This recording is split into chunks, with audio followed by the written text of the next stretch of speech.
world premieres in it, more than we've ever had before, I think. I think it demands an entirely new term. Day of the Devs, as you know, is a 100% nonprofit where our all-volunteer curation committee finds and presents the best in new games for you, and also a chance to meet the developers who made them. So while I'm working on this problem, you just sit back and enjoy Day of the Devs. Pro premiere. Lots of pro... No? Okay.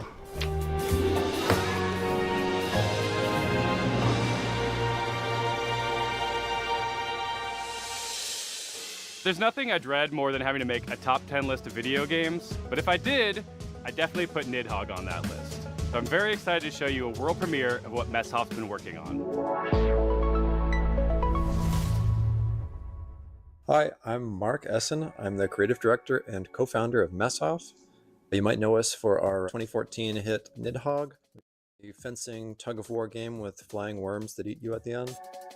More recently, we came out with Wheel World, an open-world bicycle racing game about saving the world. I love making games. I've been making games since I was probably 15 years old. It's something I do for fun in addition to my job. So at night, you might find me just sketching out ideas for little games and sending them around to friends, which is how Blood Dungeon was created.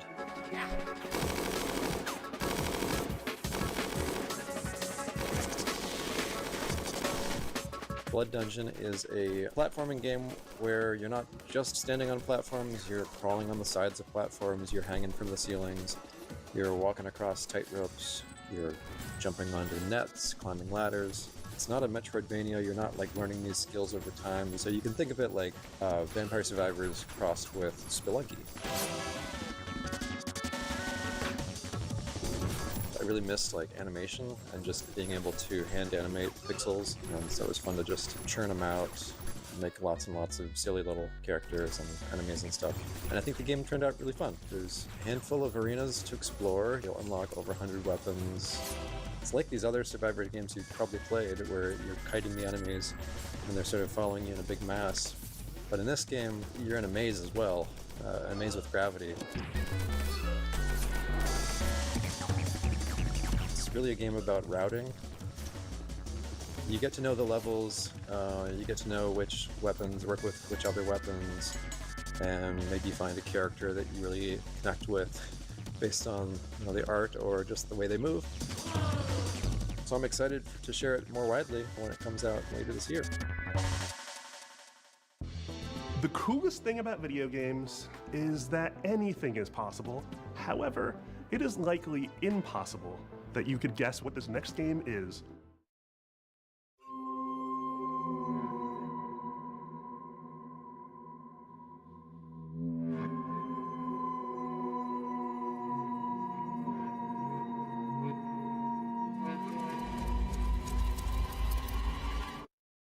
Hello, I'm Andres Bordi.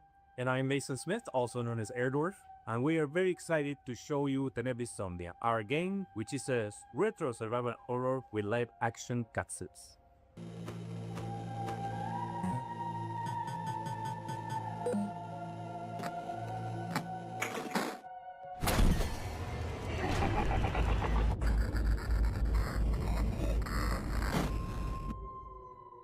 That's right, these insane madmen actually put in a live-action horror movie made by a professional production company and an award-winning special effects team right here in their Fixel horror game.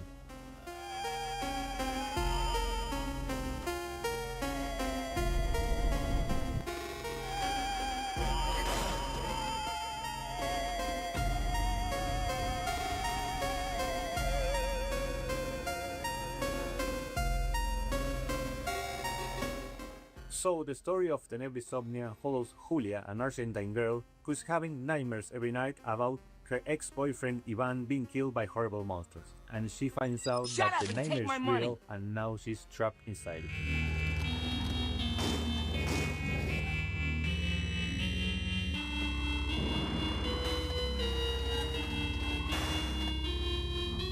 Tenebrisomnia Tom, has classic survival horror gameplay. Happy Saturday. You would remember from I just games realized like I'm muted, Resident yeah. Evil, but 20 it has months. this super retro, Thank you so much, dude. I chunky really appreciate pixel it. aesthetic. And in order to survive, Julia has to solve puzzles and collect items and also manage her consumables if she's going to make it through.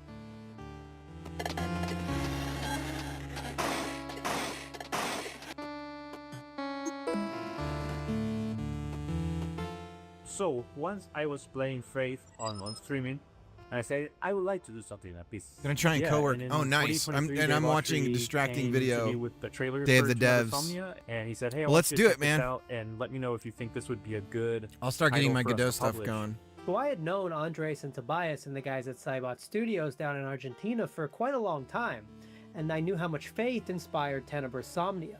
So I said, guys, there's really only one way we're making this game, and that's if Erdorf signs on as executive producer.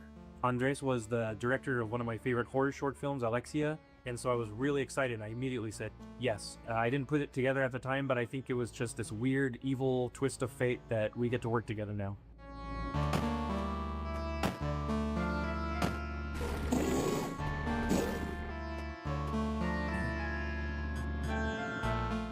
It's something that it hasn't been done in a really long time, specifically combining this retro style gameplay with live action scenes that look this group. And besides filming on sets, they also filmed on location in several places in Buenos Aires. These cutscenes bring a lot of talent from the film industry in Argentina, and also television, and also the theater industry. And also the monsters that you see in pixel form during regular gameplay make an appearance in live action, and they were achieved using practical Jacob, how's it and going? digital makeup and monster VFX by an awards-winning special effects team, and absolutely no generative AI.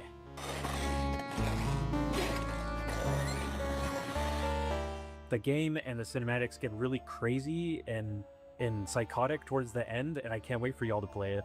Thank you for giving us the opportunity to show you Tenebrae Somnia. Please look for Tenebrae Somnia later this year on October the 16th on PC and consoles. Tenebrae Somnia, Retro Nightmares, Real Life Horrors, October 16th, 2026.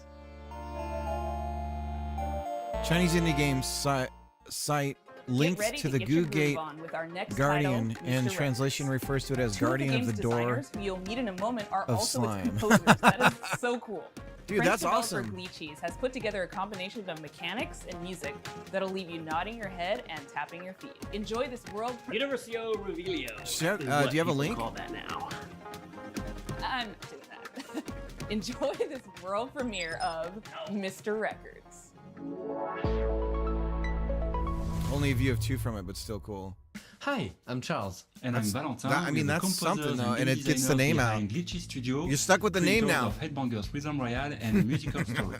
Our small studio focuses on crafting innovative music games, and today we'd like to introduce our new project, Mr. Records.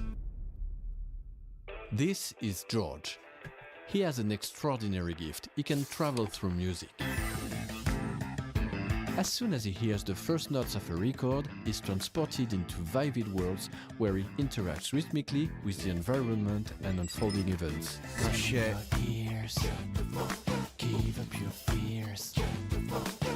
A wide range of musical gameplay experiences Gotta send this shape to these M. journeys, letting you feel the music in a truly unique way.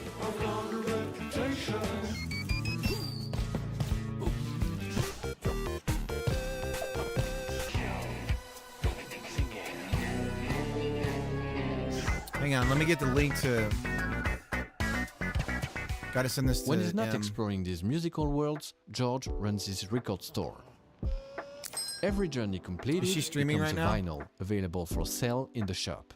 Your goal is to understand each customer's needs and match them with the right record. Everyone has their own way of expressing what they're looking for, along with a distinct personality. Their stories intertwine with George's, creating a narrative that is intimate, humorous, and heartfelt.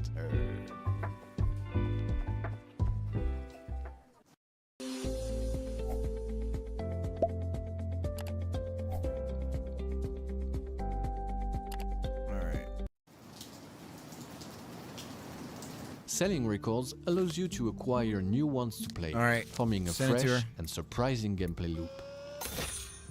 As composers, this record shop setting is really inspiring as it gives us the freedom to explore a wide range of musical styles. So this is George's life, told track by track. Over 45 songs, each tied to a moment, a memory, or a feeling. We had so much fun creating and recording all those songs, and we'd like to give you a quick preview of the result. I'm sitting in my armchair and I don't know what to do or what to say.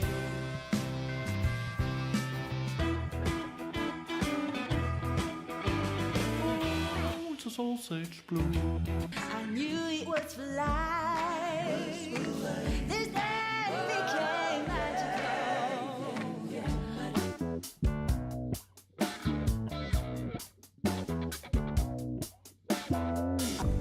Pieces of you surround me. Take all the bad days about weather, then flip it around and make it all better. Just keep it strong and never say never. We got one life, make this your treasure.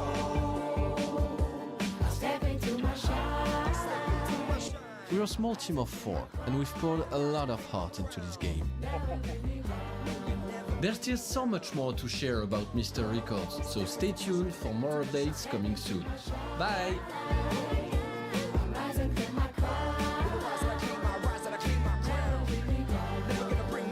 Man, that's a good published, like, that's In the a good spirit of camaraderie kinda with fellow Canadians, capsule. Day of the Devs alums, and makers of Spiritfarer, here is Thunder Lotus with some exciting news. Hello, my name is Jem, and I'm a game designer.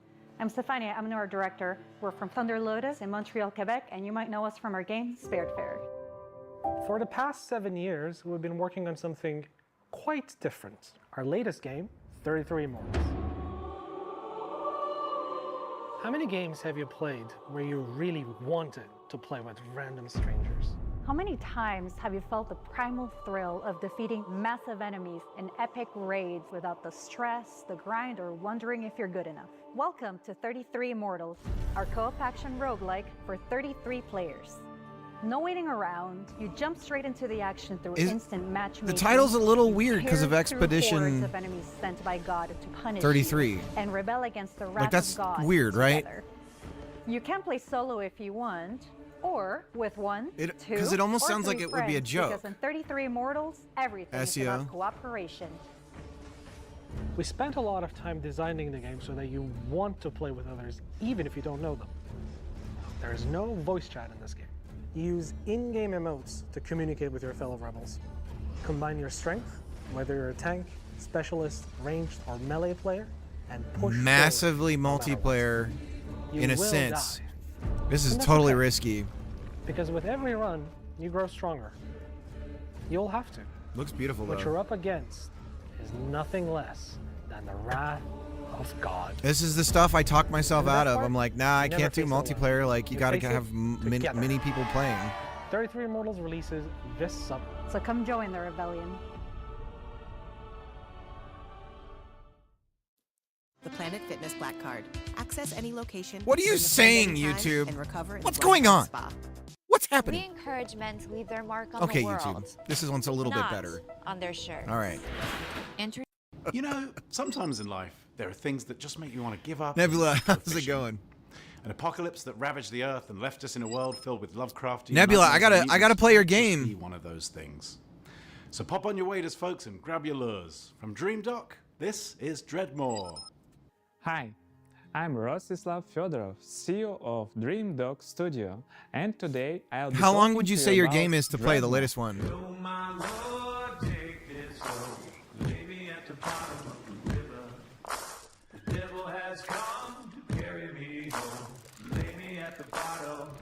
Dreadmore is a first-person fishing adventure game set in a world where long ago a catastrophe took place, 15, changing 20, the okay. land, water, creatures, and the people who survived. And the Now, people? it is a dark, dangerous place that is flooded and rotting.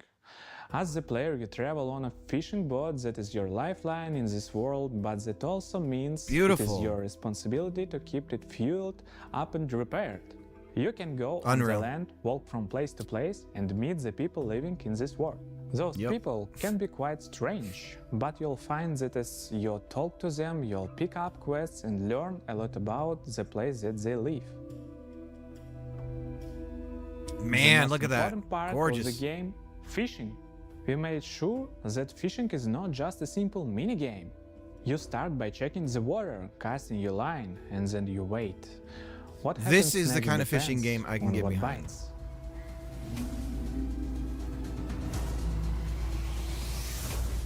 Every type of creature needs a unique way to catch them. The right rod, bait, timing, and some need a completely different approach. And if you want to catch the rarest of creatures, you'll need to be at the right place in the right time. Anything you catch can't be sold to traders or broken down to use for crafting. You can also scavenge and salvage materials that you find. You use a harpoon to pull in floating debris. One man's junk is another man's treasure. If you want to go too deeper into This the guy's game, charming. you have to craft bait, harpoons, medicine, and gear. Very often you'll need to make what you need from what you can gather by yourself. I mean, this has got me thinking. I've already got all that water physics and stuff. What I would love is like a super fast-paced fishing game because it's always just like you're waiting. They are the current hotness. Oh, really? By what the game has in store, so make sure that you wishlist the game and join our Discord to stay updated. Bring and back get like more arcade information fishing about our game. Like the Sega Thanks arcade for tuning fishing in games. and welcome The one Dreamcast and all ones. to the world of Dreadmore. I was playing Scale the Depths today for research.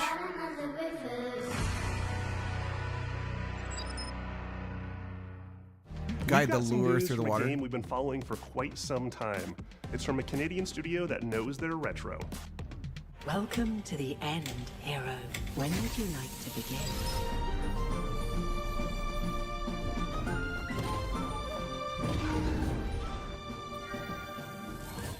Hi everyone, I'm Nick. And I'm Robbie. We're the And I'm- co-founders of Real Games, a small Canadian indie studio. Back in high school, the Then two of us scrape made a scales promise to off each the other fish that with we would one day parasites, make a which love is letter to surprising. the JRPGs Interesting. we grew up on. Games like Chrono Trigger, Final Fantasy, Xenogears, the sorts of games that we played right after And that school, one porn huddled game on the next to a Atari CRT, 2600. and the kind of games that decided what we wanted to do growing up. That was over 20 years ago. A few years back, we walked away from our jobs to actually go and do it. The game is called Threads of Time, a turn-based, time-traveling RPG. Some of what you're about to see here today hasn't been shown anywhere else yet, including a first look at our time ship, the Needle. You captain the Needle. Oh, that's and you straight out of fly between Xenogears. the eras and gather party members from across. I guess it could history, be Chrono Cross's all in a or quest Chrono Trigger to restore the order as of well. the fallen Time Knights. You can go to the future. You Am can I thinking go of Z- to what's the one- prehistory what's and see the, PS1 dinosaurs. RPG? And if you'd like, you can even prevent them from extinction and see them evolve through time. Combat Is is it turn-based, Xenoblade? the kind that we grew up on. Maybe I'm Each thinking of character manipulates Xenoblade. time in their own way with the goal of interrupting enemies' attacks. How you bend time No, is key, Xenogears. as are combos between party members. Time is the through line for our whole game, and you'll definitely feel it in combat. The team that we've put together still does not feel real to us. We've been able to find all of these JRPG fans from across the industry, from AAA veterans to indie darlings who've worked on games like Shovel Knight and Deltarune and more. We're also super fortunate to work with legends from Japan, whose work on Final Fantasy, Xenoblade, and more is part of why we're here today. We can't wait to share more about these legends that we're collaborating with soon. Looks Threads of good. Time represents our I lifelong think they're goal doing a to better create job than cherished Square game Enix with the experiences. mix of 2D and 3D, Just the way, frankly. like others did for us back in the 90s and beyond. That's our mission that we set out at Real Games. Square's too is Craft retro, fixated on doing, confused like, tilt RPGs that shift. awaken cherished childhood memories. So that's a bit about us and Threads of Time. It means a lot to show a glimpse of what our team has been up to, and we cannot. Does it sound wait okay to for you share guys? more. Thanks so much for having us at Day of the Devs. Bye, everyone.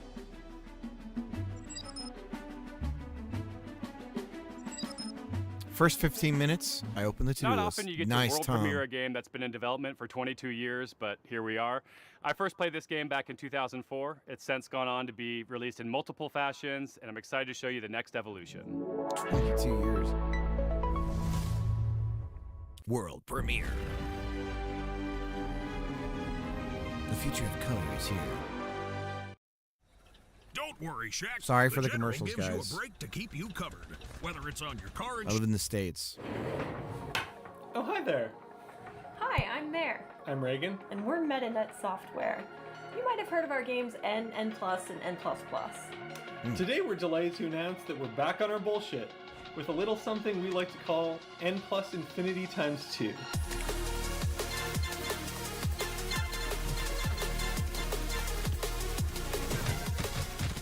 It's an all-new, online multiplayer-focused iteration of the world's best platformer, TM. and we're so excited to tell you all about it here at Day of the Devs.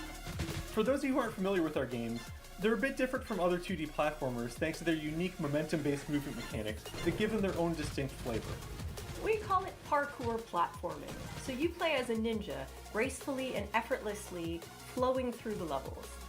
It's all about pure distilled gameplay and game feel that you can't get anywhere else. Unlike the previous games in this series, Medusa, N plus Mr. Infinity Dustin. Times 2 is not so How's it much going? about the hardcore single-player experience. Although there will of course be a solo campaign for you to hone your ninja skills. Instead, this one is about platforming with your friends. And if you don't have any friends, no worries. There's matchmaking.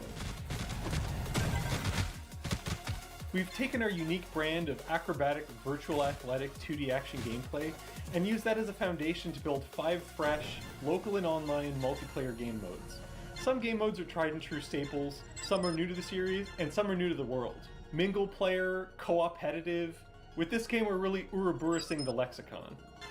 You'll be running around with your friends, luring enemies into your opponents, making the ultimate sacrifice for your teammates, and hunting each other with rockets. That's my favorite part. There are only 3 buttons, so it's an easy game to get into, and anybody can pick it up and play it casually at a party. But there's no skill stealing, so it also supports legit competitive play.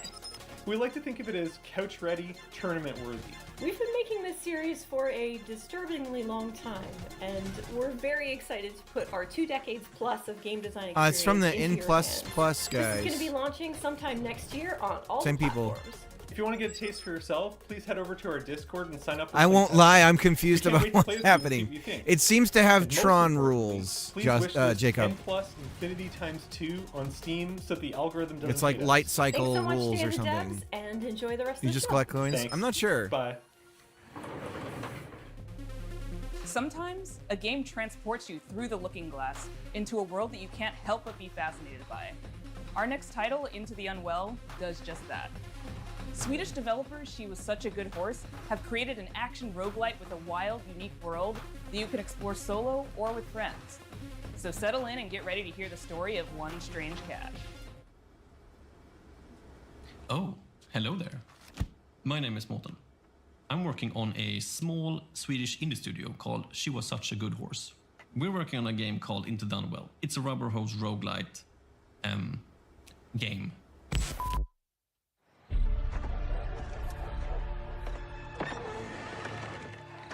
Hey, dude, you made it! Come sit down. I was just about to tell a little story. Have you ever heard about this very unlucky cat? No? All right. So he was just walking around town, and I always wondered, how did he end up in this bad situation?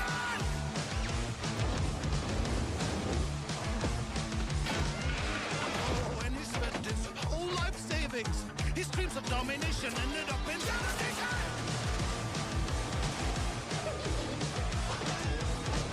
And he was popping pills for the thrills, you know, uppers, downers, in betweeners. This is cool. One day he met some cute and odd-looking friends. They tried to work it up, and there was no cooperation.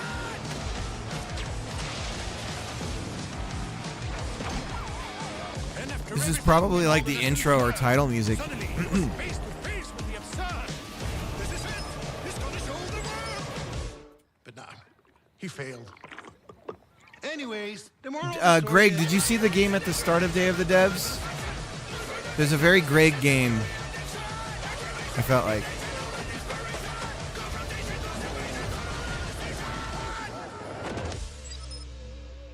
What was it?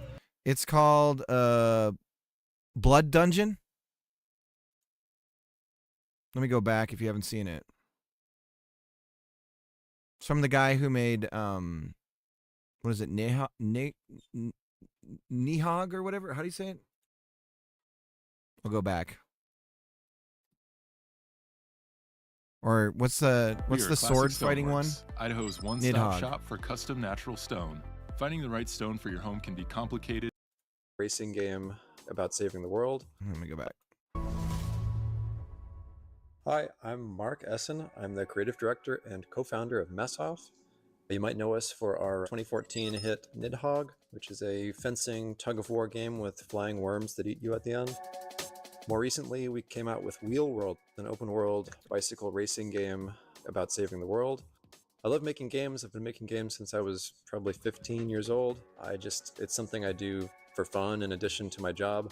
So at night, you might find me just sketching out ideas for little games. Walking on, how's it going? Sending them around to friends, which is how Blood Dungeon was created.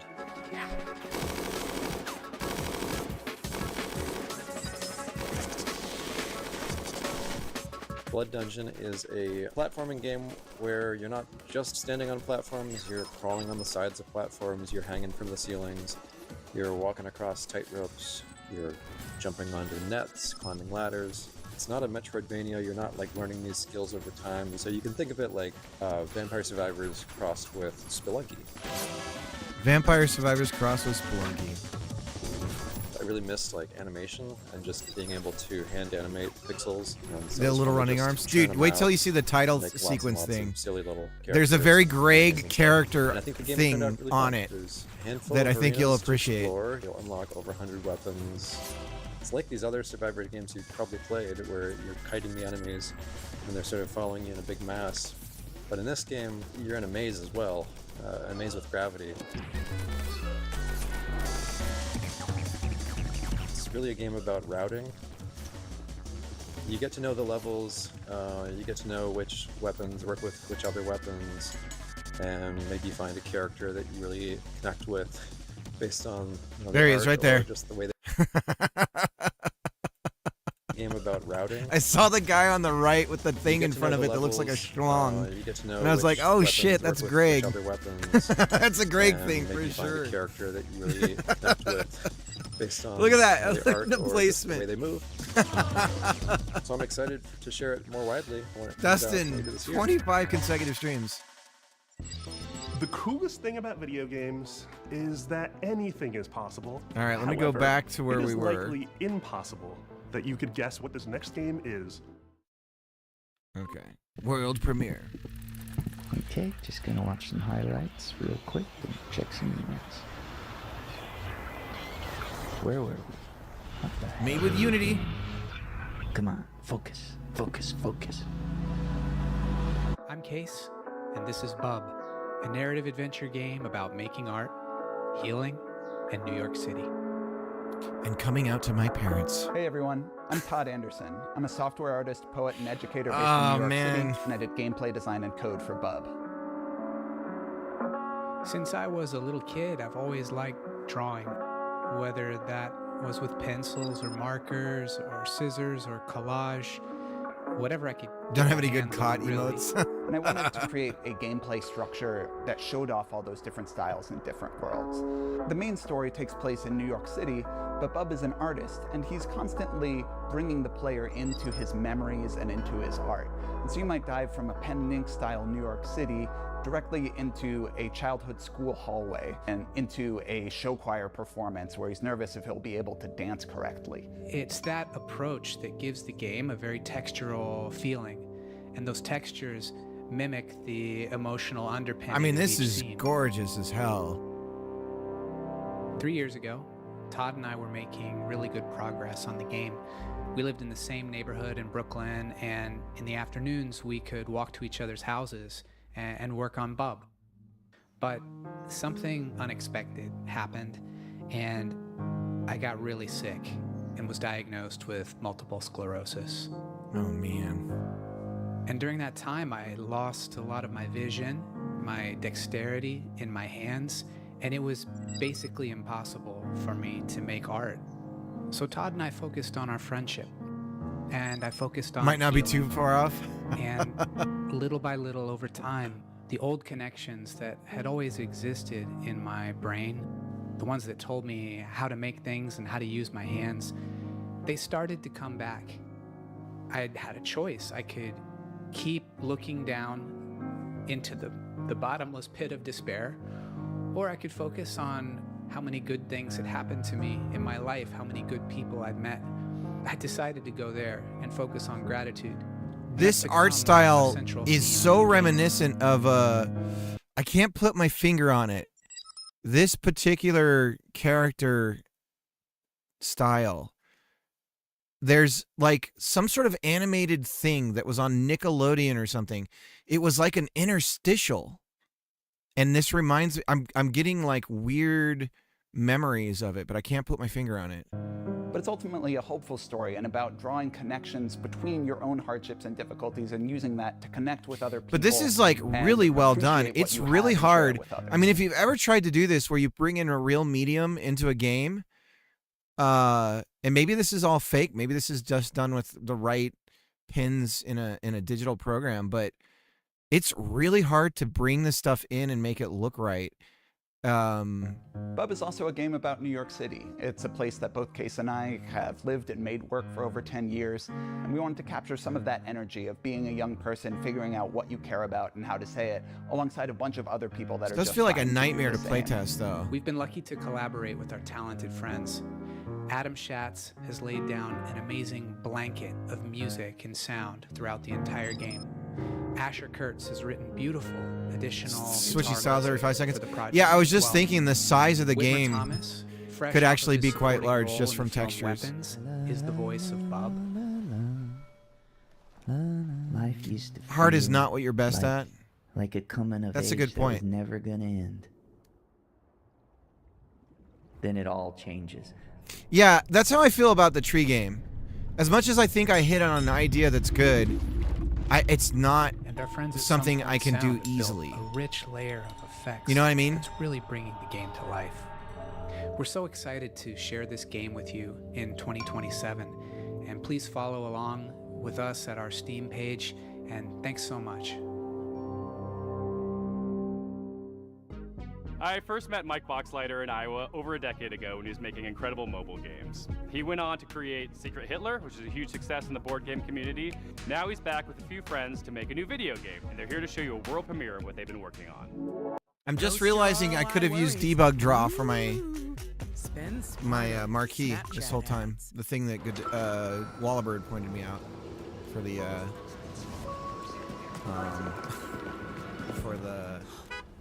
debugging the tree game. Go figure. Hi, I'm Mike Boxleiter, creator of Lazy River. Well, it was only an hour to create the thing. I still need to play the 4x4 demo. Yeah. Use the default. It's not a default, it's an add-on. Lazy River is a co-op first-person shooter set at the But galaxy's yeah. most unregulated water park, Water Station 1. The water park is connected by an infinite lazy river that runs the length of the park. Since the water park is on a space station, they can only use special space water. Because of the special properties of space water, you should not pee in the pool. If you do pee in the pool, the pee will go back up into you and turn you and everyone else in the water into zombies. Nice.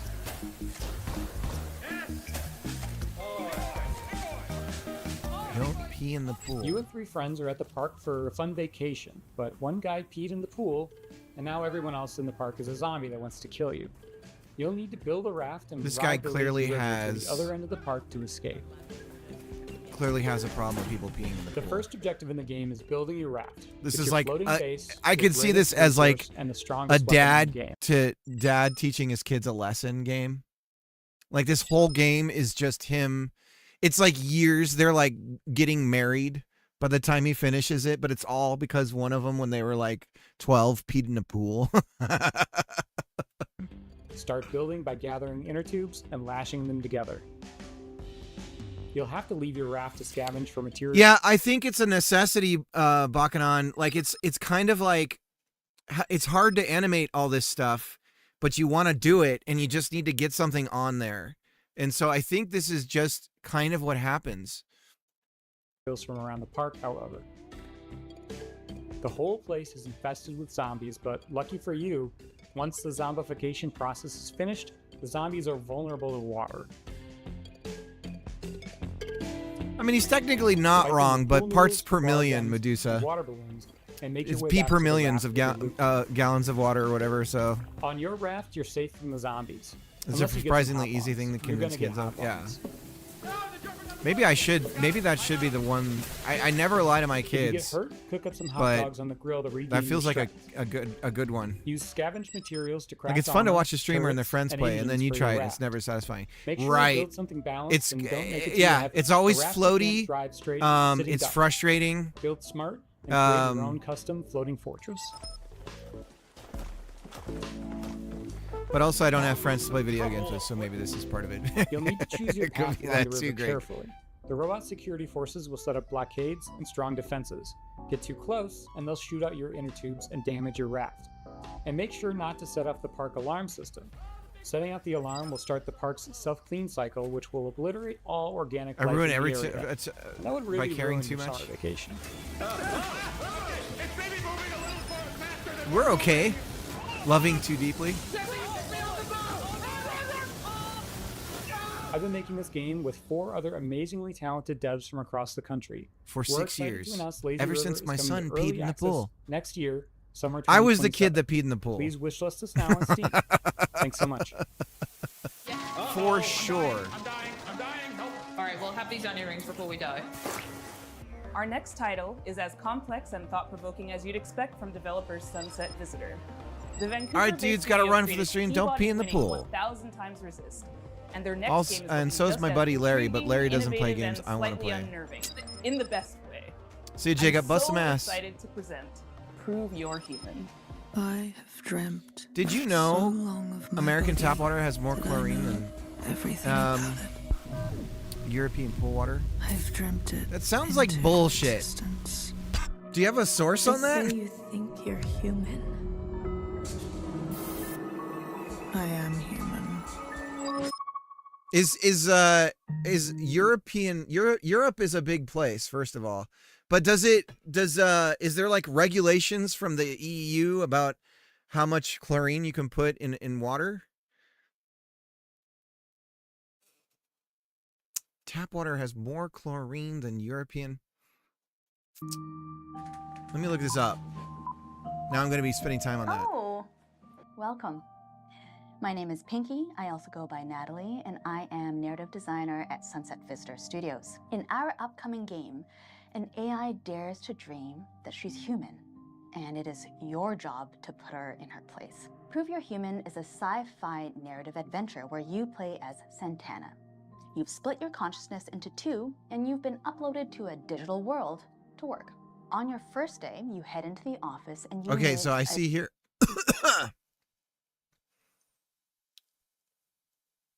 Okay, but how do we judge Europe's pool water? Because if you're putting chlorine in pool water, you have to put a lot of chlorine in pool water in order to make it do anything. giant face extended off of a Let's see. mechanical arm. This is messy. Europe, pool, And day in and water, day out, you chlorine. spend time with her. And through doing rather esoteric This is so weird to have to look tasks, up. You learn more about her as she learns more about you.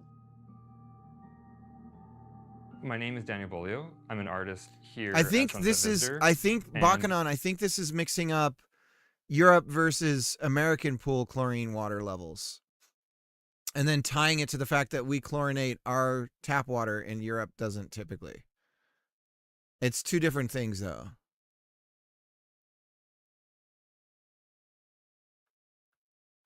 So parts per million, it's 0.5 to 1.5 parts per million in Europe.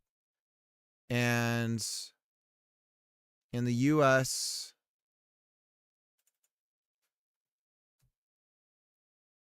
it's 1 to 3. So it can be the same.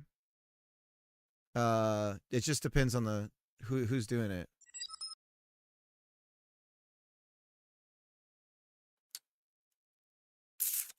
US. See, that doesn't sound right at all.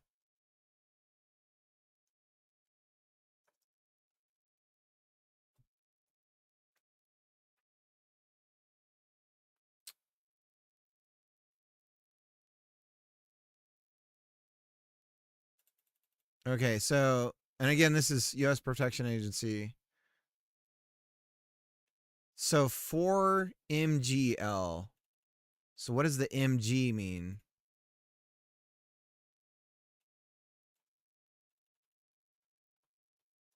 Millions, what does, because it's not ppm then.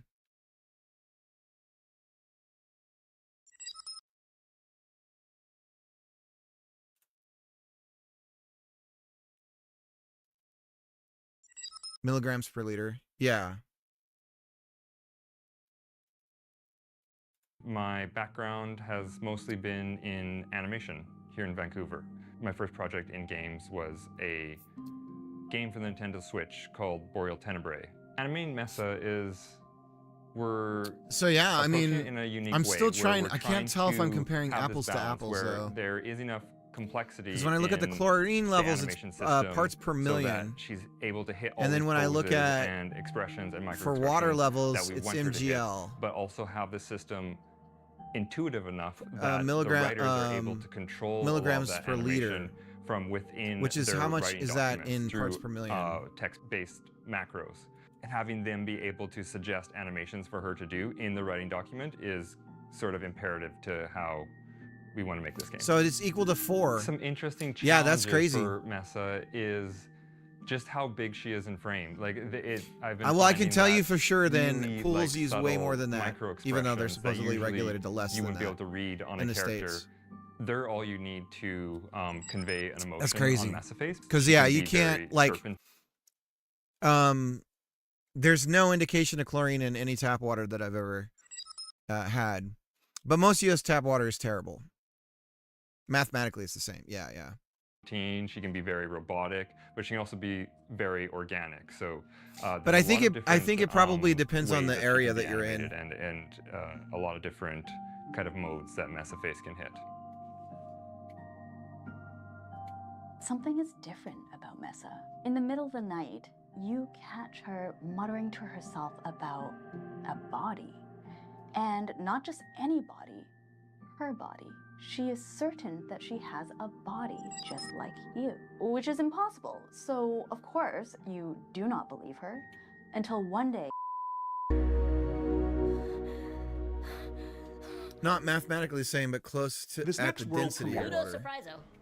hails from Paris, France, from a developer who isn't afraid to peel away the layers of the humanity onion. Whether you're a professional contractor or simply take pride in handling your own Yeah, home I would repairs and I would say it projects, probably Harbor depends Freight mostly has on the where you live in the saws, drills, States and too. grinders you need to get the job done I'm wondering right what at it's like prices where that I'm can't at. be beat. Harbor Freight, your power tools destination. Now I'm You're curious. really buying a car online on AutoTrader? Really, and I'm getting it from a local dealer.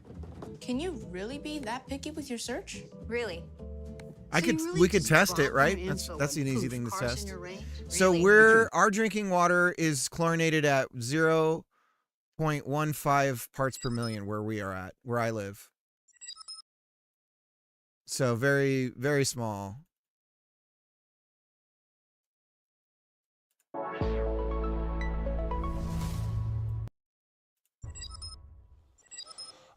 Video games. So that's less than a European pool. At least again, this is all AI, so who knows?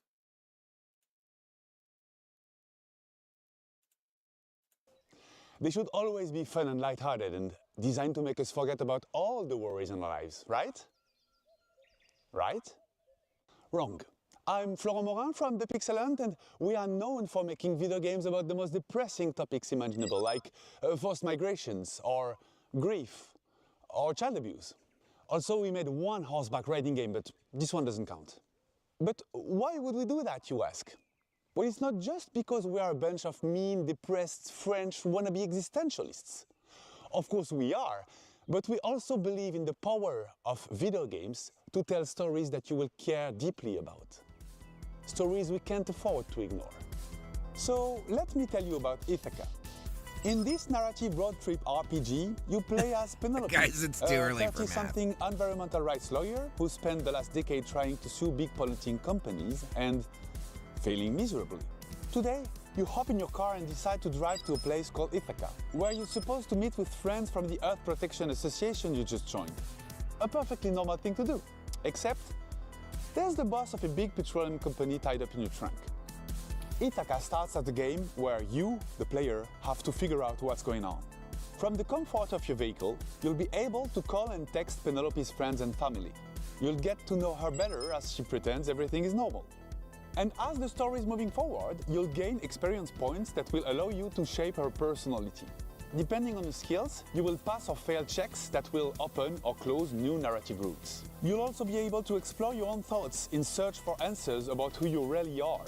Stop in service stations. Am I an asshole? Investigate the interior of your car. That's literally what I think. Planted there. Or call mysterious phone numbers to learn info that will shed a new light on the operation you're part of.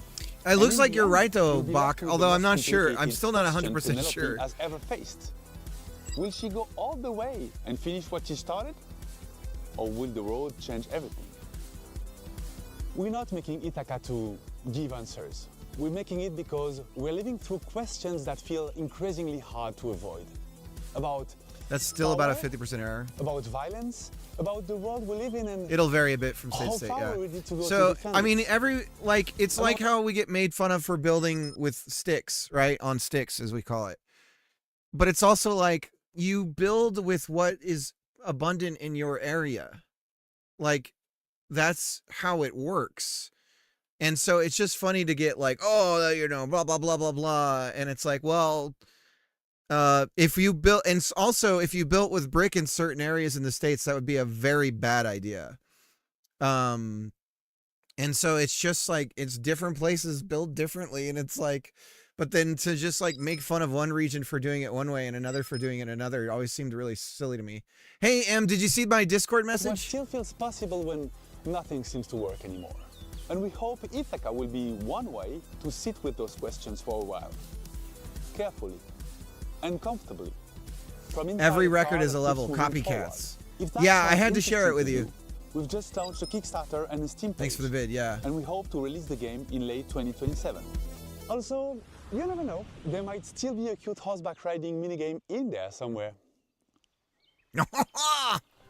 Ever since we first showed this next game, we've been eagerly anticipating its release. Well, have we got some news for you?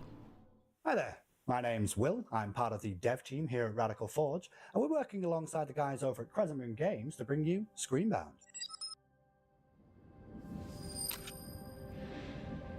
I'm watching a replay.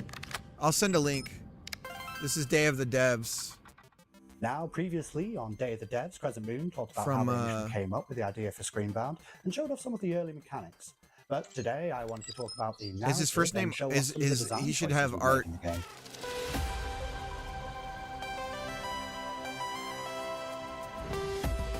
Oh yeah, yeah. Wow, this has really come along. This seemed like it came from a Blender video. And then they're just like, oh, it should be a game. You, the player, find yourself in the role of Pavi, on the hunt for her missing mother, Lova. Now, after finding a trans-dimensional device called a cube, 20. Dang, you and Dustin tied. Another dimension. With the assistance from a questionable guide, Wexler, your job is to traverse the Q realm and solve this land's puzzles in order to figure out what's been happening in this place, where your mother is, and how to bring her home. Design-wise, we've shown a lot of. So our neighbor across the street, their house was on fire last night. Games of old, trying to encapsulate that feeling of nostalgia and familiarity within the gameplay. Keeping mechanics like head stomping and momentum-based movement really makes you feel like you're playing a game from that era. You're not supposed to be on fire. No, Mr. Pig let me know what was going on. He was out there like barking his head off, and I was playing recently though we Forza, second and then the game, and this one he to shake things up a little and bit then I saw from a red and blue lights on my wall, and I was like, oh, they found me, they found me. I don't know how, but they found me. And then I look outside and there's two fire trucks and there's smoke everywhere, and a bunch of people out in their car, and their house is just on fire, and there's all these firemen with like masks on going inside. The game Screenbound will be coming out for release across all platforms. This game is making me carsick. Like I'm playing my Game Boy in the car. Have a demo going live right now on Steam. Yeah, motion sickness grab your could be a real controllers problem and with it. Cast your minds back to a simpler time, because it's time to become screenbound. Just always remember, kids, just because you're paranoid doesn't mean they're after you. Not after you. This is true. Well, now, if you're, the schizophrenic paranoid thing is like, Meet the new that, Costa Vida Taco Trio. 3 tacos, 3 we don't have a salsas, taco trio. endless What is this nonsense? Is that everyone's watching you, and it's like literally true now.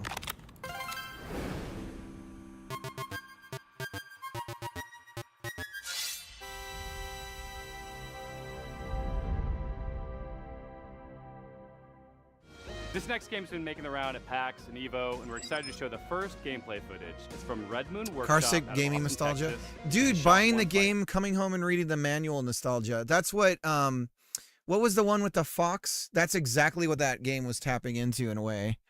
Hi, David Devs. My name's SB over Tunic, at Red Moon yeah. Workshop in Austin, Texas. Our team's been super hard at work on a brand new type of roguelite with combat inspired by classic fighting games. So check out the trailer for Shot One Fighters.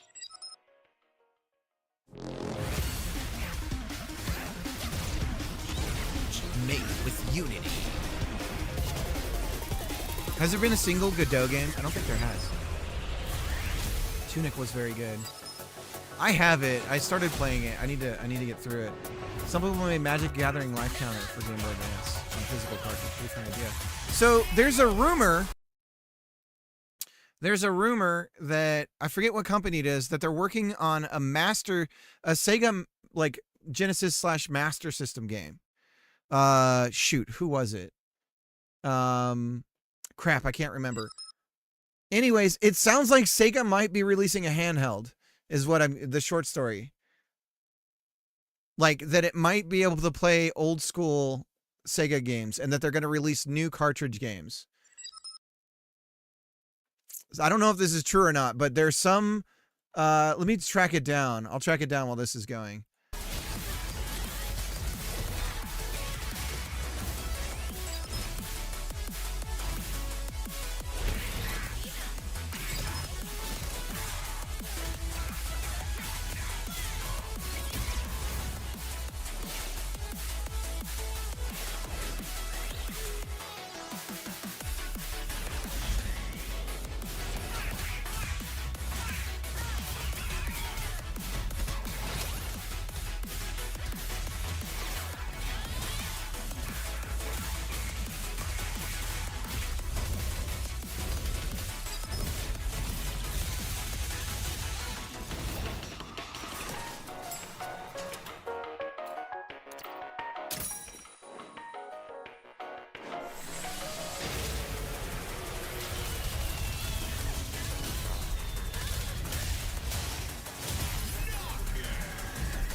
Yeah, the guys who made Cuphead. Shot One Fighters.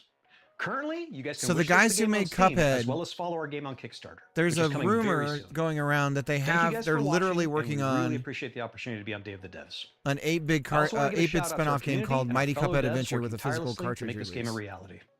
We cannot wait to show you guys what's coming next for Maybe Shot it's One not a rumor Fighters. anymore, I guess. Our next title is from Happy Broccoli Games. But that Small ties team into based in Sega Berlin, supposedly who are working most well on, known for bringing us the cozy I mystery believe solving it's a Duck Master Detective System series. portable thing. Their new game offers a different type of mystery to solve, and it's a world premiere. People better watch out, because there's about to be an attempted murder around here. This is Apple Crumble. N64 game engine. Oh, I saw that. That's in well, I saw All right, there's Grandma, here we are. what is it? A Unity. Open the door. Is it Unity to PS1? Hey, Jessatron! How's my favourite niece? Hello, I'm Annika from Happy Broccoli Games. You may know us from our games such as Duck Detective, The Secret Salami. I'm the Duck Detective. So I'm here to investigate that a blown case. out video is why those people hold up the big reflective things. It's That's why you do that. Salami Bandit. However, today I'm very excited to be sharing with you an exclusive first glimpse of Yeah, our so you newest want to title, reflect the blown out light, but they Apple also need Crumble. they need a filter on their lens. A what do you call it?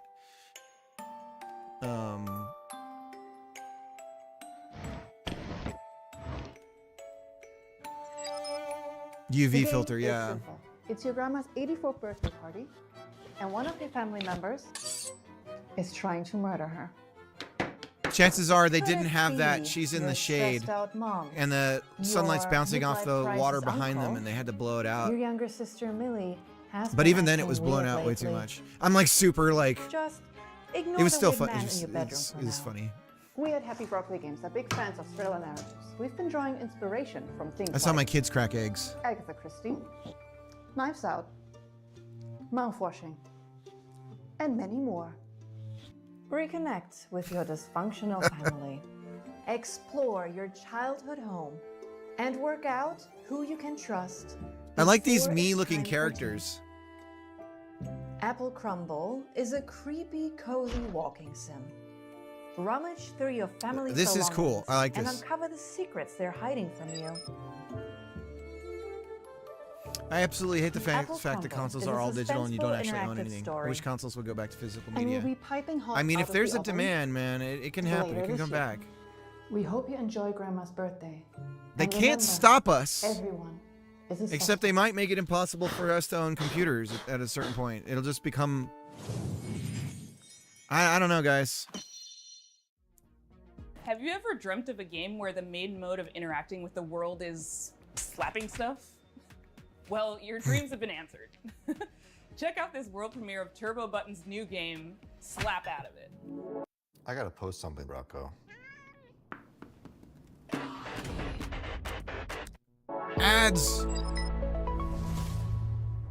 Cartridges that you can Hi, update. I'm Nick from Yeah, Turbo they Button, need and I'm excited to introduce you to Slap RAM Out of It, and our what's it slap called? and solve Is it adventure PRAM? game coming to What's PC the like and console updatable? next year. It needs like a little bit of space to be able to have like you can do a fraction of an update. But at Puzzle, we're putting it Like a back console, together yeah. It needs a piece by little bit of piece. writable memory that like And there's we the want RAM you to version of join it, our and you can family reset of the. on-demand experts to solve the problems of our paying customers with a personal touch. Exactly. Think exactly you have like what that. it takes to be a Oh, that puzzle thing's solving expensive as ninja? hell. A rock star who's not afraid to get your hands dirty. A loner with no friends or family who'll come looking for you. Then reach out and become a Puzz Pal today. That's where you'll apply skills like personal tutor, junk removal, dry docking, commercial plumbing, tech support, caretaking, print-based marketing, whatever the hell this is. We'll slap out of it together. Slap Out of It is an interactive comedy sandbox filled with silly puzzles inspired by classic point-and-click adventure games.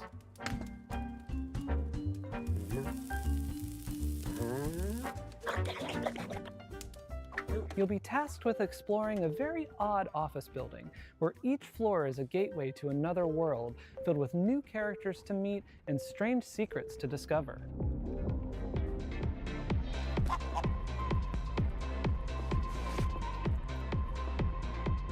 Slapping is how you interact with everything around you.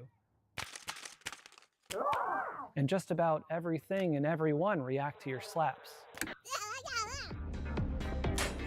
You'll also find a bunch of useful items along the way that you can store in your trusty fanny pack. Some items have special uses, but of course, you can slap with every item as well.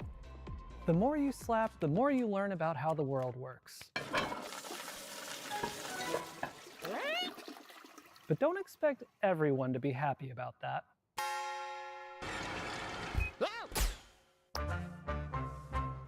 This looks cool too.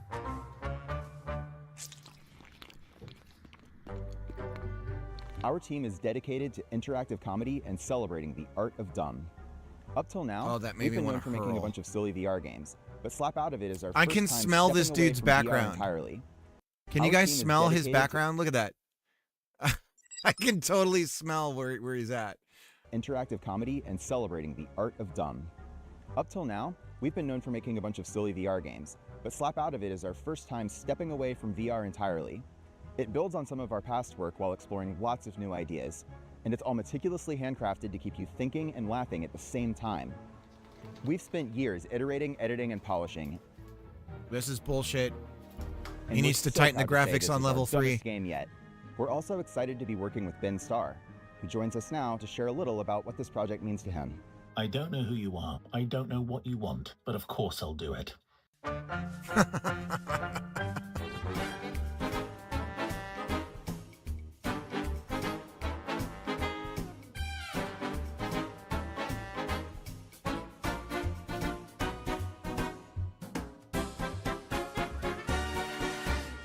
We'll have more news to share about Slap Out of It soon. Thanks for watching. Please pretend that Black you'll Hole buy the Fanny game Pack. by wishlisting now.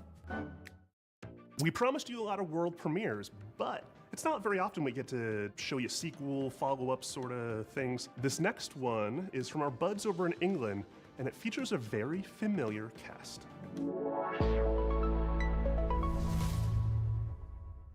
Hello, I'm Gavin Price, studio head at Platonic Games.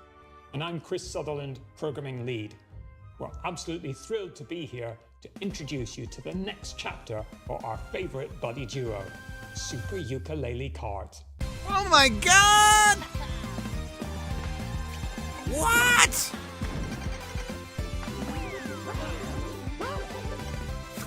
This is cool. Oh, this is fucking rad. I'm glad I didn't start working on it, because this would be the moment I would be defeated. But the Super Mario Kart style kart racer is totally... With Super Ukulele Kart, we're building a racing game that rewards mastery of its many mechanics, This is tracks, awesome. items, and perks. This isn't just a Sunday drive. It's a high-speed, high-skill, pixel-perfect racing showdown. Think of it as the definitive competitive karting adventure. Just a touch more lizard and bat than your usual Grand Prix.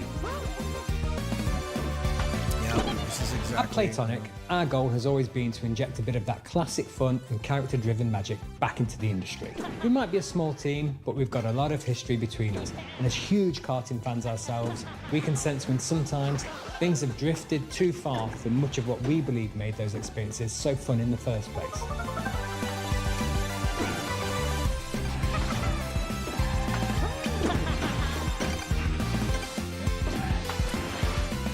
Super Ukulele Kart is quick to pick up, but for hardcore genre fans, we're one-upping everything you already know and love from the best karting games and ramping up the skill level even further, with new racing techniques, unleashing outrageous attacks on your opponents and gaining every advantage possible right up to the finish line. Not only that, we want you to be able to have your karting cake and eat it too. That's cool. With Super Ukulele Kart, you'll be able to set up races with an unparalleled degree of customization and flexibility, guaranteeing endless ways to compete with your friends to whatever extremes you desire. We can't wait to see you on the track and test ourselves against you too. Some of the track is even hard to read. Thank you so much for letting us share Those Super purple Ukulele ones in Kart with you particular. today. I hope they're testing for We've been fine-tuning this one colorblindness. for a while, and it's a relief to finally have it out of the garage and into your hands. If you'd like to support us, please do head over to Steam to follow Bob's got and me thinking about wishlist that the now. game. It truly makes a massive difference for us. Jump in my new EV with me. I found it on I just realized these ads could dox me.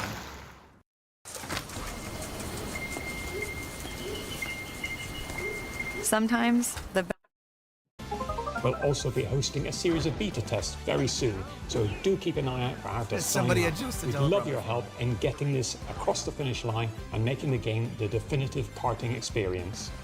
Thanks for watching. We'll see you on the starting grid. We can't wait to reveal more features soon.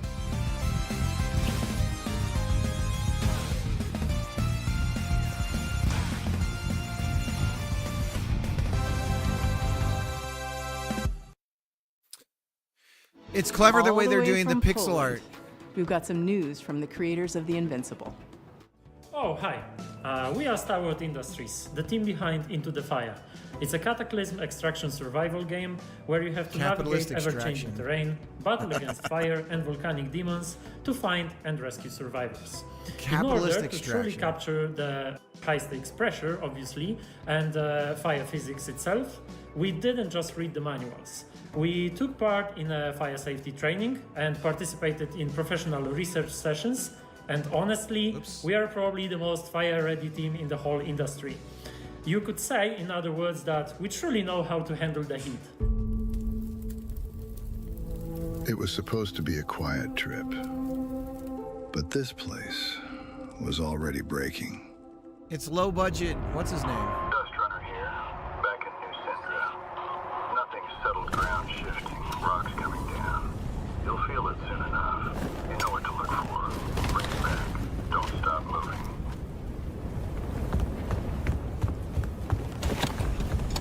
Every time we go out there, the island takes a little more. More ground, more paths, more people. And the fire brought more than ash. It's fire jelly. The cults emerged. And the island fell apart. Low budget Jeff Bridges. We bring back whoever we can. You make the call. Push further. I'm going in. Or turn back. Dust Runner on final. 30 seconds to RV. I'm coming for you. Almost there. So we keep going back into the fire. Definitely Oh not my God, jam. Not again. All right, listen everyone. Let's put our skills to the test. Evacuate!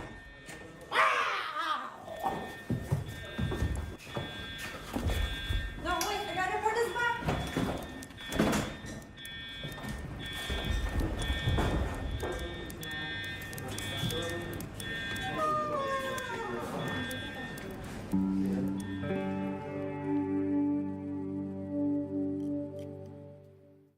This next game is the latest in a series of well-known cooperative puzzle platformers. That's right, folks. It's Nazir, how's it time for going? All another- right, almost done, and then back to work. Video game screen. I don't know about you folks, but he's really trying my patience. That's not funny.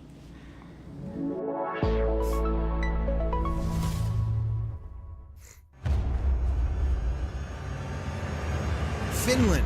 Once upon a time, in a distant corner of the kingdom, two youngsters stumbled into trouble and Nazir, how's it unknowingly going? bound their fate to the realm's Welcome greatest in. heroes.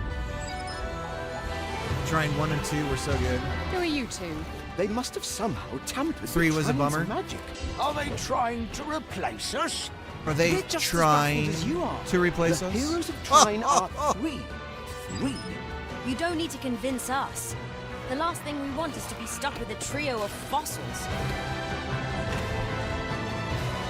We must try our best. Here goes. Hold on, everyone. Watch out. Don't underestimate us. That's right.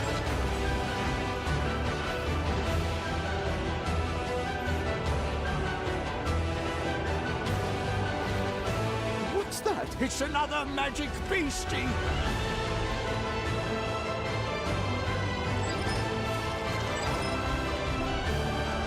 The more they traveled together, the The clearer more they it tried became that together. the young siblings had been keeping secrets. Some of them much darker than the rest. I shall see you soon, heroes.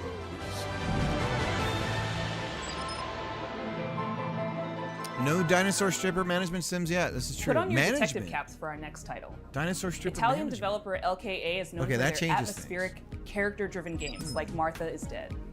Their third entry, When Sirens Fall Silent, looks like it's going to be an upgrade of everything they do best. I can't wait to dive into the mystery on this one. Check out When Sirens Fall Silent. Why spread your money across multiple prediction markets when you don't have to? Access the 3 major U.S. Well, I should get to work. Yeah, it's not my thing.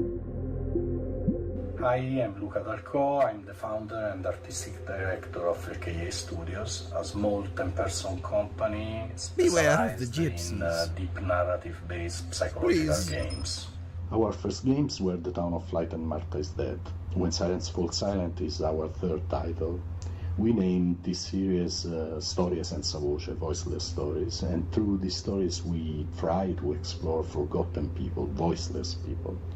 We aim to shine a light on their suffering because they deserve to be heard, and also because their stories are still sadly relevant in today's world. Holy shit, what happened here? Drawing me. You hear that? Kid, I bet he's exaggerating. Come on, let's get on with it. Okay, I When think Silence that's Falls supposed to Silent be. is a dark psychological thriller with horror undertones set in Italy in the early That Game Boy looked good. 1990s. The player takes on the role of Mila, a rookie police officer who is unexpectedly pulled into a major case triggered by the rampage of a serial killer. As the investigation unfolds, Mila becomes increasingly vulnerable, and the boundary between reality and supernatural grows even more blurred. We address many complex and controversial topics that we believe deserve more attention, like human trafficking, addictions, trauma, and misogyny. That missing girl in the photo. Are we going to save her? No. It makes me nervous to think she's depending on us. No. I have to play my I'm Game sure Boy. we'll be the ones to find Leave her. me alone. And you will And become look at the my new commissioner. He-Man and Skeletor in the corner here. Can't you see? We're flirting very close with IP infringement. Instead of that pathetic little man. I don't know about that. You like to fantasize, huh? Characters are at the core of When Silence Falls Silent story, and we are placing a strong focus on character interactions alongside a structured and rich gameplay experience, including branching dialogues, investigation mechanics, exploration, environmental puzzles, and some rather significant surprises. The UV lamp has shown up large traces of blood. Why did that man bring me here? It must be an important clue. Oh, that lagoon is cursed. Based on previous choices, It's weird. the That's protagonist's not a inner native fragilities accent. will gradually emerge and significantly change the way the game's story is experienced. This is a huge evolution. Wow. for us I as a gotta say, this studio, and presentation's we really amazing, hope you man. can feel the passion we are putting in this game as we continue to push. The realism style. Well, the problem is like it falls in and out of it. Gradually emerge and significantly Don't take the UV light in the change the way. home. Like that looks astonishingly real, but then other stuff starts to fall. Like the plant here then suddenly doesn't look real, right? And like it has this weird problem of like it's weird because it's hard to get it all The right. game's story is experienced. This is a huge evolution for Or us that as a fake, that studio, stitched and we plant. really Everyone hope used you to have can those. Feel the passion we are putting in this game as we continue to push boundaries and stay true to the But yeah, DNA that I mean, I defines like it. RPG I like it, games. but I don't. This is Thank you not very my much style for of game. watching. That's for sure. All right, is that it? Well, that's our that's show. it. Thanks for watching. Thanks to all our sponsors for making this possible. Thanks to all the developers for making and sharing their games with us. And thanks to you for watching. You can go wishlist these games. That really helps the developers. Realistic and, graphics as you I hope you enjoyed all the automatically Electro compare. Surprisos. Yeah. That's Tim's the a cool good one, right? guy. That's what we're going with. Thank Bye, you Tim. to our generous sponsors, without whom Day of the Devs would not exist. Ballard That guy Games, time traveled to the 70s, beat up a 47 12-year-old, and stole that Communications, sweater from him. The Game Awards, Idea Xbox, Razer, Sony Interactive Entertainment, Summer Game Fest, Thunder Lotus, Unity, Wired Productions, and Exola. If you don't know who Exola is, they love indie games and are building a brighter future for the industry we love. They connect all the tools, systems, payments, and web shops for the video games industry. Explore all the things you need to launch, grow, and All right, win let's get to work. with Exola. A super duper special thanks to our pals at Unity. Unity, bro. I think all those were Unity. I hope 10 will make a third Psychonauts. I'm realizing I need to get the screen mock-ups and design stuff taken care of. Do y'all have any mock-up programs that you all use? For me, it's just, no, I don't. It's literally Excalidraw for me. Now, I thought I had Godot open, but I guess I don't. So we're going to move that over here, go here. Bless it. There we go. Godot. There we go. Figma. There's a set of icons on Figma that I desperately want to download. They're in Creative Commons, but I can't liberate them from Figma's closed platform loops. I can't get them out of it.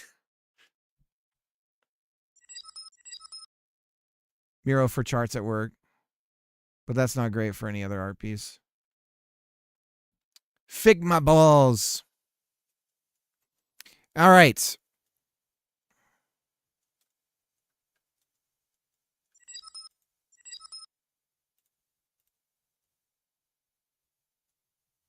I was gonna say pen and paper too. Yeah, Excalidraw is my way to go.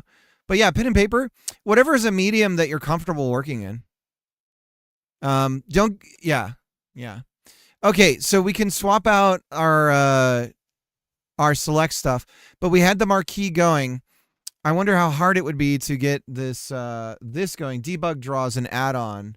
This is something Wallaber recommended. So this add-on tool here could have saved me a little bit of time, at least an hour from 2 days ago. But it wouldn't have changed where I was getting stuck for the rest of it. So we can replace this whole marquee thing with that, most likely. Let's go ahead and see if we can download the tool. Debug Draw 3D. So we can use this to create, and we could probably use it for a lot of different things. I think this messes up my project, though. It throws in... That's weird. It said Minecraft. I saw Minecraft.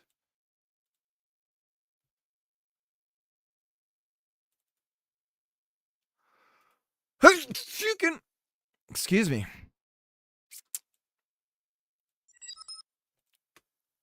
All right, let's check add-ons, and then there's the examples. Okay. So there's a bunch of examples. And let's go to 3D. Okay, so this box one, this is the one we can use. So that's box.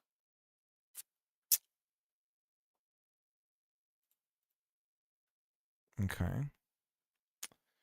And great, we can use that, no problem. What's this one? With the line. 1, 2. Cylinder, gizmo, grid. Oh, so is there a...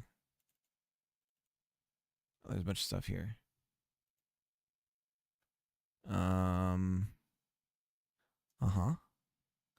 So is there a grid box? Doesn't look like it. Okay.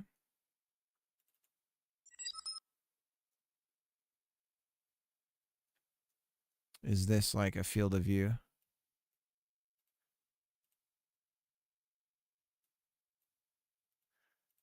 Or is it from the camera? Camera? Ah. Ooh, that's cool. So it only shows up when the... Okay. Anyways. So if we go back to this one, or... That's the icon. So we want to look at demo. We're going to look for a box. We just want to see how they do box.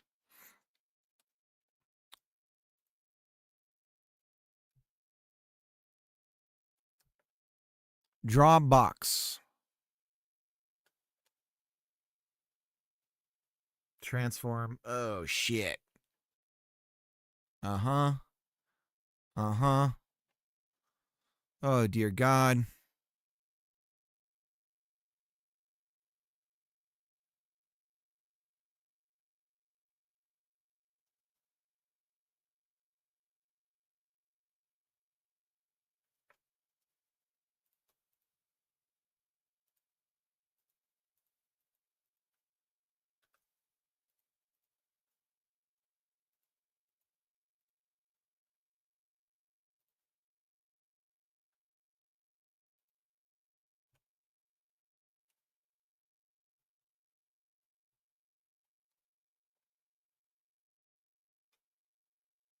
Draw box. So they have a node, and they're choosing a node. I'm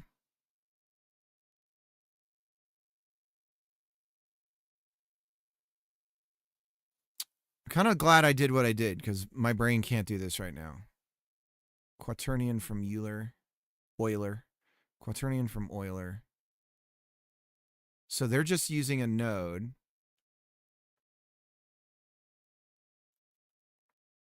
Global transform. So that's the rotation and orientation of everything. Color, Draw box. So box 1. What is box 1? Which one's box 1? This one. And it's all stretched. The basis and everything. Position. Uh-huh. Quaternion from Euler.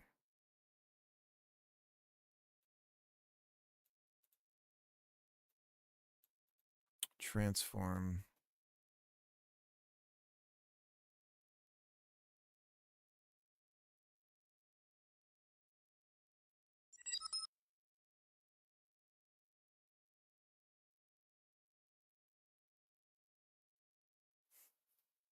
Euler.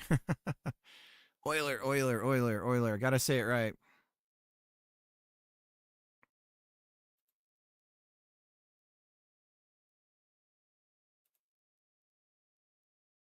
So just to confirm, if I comment this out, box number 2 will disappear. Yes. And I bring it back. And box number 2 is there. Okay, and this is based off of, so if I reset the position, so why are we rotated? Here we go. Euler. This is the size. Okay, this is a key thing right here. So if we do 4, 1, 7, and I just save that. There we go. Okay, yeah, we can do this. This is, okay, we understand. We understand.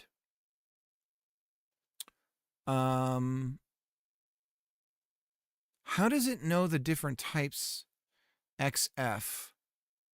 Global transform. So draw box, debug draw. So where the hell is debug draw? Let's do a quick search. Debug draw. Where's the actual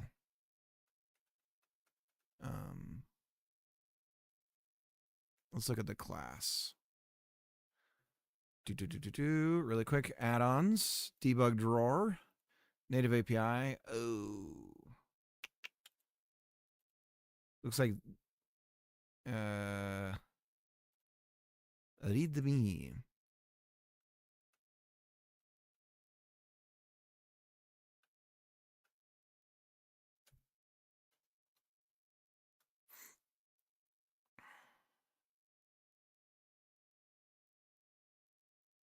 Isn't there a way to go to the definition? No. Drawer box.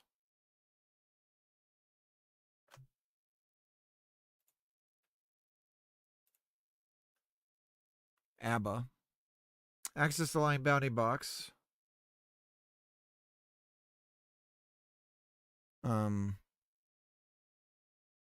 XF. And this one's XF as well. Position, color.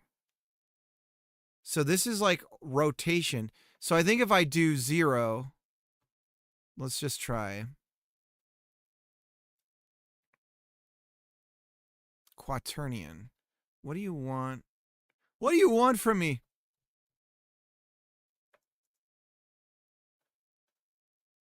Rotation is expecting a quaternion. So if I just give it the quaternion of the node, then that should be enough. So can I grab quaternion from transform? Is that where it comes from?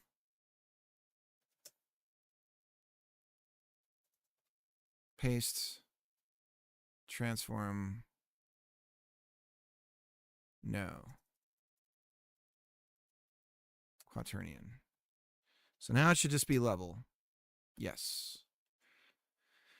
Okay, so we'll use this one here to do it.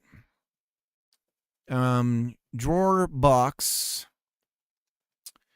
And now we can replace a portion of our code that does this. And Marquis. So we kind of need our own little, all right. Set start position and in position. And we're going to go Marquis. And yeah, we'll just swap this out because it's better. It's better. Nice looking debug drawers you got there. Thank you. Thanks. We are trying a new approach to set live streams here on the platform which we cannot name.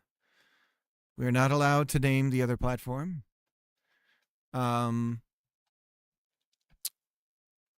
So we shall see. Okay. So we're going to instead, because drawer has to happen on process step, right? Am I correct? Main update. They have a custom function here. They're passing delta. That's a big hint that it's happening on process. They're doing it on physics process. Fair enough. Not every tick, but every 60 or whatever you have it on. Or that's, I guess, the physics tick. Don't get smart, Cricket. Don't get fucking smart. Process. So we'll do physics process. And we'll just have a bool whether or not we're showing it, right? So for now, we'll just put a box out there. Beneath the pale moonlight, someone's thinking of me. Somewhere out, yeah. So the other problem, though, presently, if I do it right here, is that are we not a tool? We're not a tool, so I can't see it in the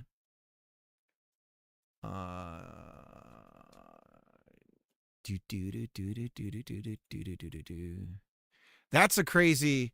Oh, let's watch a cartoon about some mice. And you're like, holy shit, this is about the Bolsheviks. You're like, God damn. I was not expecting that.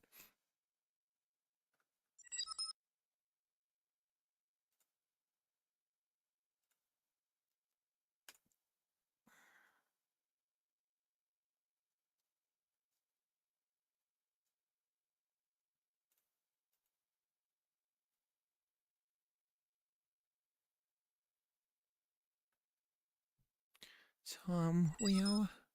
So they're on a node trace D. So I don't think this is going to show up the way we were hoping. Let's run the game. I don't think it's going to draw at all. Null instance. Oh yeah. It's not going to draw at all because it's busted. Busted. Poison. That girl is poison. Poison. You know you pooped your pants on me, but poison.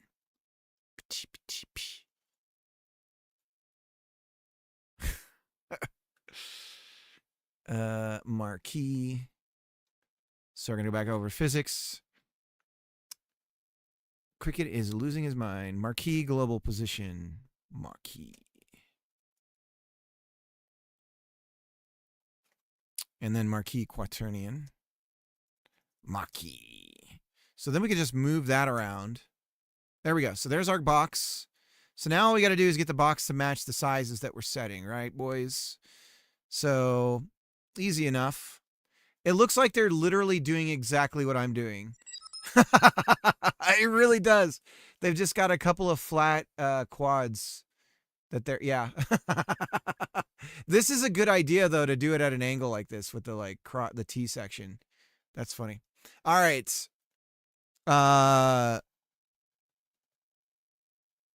American Tell. Yeah. American Tell. Same animator ended up doing Anastasia, too. So he's got a cinematic universe of the Russian collapse of... yeah, that's weird, huh? Interesting. I will be right back. I liked Fievel Goes West better, but I'm not trying to fight about it. It was a funner movie that didn't make you cry in the theater in front of your sister and mom. I agree. Yeah. And also scare the shit out of you with a robot. Release the secret weapon. Yeah. I'm with you on that. Oddly specific. I know, weird, huh? It's weird. Everyone had that same moment as me. I still have my Fievel doll and his hat and everything. That's a little special one. I'll be right back. I'm going to go get some bubbly water and brush my teeth because I've got coffee mouth.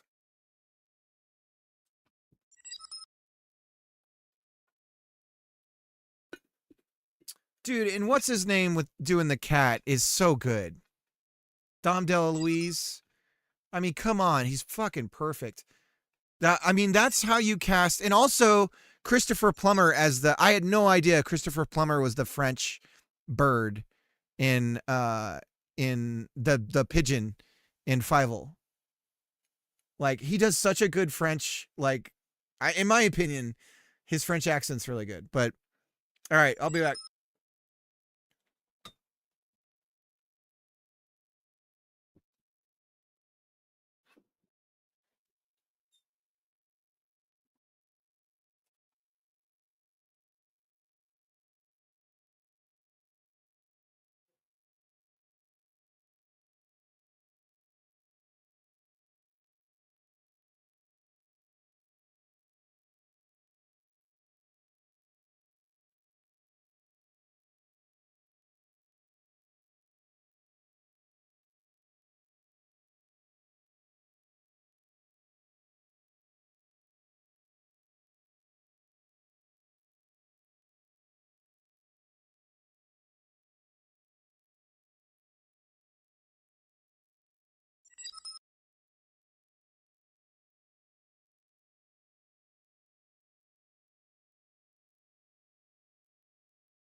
Whoa, what happened?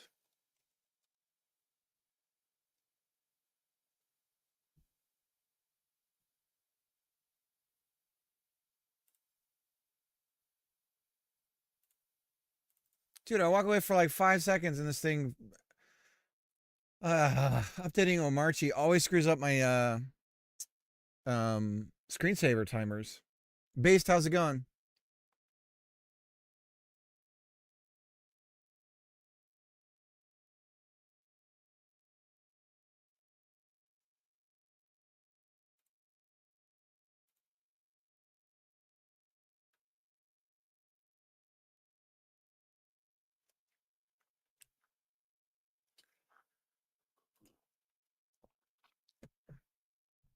All right. We're back. Now, yeah, we've got our vector, and now we need to do the size stuff, right? So I guess what we can do is the start, set end, and start position stuff. Let's move that over into the editor controller. And let's go ahead and take the 2 values that we need from it. Put them here.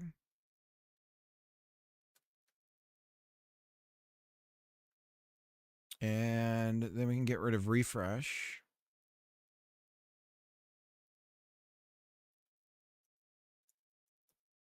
Position start and position end. And then really setter for size.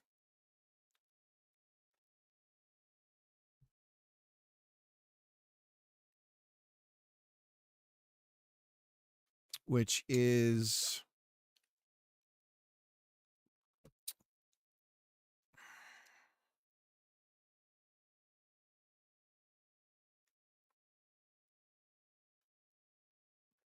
these two.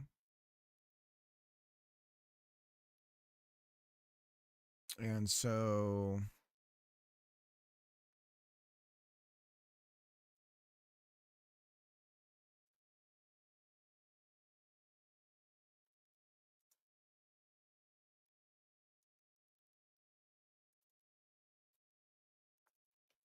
marquee size.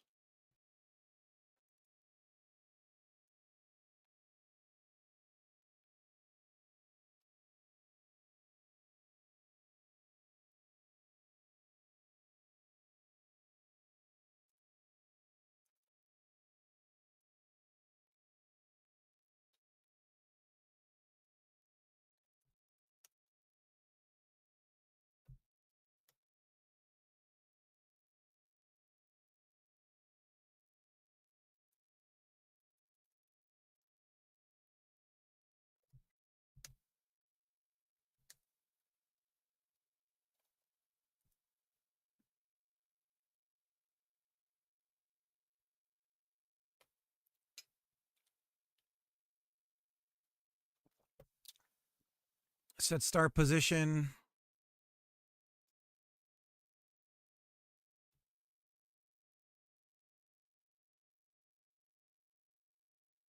Goal position.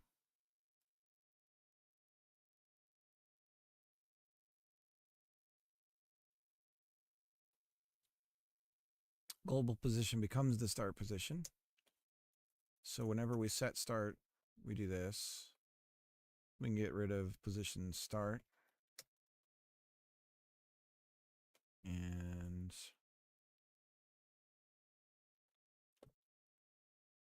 position end.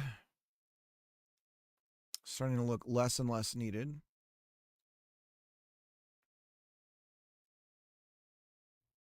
Marquee global position equals value here for end position. Subtract this.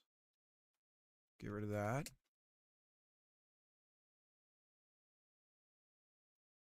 And this needs to be a vec3i. Okay.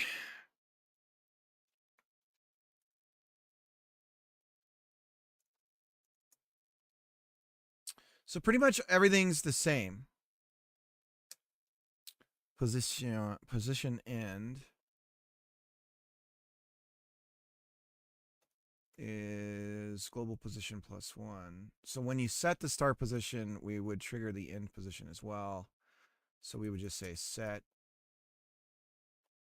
end position, and we would go like this.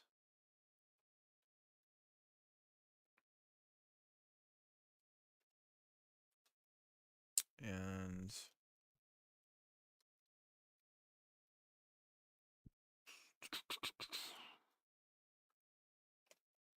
okay.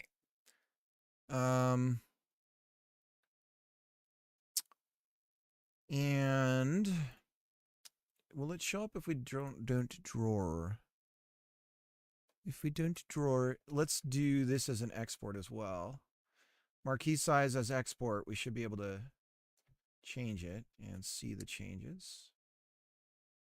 And this is, I guess that's under UI. And so, marquee size. There we go. Okay. And then if we do negative, everything's the same. Okay. Let's give this a shot. Show me potato salad. We're going to go ahead and change this type to...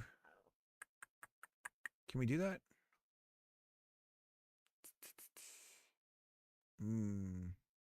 Make local. Detach. Delete. Goodbye. Okay.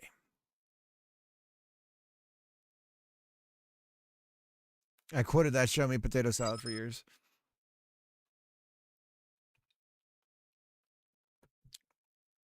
That was way back when I worked IT at a bank. I was saying that all the time. Couldn't get it out of my head. Because anytime I had to do something and I wanted to see the result of something, show me potato salad. And then if it worked or it failed, it would still make me happy. Invalid access, invalid editor 94, physics process 94. 94 GG. Debug draw. Invalid access to property or key. Thanks for being so specific. This is Marquois. I think we have to update Marquois. Oh, Marquois is no longer... It is simply a node 3D now. It is no longer a Marquois. And then we have to update Marquis. Marquois. Let's save. Is that part of our problem? There we go. All right, let's go over here and try and select something. Oh. Oh, yeah, I deleted everything. Okay, fly. Edit mode. Uh-oh. Uh-oh. Oh, are we doing physics twice? I bet that's it.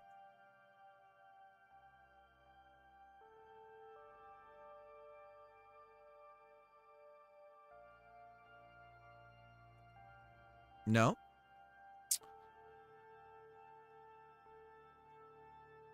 Oh. There we go. I had the, you know on some keyboards you have the function switch? I had it on the wrong doohickey. Non-existent function. 174. 174 GG. Marquee set position. Set marquee position. Oh. Yeah. Okay. So we're doing some things twice here. So these guys can now Go down here. Whoops. Whoops. There we go. Ba-ba-ba-ba. And set marquee start position. Okay. And end position.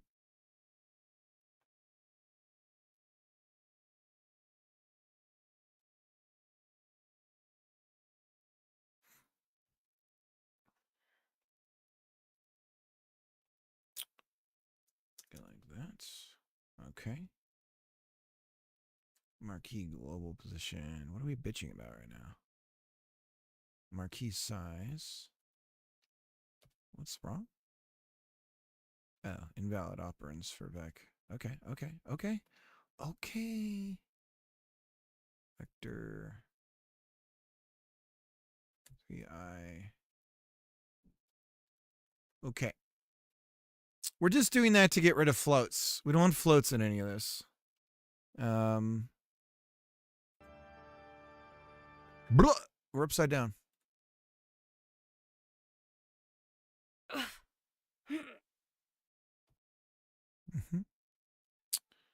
Insert, insert. There we go. Bloop. Then we go up. Look at that. Okay. So exact same thing we had before. Now we're using debug draw. Although we're off a wee bit. Now it's purple. Now we can set it to be any color, so we can indicate when some state has changed on it. Like if we're going from copy to paste or whatever, I guess, right? Okay. And it is slightly off. Let's double check. Get rid of that. Get rid of that. Set marquee position. Set marquee start position. Edit block piece global position. How does edit block piece get determined?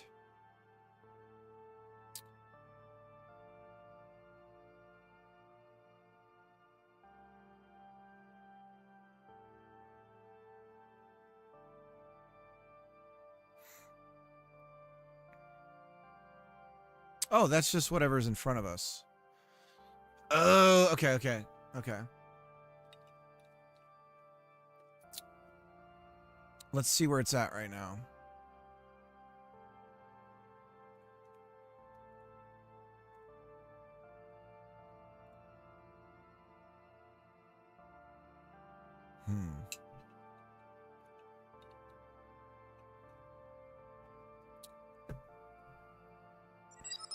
That's not the global space, though.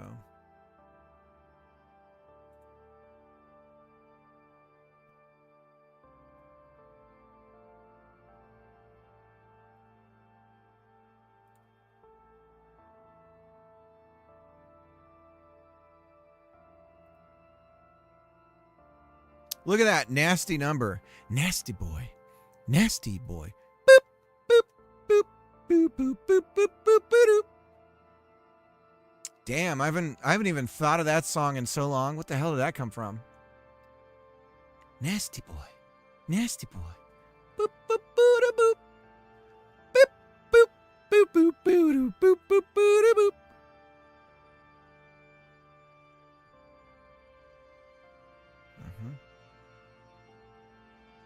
So we go boop. And there we go. Boop, boop, boop, boop, boop, boop, boop, boop, boop. Nasty boy. Nasty boy. Bloop, bloop, bloop, bloop, bloop. Bloop, bloop, bloop, bloop, bloop, bloop, bloop. Okay.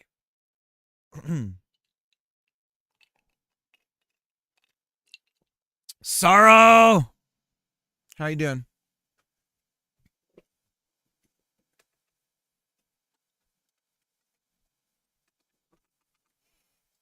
Oh no. Where did my code go? Ah! Bloop, bloop, bloop, bloop, bloop, bloop, bloop, bloop, bloop, bloop. Nasty boy. Nasty boy.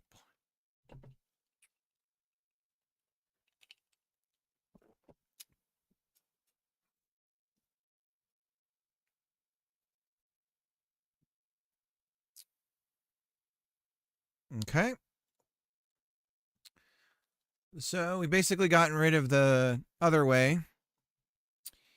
And we can say Marquis State.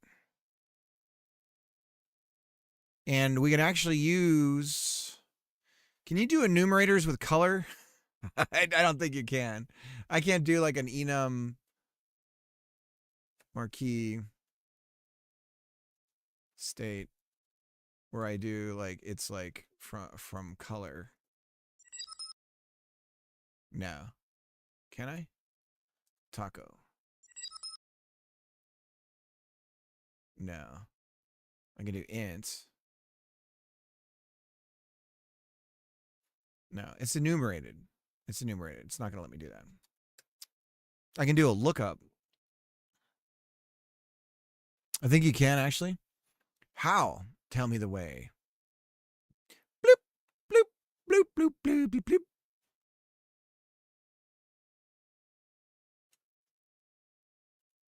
Discord or Godot.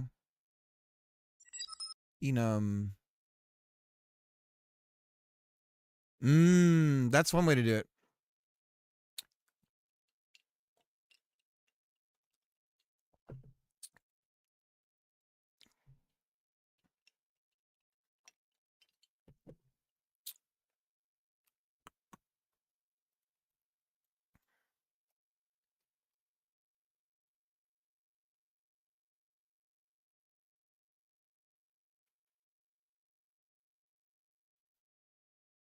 Okay, let's try and copy and paste something again. Let's get rid of the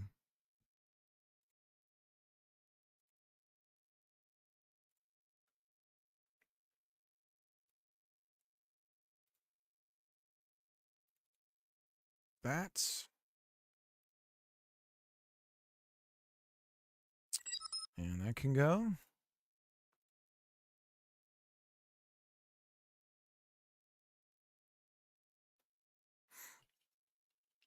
No problem. Don't worry about it. Editor. 156.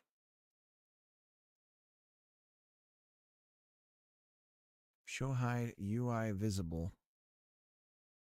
What?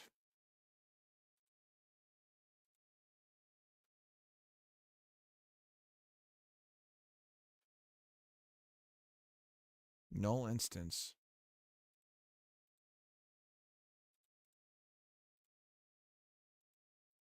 Whoa, what the fuck happened? Oh. It's like, what? It's right here. What's it bitching about?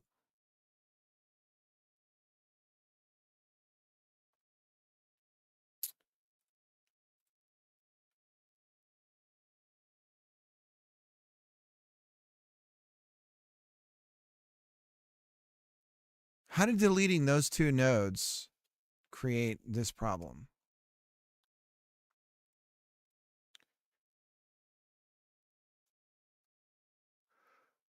Chicken. Oh. That would do it. Is that what was doing it?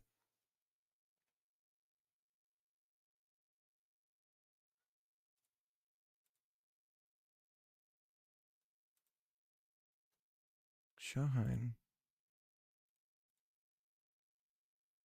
156.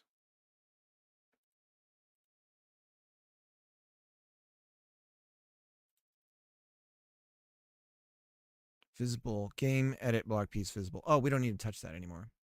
As a matter of fact, is there anything that's referencing, what is referencing game? Because it should only be, okay.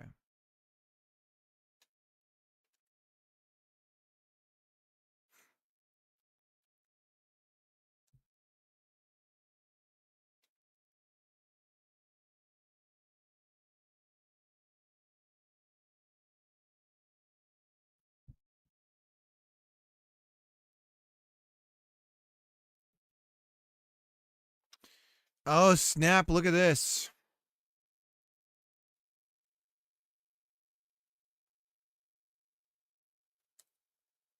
Okay. We can fix it.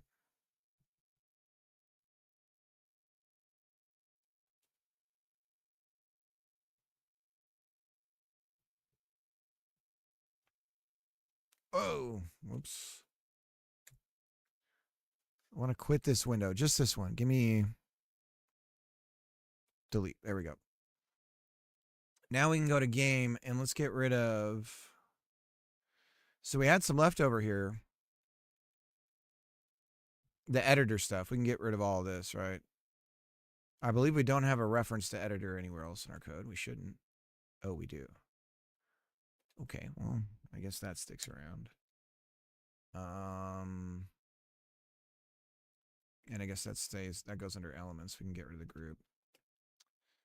Okay, so now if we go over this and we just change something, we should see a busted. And we don't. Stupid LSP, man.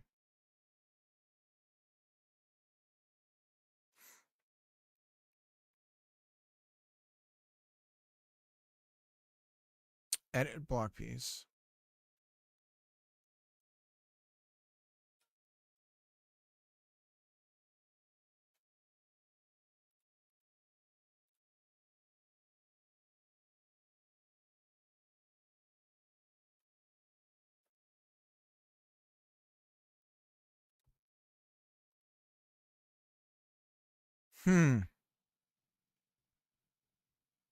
So it just doesn't see that it's not there anymore.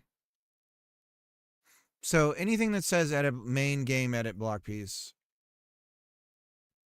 essentially should just be us. So how about we just rename?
Okay, so they're all been renamed. You think it's busted? 140.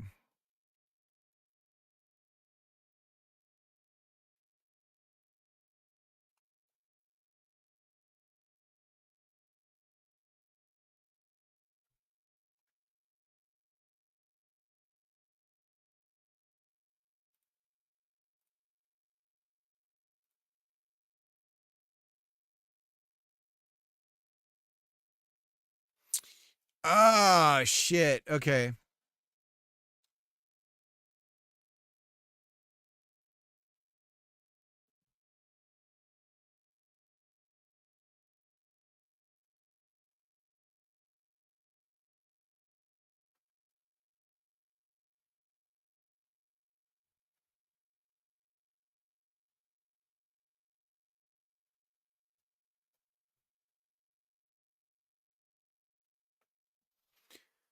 Okay, so we're going to change edit block piece. We're going to rename that here because we taught 2 edit block pieces because we were merging 2 different systems together.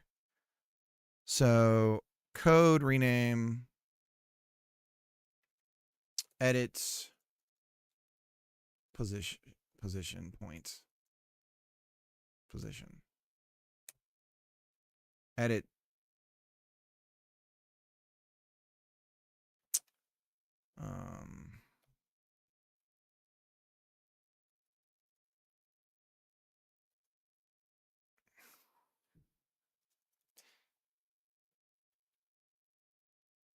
edit place.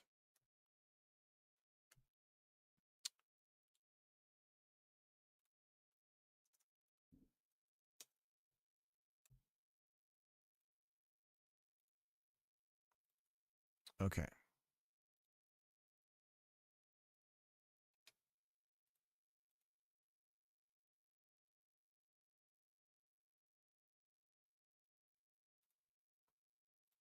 So we have edit place. Now we need the block piece, which is block piece.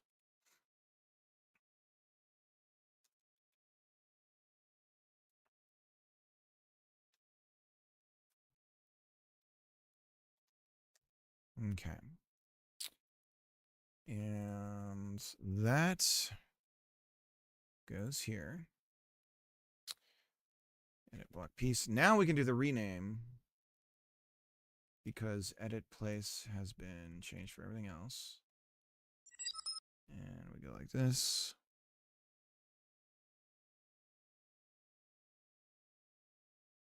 Cinti assets, modify them slightly. Can I get them to be not so recognizable as Cinti assets? I'm not familiar with that. I'm sure you can do it, Greg. You got this, bro.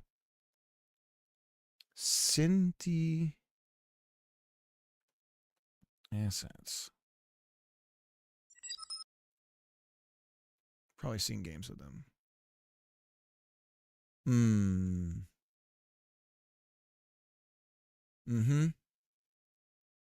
Oh yeah, all the flips of like sim games. It actually doesn't. Am I crazy? But doesn't the drug game use it? Mini.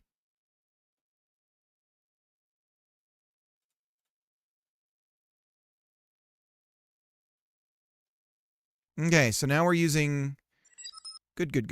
Let's do a commit because we've got quite a few things that we put in place. Schedule 1. Yeah, maybe.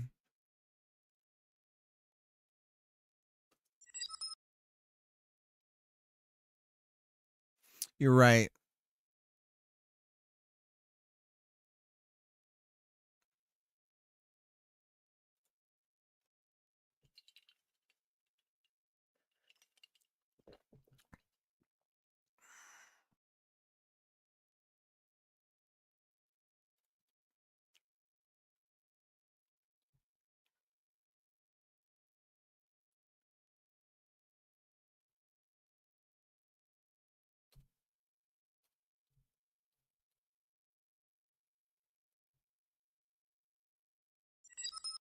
Refactor. Editor control. Refactor. To be 100% standalone. Using debug. Draw. For marquee. Okay.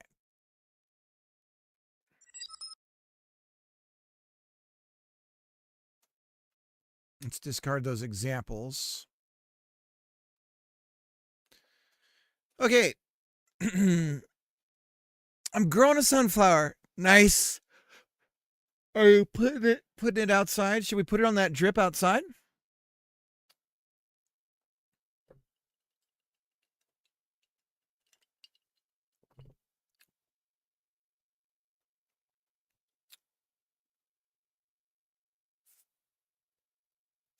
Okay. Let's try copying and pasting again.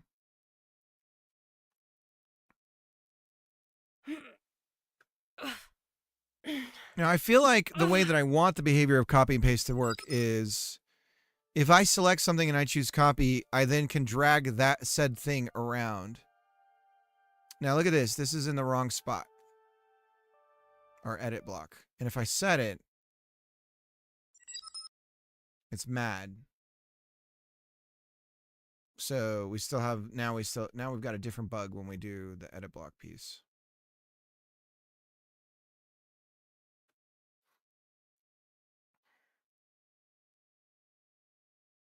Huh? Look at this. We're turning it into a Vec3i.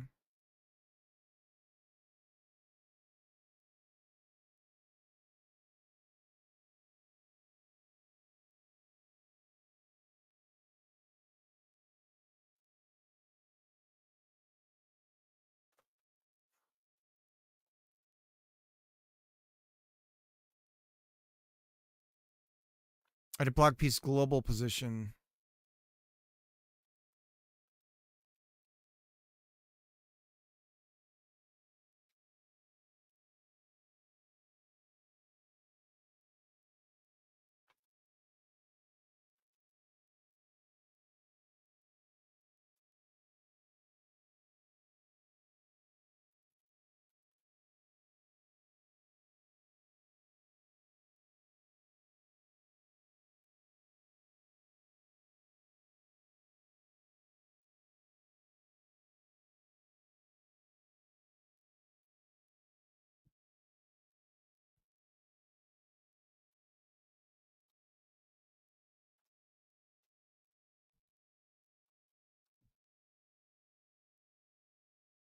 I don't think we need the offset for the room outline anymore.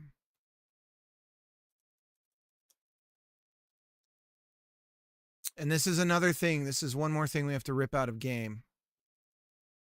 And put, and actually, now we can use the box thing again we can use the box 3D stuff to do the room outline as well.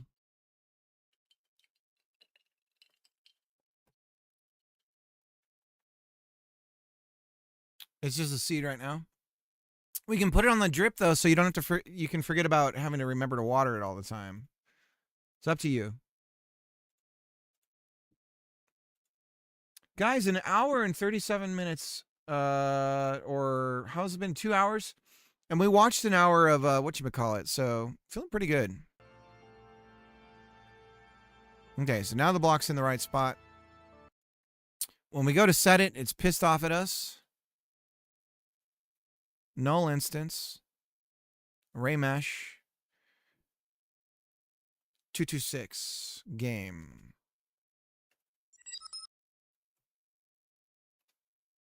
Type comes from the method call of add block. Add block gets called here. Current edit mesh appears to be unhappy. Current edit mesh.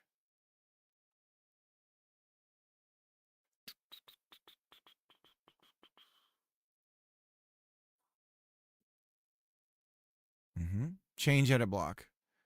Edit block piece mesh. Get mesh item. Current edit mesh. Do we just not have one? When we go into... Oh, we do. Mesh with type array mesh on object-based null instance. Null instance. Now, is it possible that mesh library is busted in game? Anything's possible. Zombocom. I'm using a dropper to water it. Oh my gosh, delicate stuff.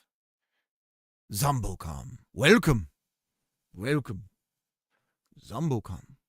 Anything's possible at Zombocom. Zombocom. Welcome. Welcome, Zombocom. Zombocom, welcome.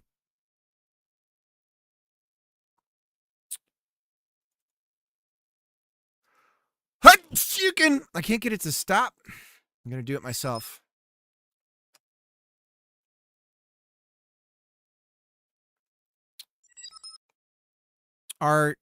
Most people don't seem to like them.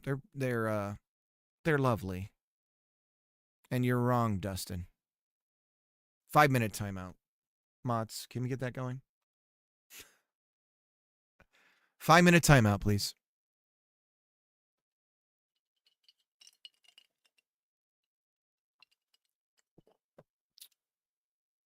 I don't appear to be able to move my mouse around. There we go. That was weird.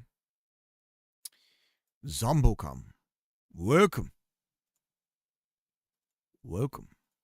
Zombocom. Zombocom, welcome. Let's run it again. Go to edit. Place the block. Now it's working. It's off, though, as you can see.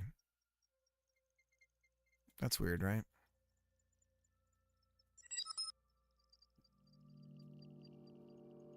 So now our translation into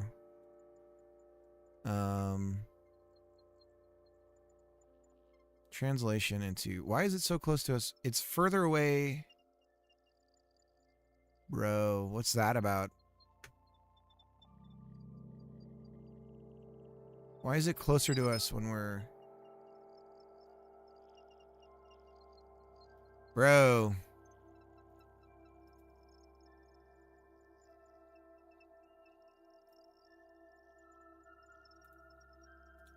Let's just add a mesh.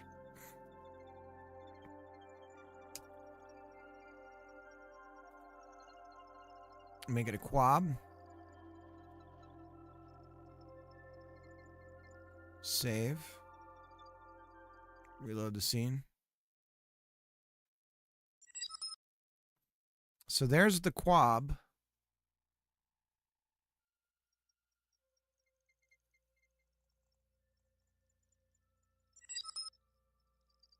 That's confusing, right? And if I place the quab, we're placing it in the wrong space. And also, we can't get rid of it. Cricket's really breaking things right now, boys.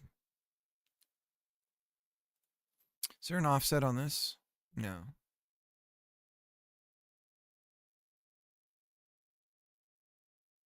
I clipped yesterday when you were playing Hollow Knight. When you copy and paste stuff like that, we can't see it, Minnie. No.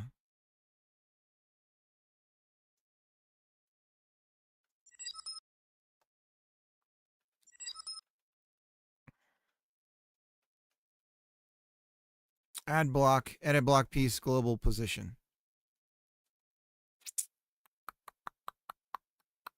See, that's a problem.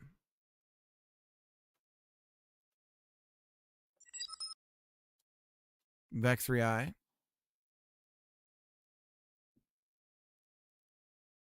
Because we've snapped edit block piece. I mean, that seems okay.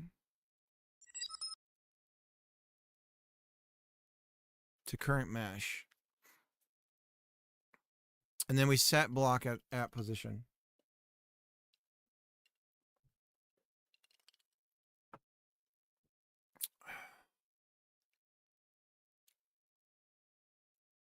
Block piece.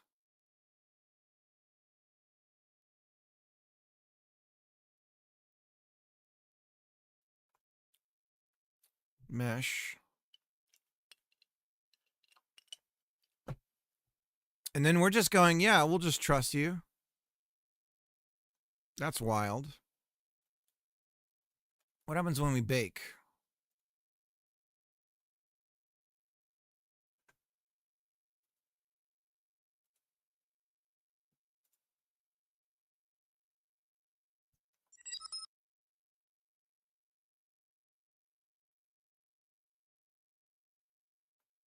Oh, that's a lot to do, Minnie. Whoa!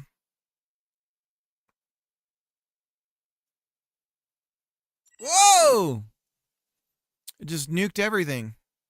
The hell's going on?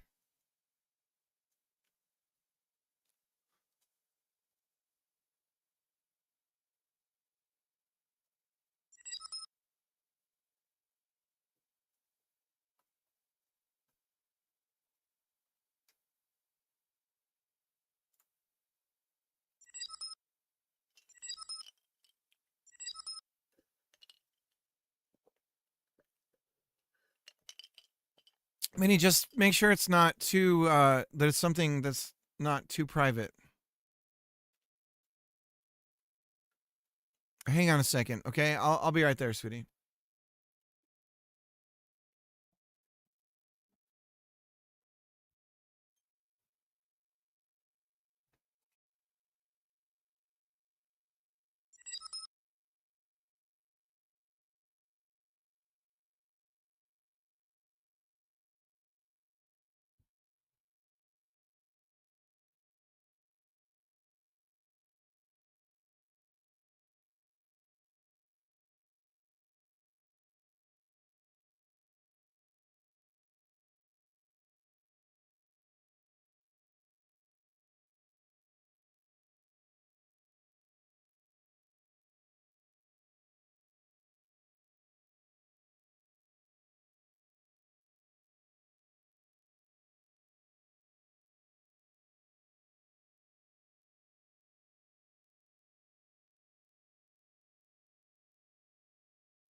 All right, sorry about that.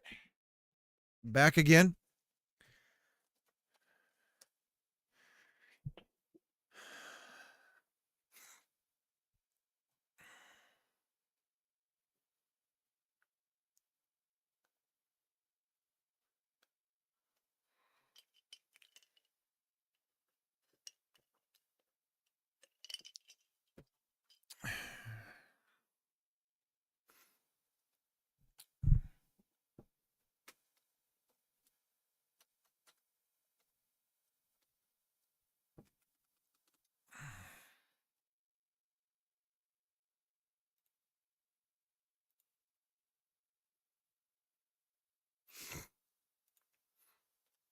Um,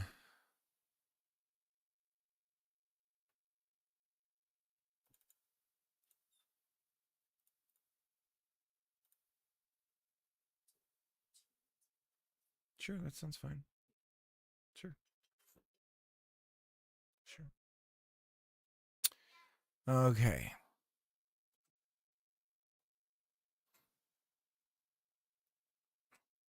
Everything is held together very poorly right now.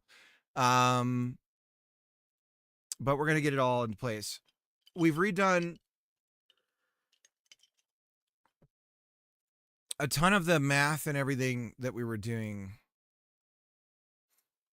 Our line count should be smaller. Nope, it's bigger, but that's probably because of the add-on.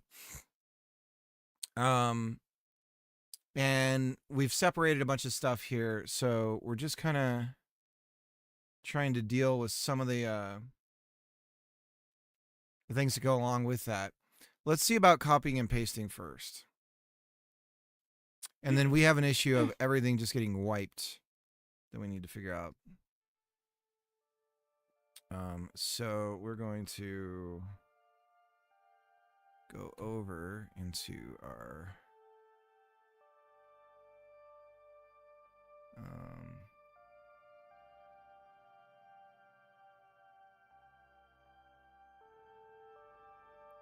so if I start here and then we bring it over here and do copy. Invalid access to property size 172. GG.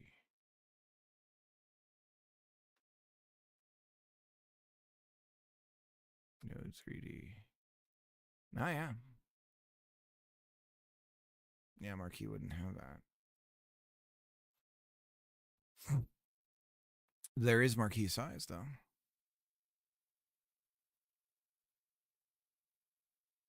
And we could actually create a bounding, do the bound access line bounding box as setting the marquee size, but we're not going to do that.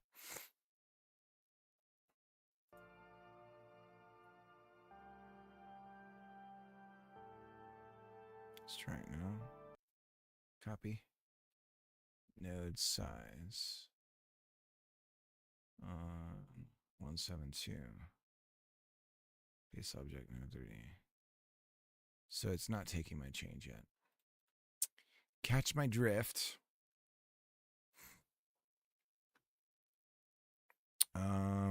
Insert. Everything's jank. Copy. Go over here. And it's not to the bottom. One more. Go like that. There we go.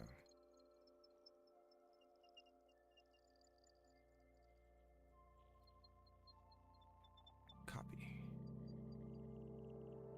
How many blocks did we end up with? Oh, who knows? Quite a lot. Let's do...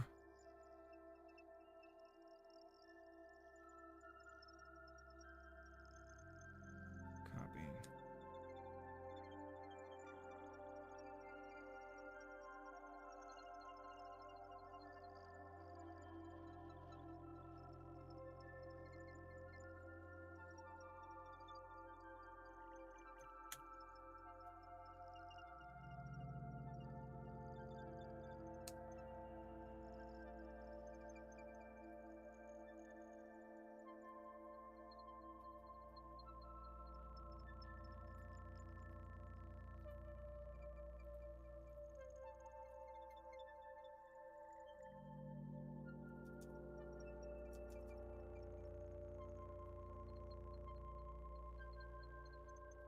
Copy.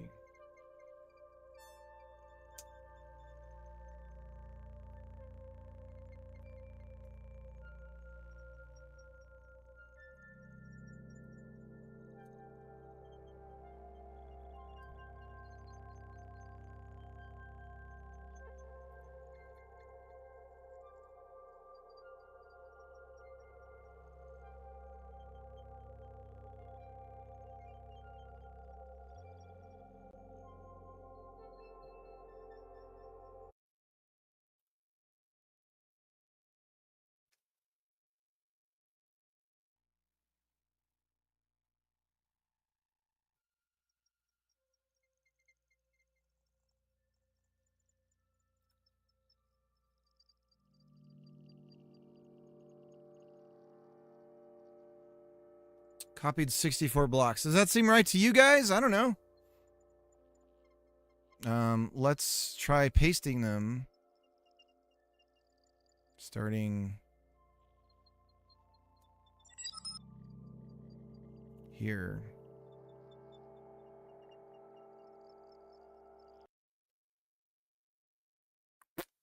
Paste.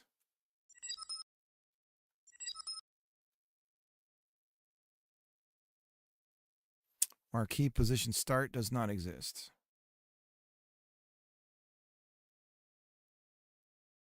It's just global position.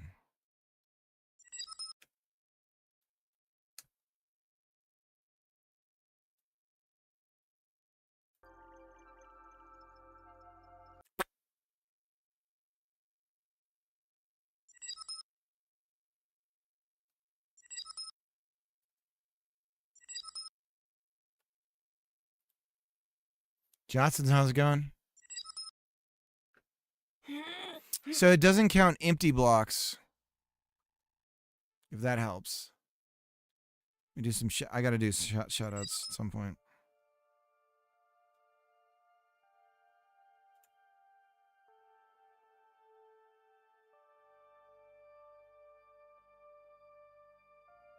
Copy. And then what I want to do is when you're moving around, you literally see the blocks. All right. I think visually that makes the most sense. And then we set our start position there. And we paste. And then what happens? Oh, do I need to set end position as well? Start. End. Oops. Copied 0 blocks. Of course we did. Wait a minute. Did something there.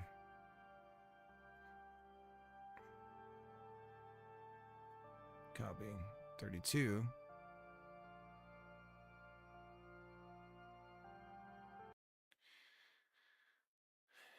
And did we break everything? Probably.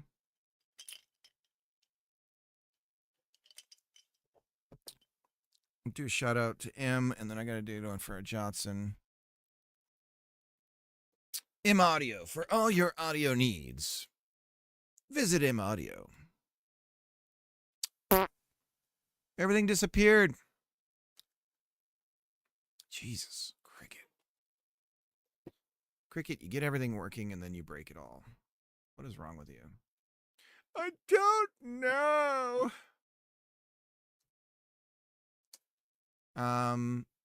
Okay, the problem is the naming of our file. So let's go to resource map. Or is it resource room? And we go save path. But if we need to be new to you, must see TV.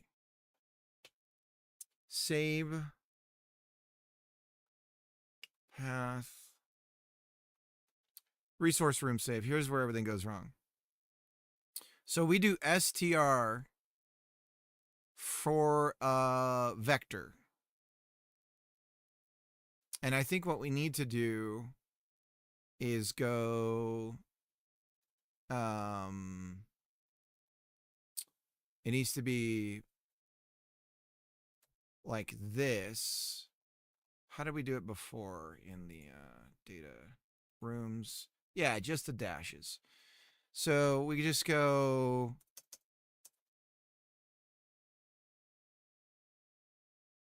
room from position var room position vector 3i equals this.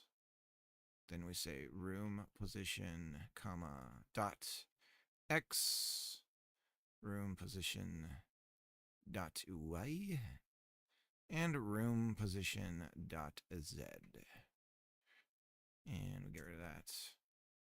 And so I think that'll fix the formatting of the file, which may be why everything is disappearing. Mayhaps that's playing a role in it.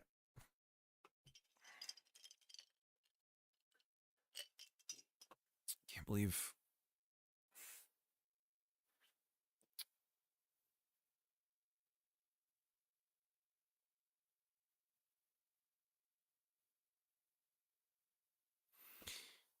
okay, here's the deal.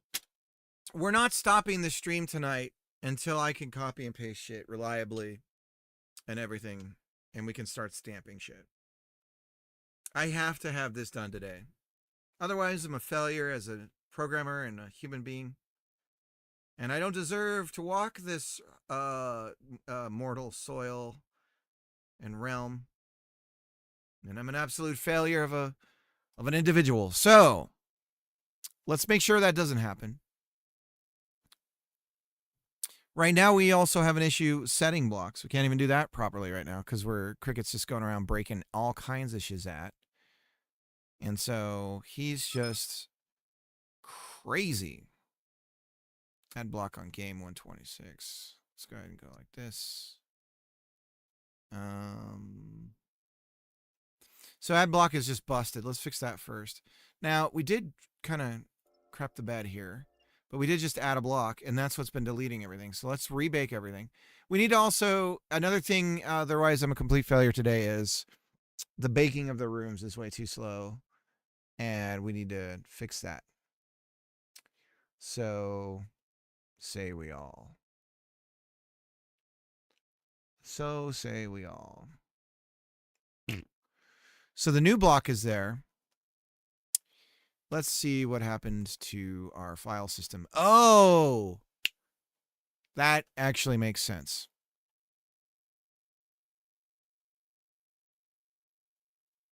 Now, let's do this.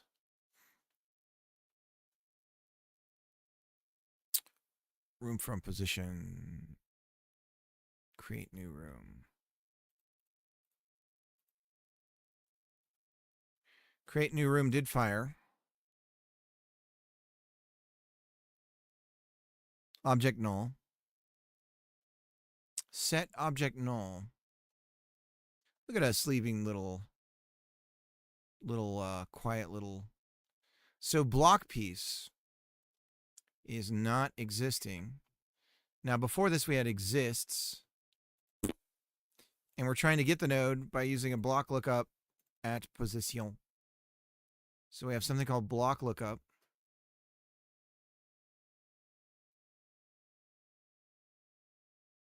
And that's just a good old dictionary in a really weird spot in our code. Let's put that where it should go.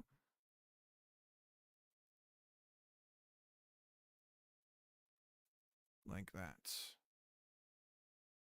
And okay.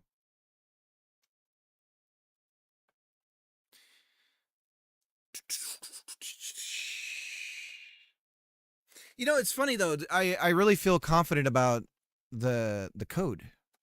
Like I've got everything. I just moved fast on a lot of this stuff. This is like vibe coding. Is this what it's like to vibe code? Where you're just like, wow, I just broke everything. Except I'm doing it. So what's that called? What's it called when you do it? There's got to be a name for that, right? Not really. There's not really a name for that. Just being an idiot.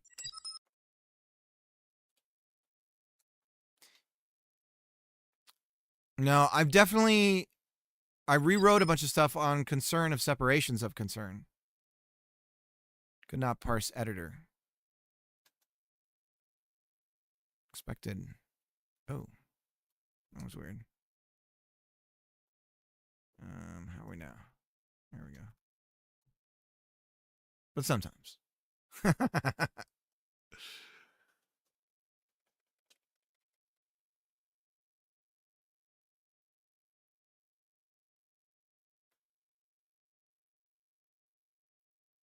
So yeah, I figured out how to run a local model Gemma on my computer that can do it, and I'm setting it up so that my daughter and if she needs to talk to an AI for anything, because it's in everything now, that's the thing that she talks to. Yeah, Gemma 4. So I've got it running, and then it was like, how does this work? And I figured out I didn't know, about endpoints or anything like that. So I was like, oh, okay. And then it's like, well, then she needs a thing that can talk to the endpoint, and so I had to figure out what that was about. So I'm getting it all figured out, and so she'll have just like a private local LLM she can use. 12B came out yesterday. Literally yesterday. Wow. Okay. Is that the still, so 12B, so that's I would recommend the unsloth versions. So do you have a link? So which one is that in the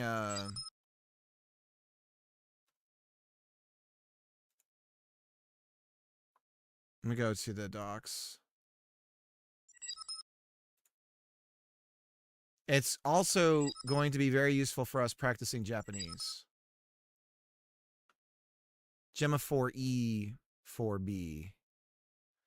See, I don't know that I can. Oh, that's very new. I don't see it in here. Oh, 431B. 4-bit. Gemma 4-bit. So this is, I'm using, it's one of these. I'm not sure which one. It was like about 6. So I'm guessing it's this one. SPF 40.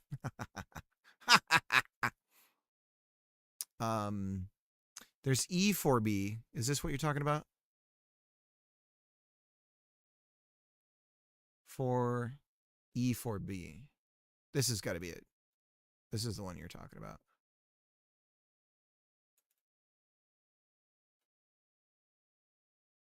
Unsloth versions. I'm going to check my facts. Okay. Yeah, my GPU is what?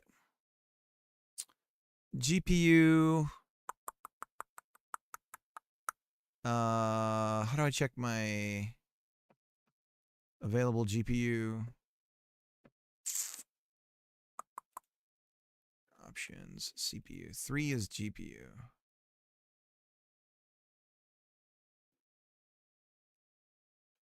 NVIDIA and Intel. Where are we? Ryzen. Net.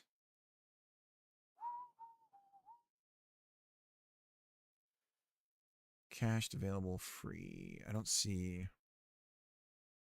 the GPU memory here at all. To CPUA. CPU, GPU. So 3 is GPU. 2. 3. It's acting like net. Mem. 1 is CPU. So that's CPU. How do I show GPU? GPU.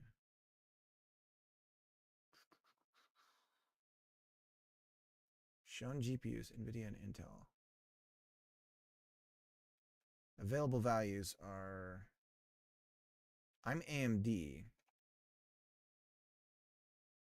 Shown GPUs are NVIDIA, AMD, and Intel. So, but I still don't see it. Anyways. Since when are you using no AI? Oh, no, I'm talking about for my daughter.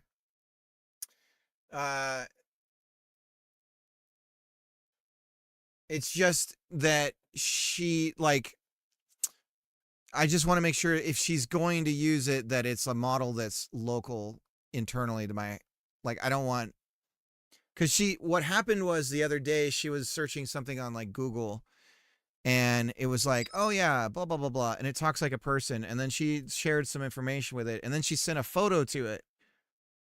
And for me, I'm like, oh my God, no, no, no, no, no. So I'm going to host something locally for her. To try and keep her, but no, for the dev on my stream and stuff, I'm not touching it at all.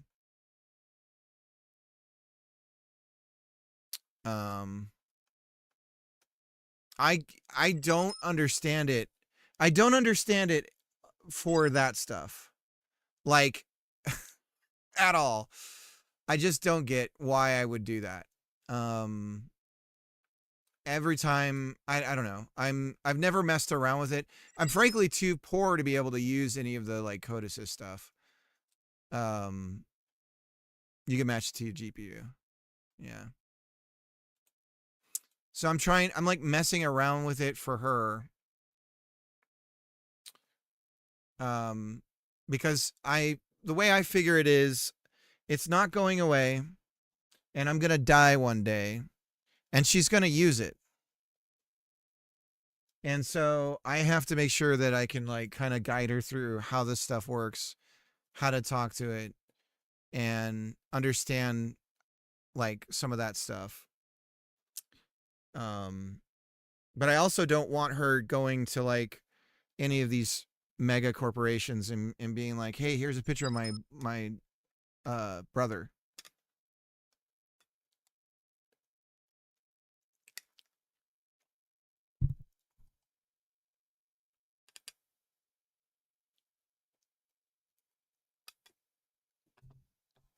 But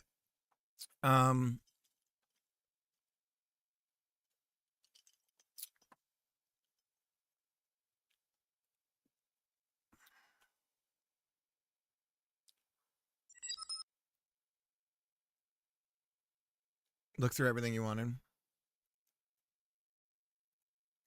Yeah. Okay. I don't know. It's weird. Like I personally can't stand it for trying to use it for anything. The problem I see with it is like, oh hey, write this code for me. And it's gonna I would be spending more time being like, don't do this, don't do this, don't do this, don't do this. Like, don't do it like this. Don't change this, leave this alone. I think that it probably for writing code, I don't know, I've never used it for that, but like I feel like it would be like for very small modular things. Professionally, I have to be able to advise clients. Yeah, that makes sense.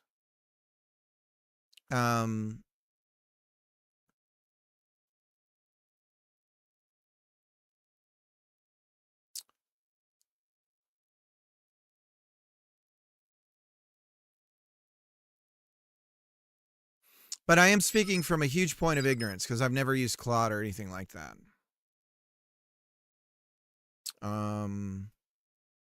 Okay, we're gonna get rid of this.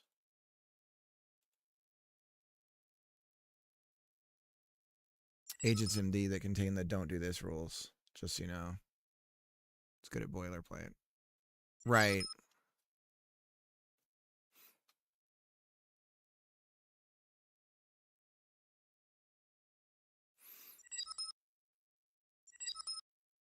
Well, we're past that. Yeah, you can set up rules that it should follow. We are past that. What do you mean, Wixer?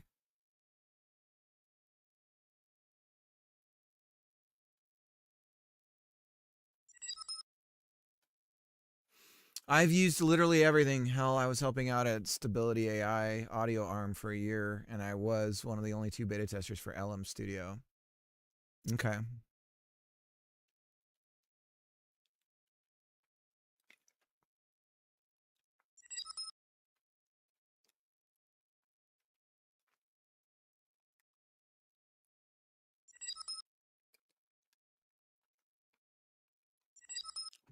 The Anthropic blog posts.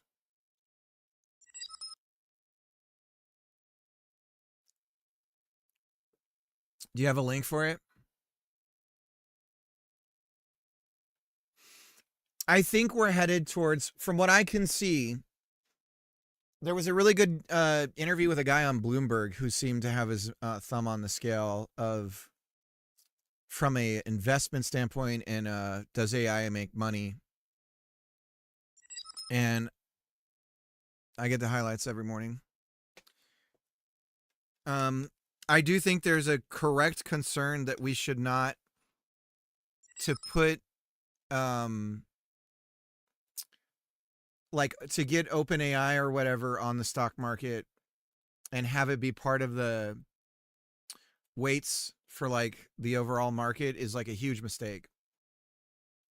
Is it whatever Sam Altman's is? Because we're going to be left carrying the bag when it all fucking falls apart.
The unsloth versions really are the best.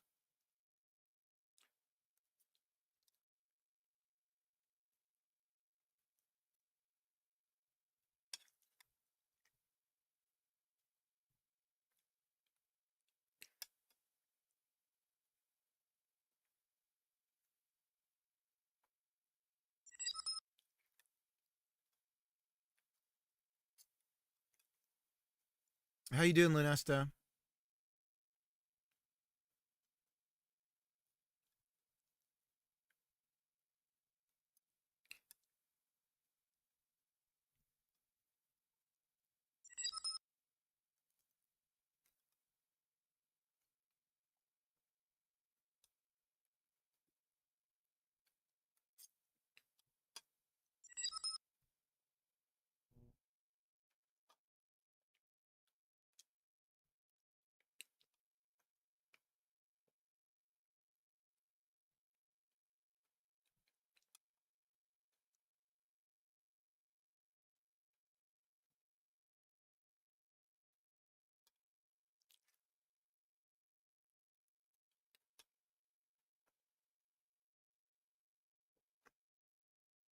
The only problem I have with these things is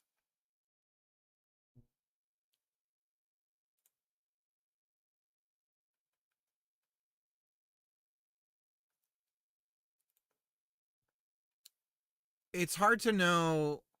It's just that there's so much bullshit with a lot of this stuff. That's like, this feels like when cops are like, we investigated ourselves and we found no, you know, no foul play. And it's like, oh, that's a nice trick.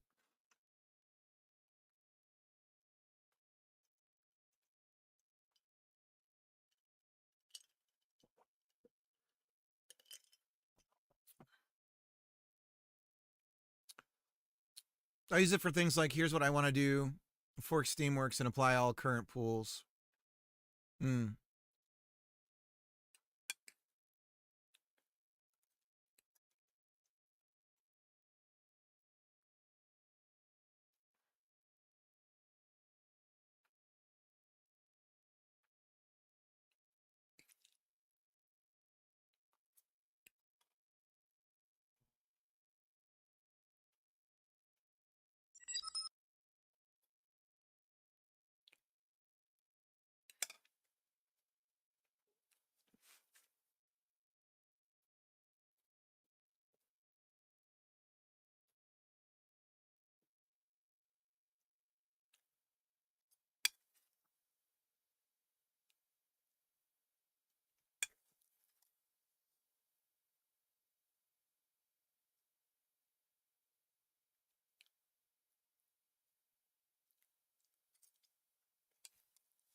I don't know. I mean, I find a lot of joy in programming, and I don't find a lot of joy in looking at someone else's code.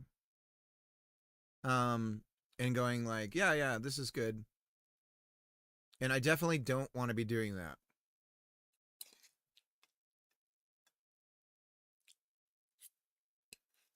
Extremely repetitive stuff, yeah.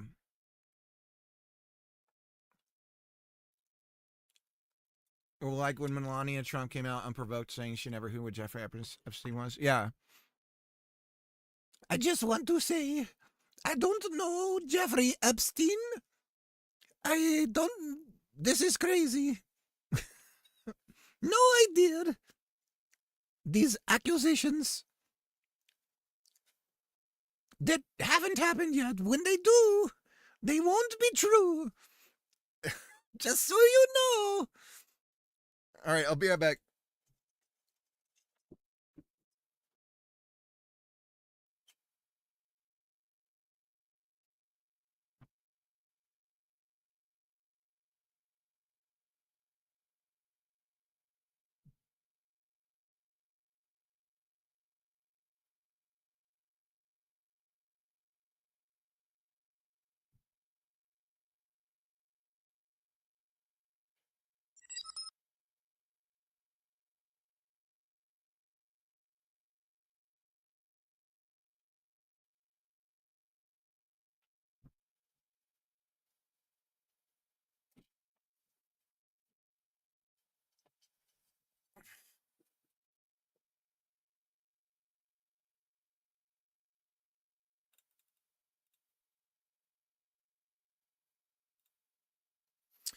And those 10 pictures of us hanging out are clearly, yeah.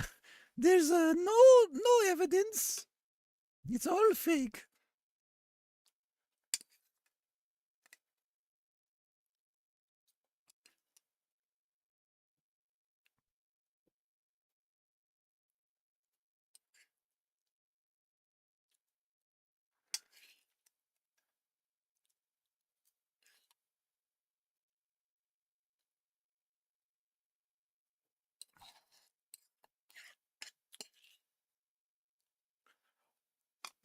I mean, I think it's good at like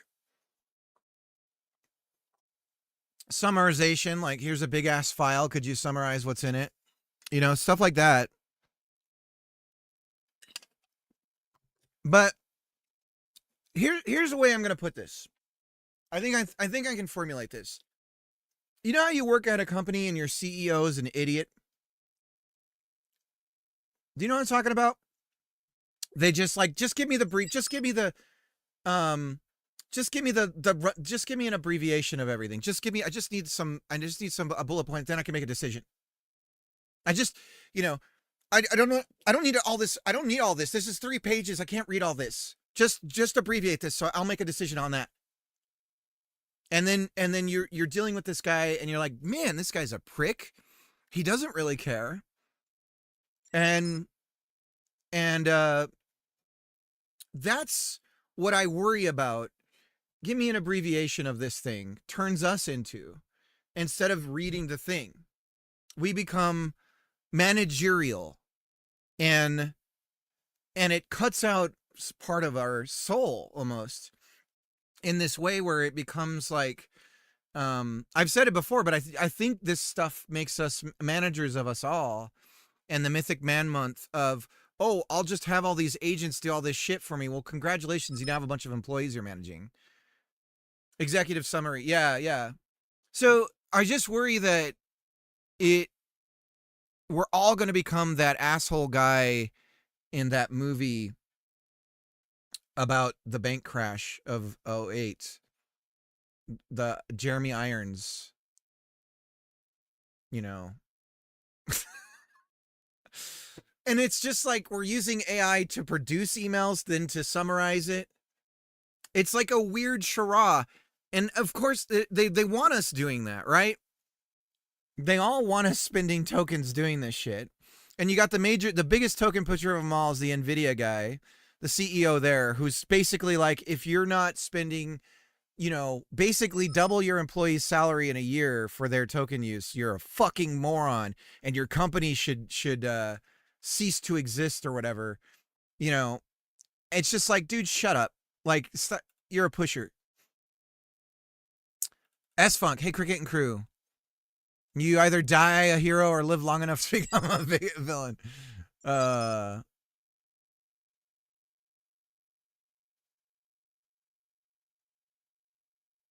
mean, there is a difference between vibe coding and just make this, don't make mistakes. I'm an artist, not coder. Yeah. But I don't know. I just think that, and then there's the whole, like, no one's going to code anymore. Like the Anthropic is like, no one will code anymore once this happens. And it's like, oh, okay. I guess no one will paint anymore once no, that's not how this works. I get what you're saying, but that statement is ridiculous. The movie Office Space wouldn't exist because he'd have used AI to make his TBS reports. Did you get that memo? What's the point? What's the point of even reading the fucking memo if the AI is going to do it for you, summarize it, and like, what's the point? Why not have the two things talk to each other at that point? I don't know. It looks like we're headed towards a future of very joyless work. I'll say that.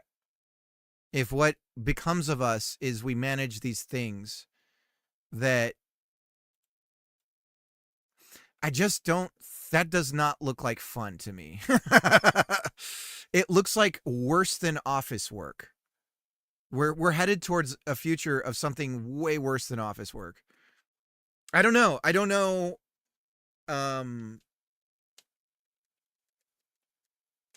But my current running theory is that there's going to be a major regressive period on all of this when the venture capital runs out and the bill has to come to get paid, right? And it's been years of negative. And I think when that happens, what we're going to see is a select few will get to use these really heavy models in workplaces. There'll be experts that can do that stuff. And then as always in IT, the ones who will win are the consultants. This is going to breed a whole new industry of consultancy. And those guys are going to come in and tell your CEOs the feeling of power. I'll check that one out.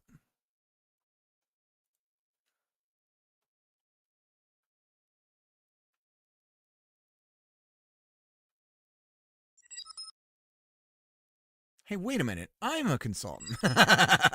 This is slander. That's me. It's literally me. Always seems like once the Fortune 500 companies start integrating the tech is when the product becomes worse and more expensive. I guess the other thing that really bothers me about it is they went straight to how do we get people hooked on this shit? Straight to ChatGPT. Straight to let's just have people talk to this. Isn't this cool? Straight to that. Bam. And now they're trying to work the problem backwards of, okay, but actually how do we make money with this? Man has forgotten, in the words of Future, man has forgotten maths. Well, that's because they want more data. Exactly. You got to feed the beast. I don't know, guys. My biggest concern about it really is, you know, if we're really concerned about, you know, some people are really loud about their concerns about like growing sort of fascist tendencies, right? If we're really concerned about this, then we really don't want these things to exist because we are basically setting ourselves up for, I mean, you know, it's that cliche. It's literally 1984. But we have things that are really good at transcribing our speech into text, and then we have things that are really good at taking that and turning that into summaries and like threat levels and stuff like that. You've got the FBI paying visits to anybody who's protesting this shit and is vocal about it online, paying little visits and saying, oh, somebody told us this seemed like a threat. You know, shit like that's starting to happen. And it's like, this is, why are they protecting a computer? Like, that's weird. What threat? A computer? What are you talking about?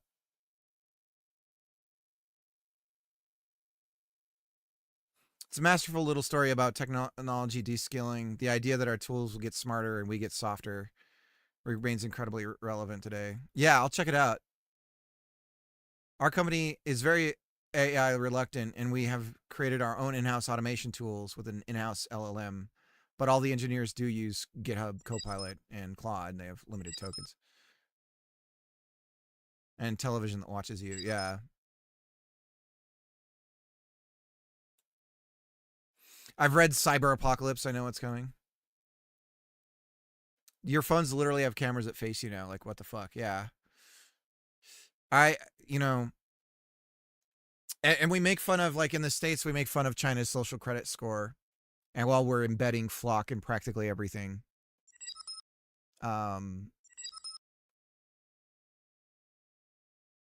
It's a good novel.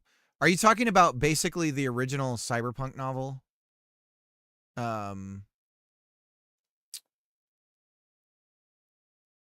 But again, I think a healthy distrust and a healthy but I mean, I was saying the other day with the Gemma models, it is wild that essentially in a couple of gigabytes you have somehow compressed all of recorded human words into a single system of which you can draw and extract upon it a recreation of all of our knowledge that was writ, and it can still identify things in images as well and speak multiple languages. That's wild and really fucking cool, right? You can't deny how crazy that is. Robo-Apocalypse from 2011. Read it. Don't let the kids read it. Dude, man, the stuff from Boston Dynamics is terrifying. The dogs one, I mean, it's crazy. You go back to Metal Gear 4 and Kojima was already like, yeah, this is going to be how it's going to be. And I mean, Killbots is a disturbing possible future for sure, because Neuromancer, yeah, that's the OG. But Killbots, like the idea of robots that can efficiently target and kill and shoot faster and straighter than any human could ever is a terrifying thought, especially for policing. I mean, we're turning into like, it's going to be Judge Dredd soon. Did I watch Murderbot? No. AI, at least what we have now, can only look at history. Can it truly create something new? Yeah, and I think that's not even worth thinking about, really, Todd, because I think we're all on the same page that it's only gonna, you can only slot machine creativity with a computer, right? We all know the problems of RNG and stuff with computing. So, like, you can only grab from chaos to create something new, and so you have to RNG that. And I don't know what that looks like with like an LLM, which is already doing that basically. Okay, I'm not gonna like, but I could build a robot that I've been able to build for a decade. My nerd buddy has been telling me not to build the drones I could build for well over a decade. Oh man.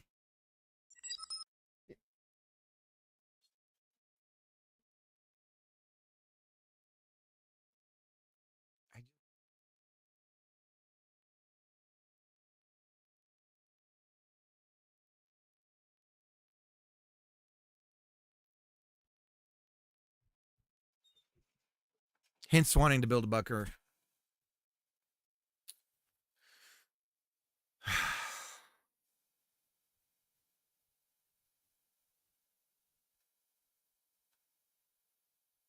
I keep meaning to watch it. It looks great. I'll have to check it out.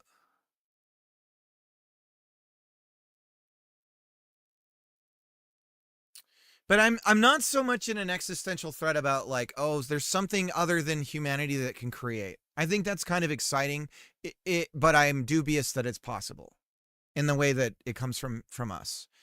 I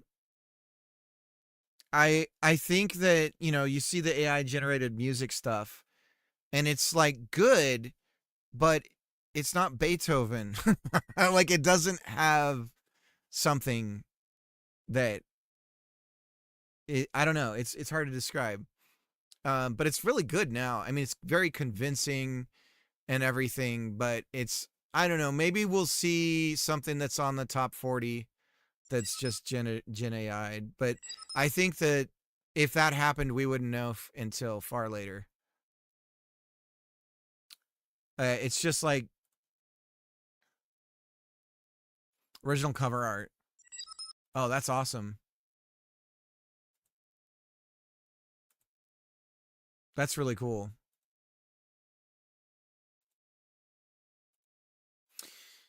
But yeah, I definitely think that our schools are already failing children with this.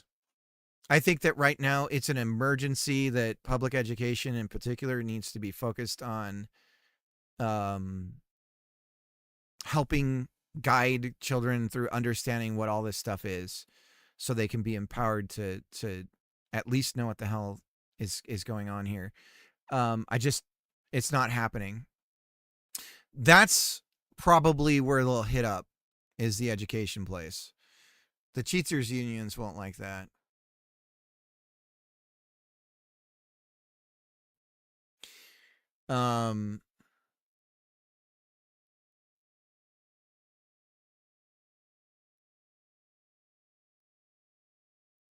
Data centers aren't people, right?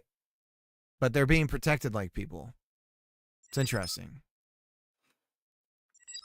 You have the full weight of the federal government protecting this stuff. It's really weird.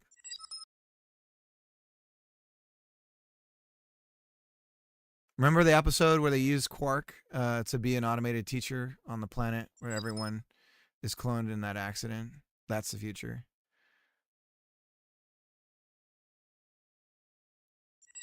Can you show me a meme about code, please? I literally made a text-to-speech AI 16 years ago for my kids. 16 years! Memes? We got memes in the Discord. They're not all about code. I'm taking a little break, apparently. I'm getting distracted. What do we got? Anything about programming lately? Oh, this is a good one.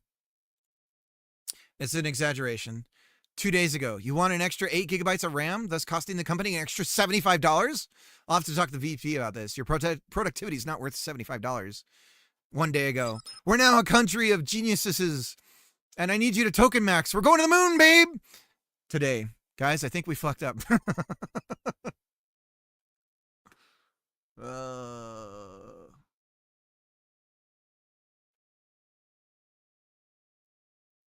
This is a good one. Parents, no, this won't affect our kid. JavaScript for babies. Meanwhile, kid, Toby, age 3, alcoholic.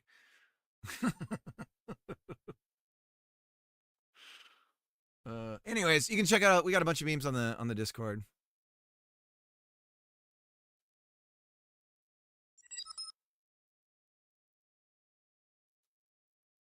So I can post a meme. Yeah, exclamation point Discord. There you go. If it's offensive, mark it with spoiler. If you think people might get upset about it.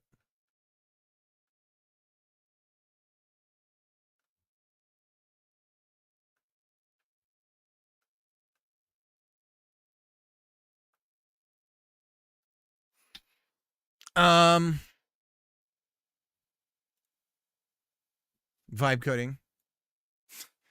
Haha, I'm in danger.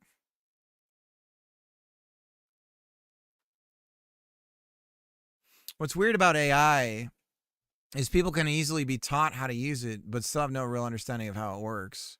We see it today where a vast majority of people don't know how vehicles work, but they can drive them. That's the old, Carl Sagan's book, Demon Haunted World. He talks about that, how we're a society that is reliant on science and technology, that is over and over again has less knowledge of science and technology. and it's a recipe for all kinds of bad things.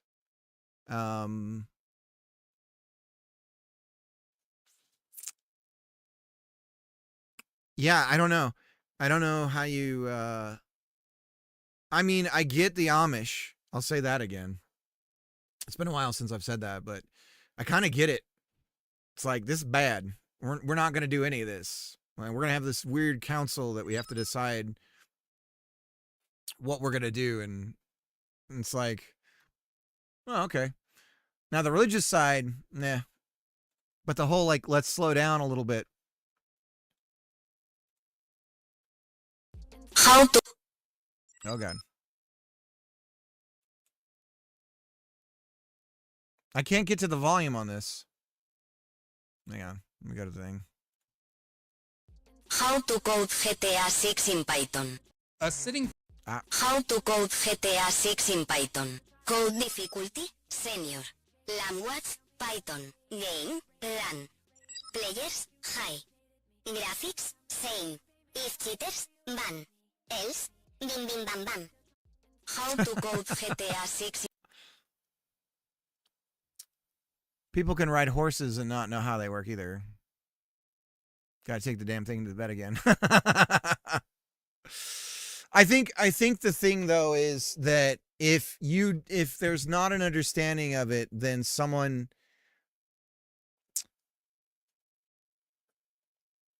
it's like you're joining Amway and you don't even realize it and you're at the bottom.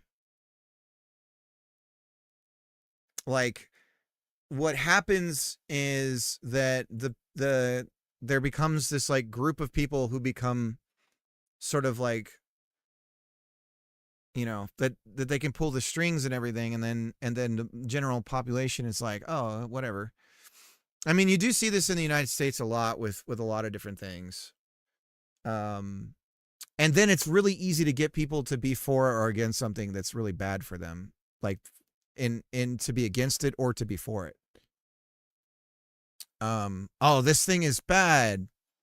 We all don't like thing.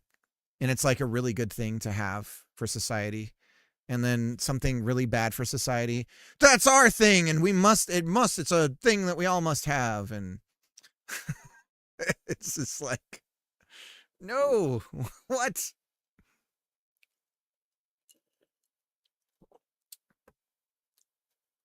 Anyways. I find a lot of joy in programming, and I don't want to lose that. I'm not going to let it be taken from me. God damn it. But I am an idiot right now, and I'm just having something that deletes my my worlds from me. Let's go ahead and we're going to go over here and just place a block, see what happens. Because I think I know now why, at least for the other side, that's occurring. So we're going to lay a block here. Create new room is firing. And that should not be. So let's go ahead and double check here. Create new room. Get room from position. And room cell. So this might be what's broken. Create new room 4. %S. Percent. Paste. Room cell. Go over here. Close this out. We're going to roll back this. And let's find out what room cell it's doing. And we'll figure this out. 6250626 rooms 6250626. Let's roll it back. Now it shows a bunch of deletes and one new. Okay, so we know that we're wrong here. So get room from position must be having a stroke.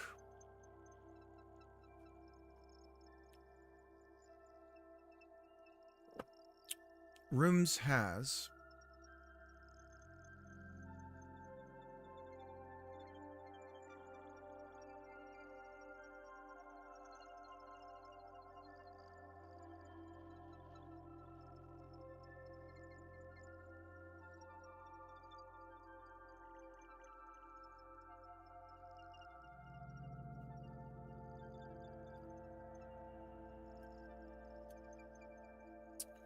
Room exists.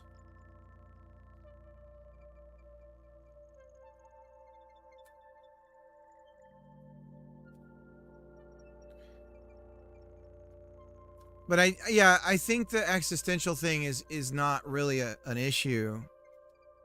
How do you make a game so blocks don't make the game lag? They don't have code. I'm very serious. I think the biggest answer, XFC, is to cull. So, you use like an occluder, and then basically it just looks at, is there anything in front of all this other stuff? And if there is, then don't draw any of it in the draw step. And that's how you would do it. That's like a big part of it. So the reason why I got rid of grid map is because it doesn't work with that. And so you see these little red boxes that are kind of hidden. Those are occluders, and basically the meshes that are inside of it, once I turn it on and get it going, this entire chunk would not render. And so on and so forth if it wasn't visible. And then further, we can be even smarter about it, and basically from the player position we can go, hey, just like don't even bother trying to show. We can make a bunch of it invisible, each of the rooms, if it's like really far away or whatever.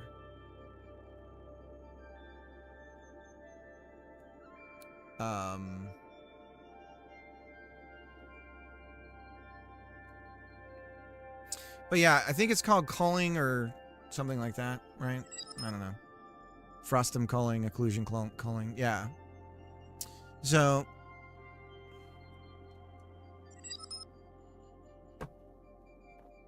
LODs, yeah.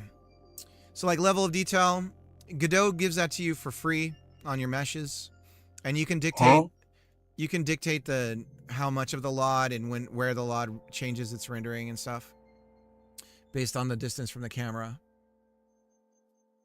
So level of detail, that's another thing. There's like a lot of stuff, but again, it just depends on the game you're making. Everything depends on the game that you're making. You optimize to the game, not to the, right? It's like, what am I doing here and what's going to be the problems with it? Does Amazon deliver stuff where you live? Yeah, Amazon does. No, Cal won't eat them. Mr. Pig might. But we put him on the lead if we know a package is coming, to keep him from chewing it to death. What are you doing? Oh, is this the thing?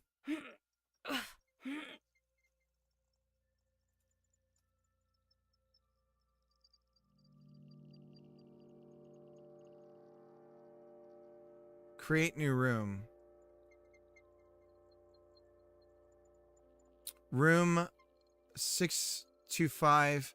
Oh, wait a minute.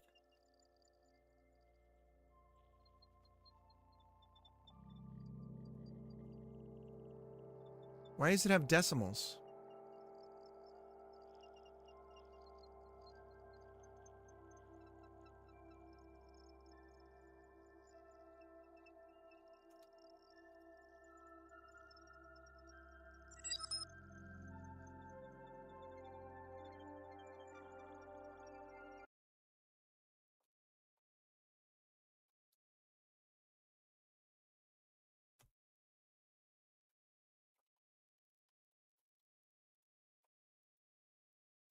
Get out of here.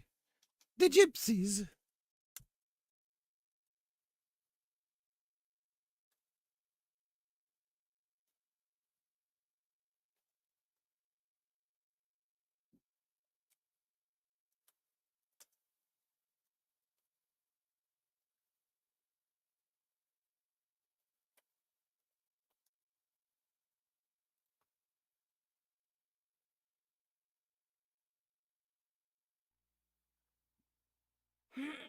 Jesus. I still have to send you a letter, and I got to send one to Bob. It shows 5. Look at this. Oh, snap. Okay, we found the problem. We got it. We got it. So get room from position.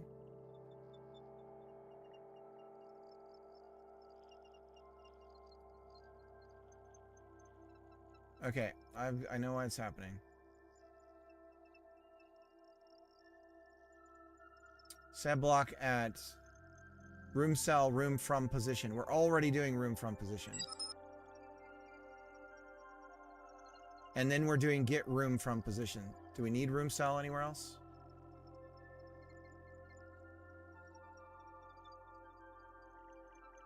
Get room from position. Do a search here real quick. What else is using this? Just us. Just us. How can we guarantee that it's not from global space?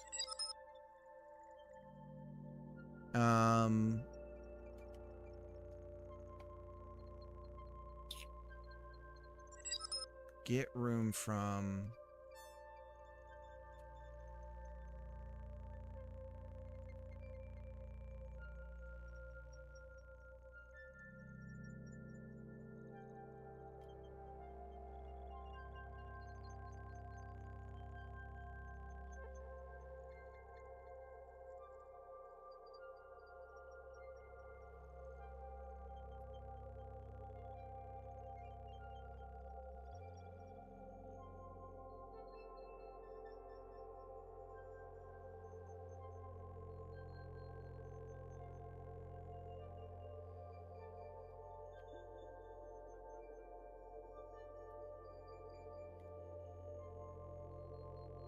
Estimated delivery is Monday. Jesus!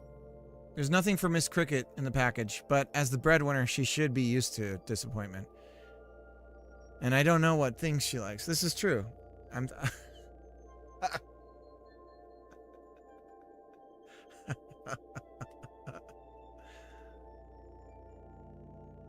I only planted the seed of her offspring. It's not like I didn't do nothing.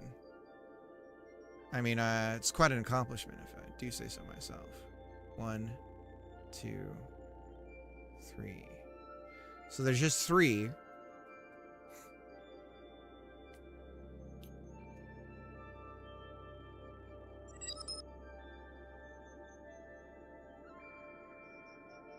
You're definitely present all the time. This is true. Present. Father figure. Husband. Car fixing. I do all the manly stuff like saving us tens of thousands of dollars by resheeting ceilings and repairing cars that would cost a shit ton of money to have a mechanic do it, and a bunch of other shit. So there's all that stuff. It's hard to quantify that. But yeah, if we're looking at purely a monetizable version of ourselves, then I'm definitely on the bottom rung right now.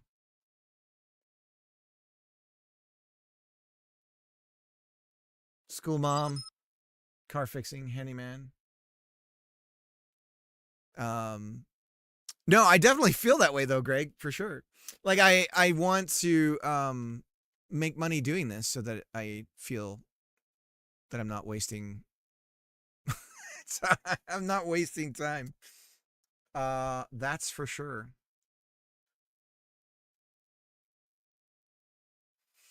Okay, so get room from position. These are all coming from global position.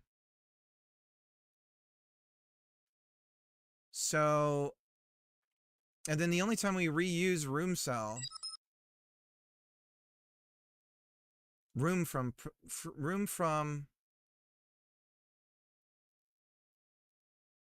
so this needs to, let's rename this, code, rename, room from global position.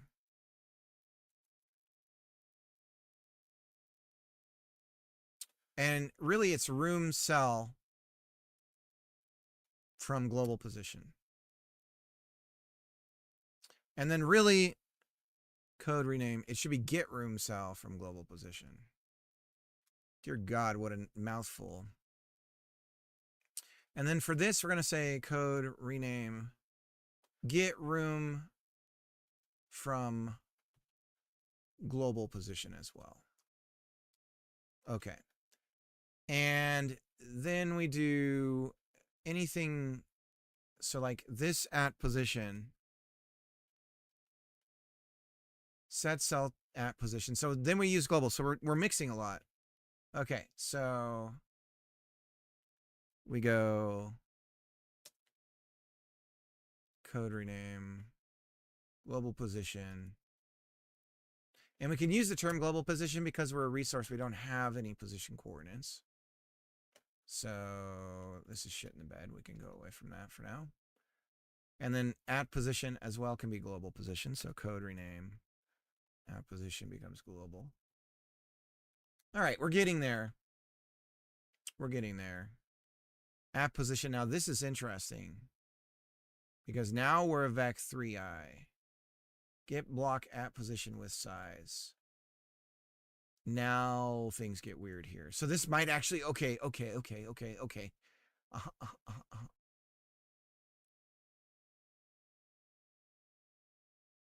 Els is a trophy, but he's like creating cool stuff. I'm just like a guy playing with Legos right now. Why is this broken? Oh, I didn't rename it everywhere. Oh, it only did the one.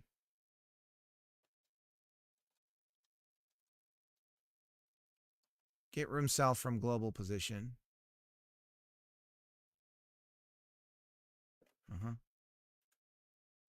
And then the same here.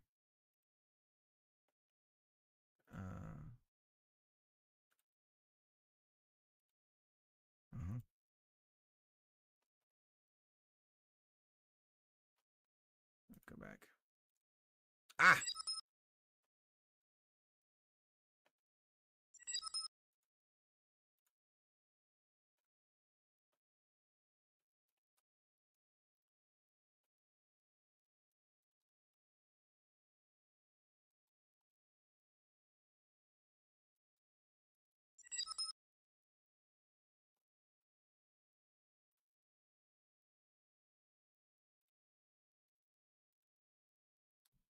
Oh, I just hit enter.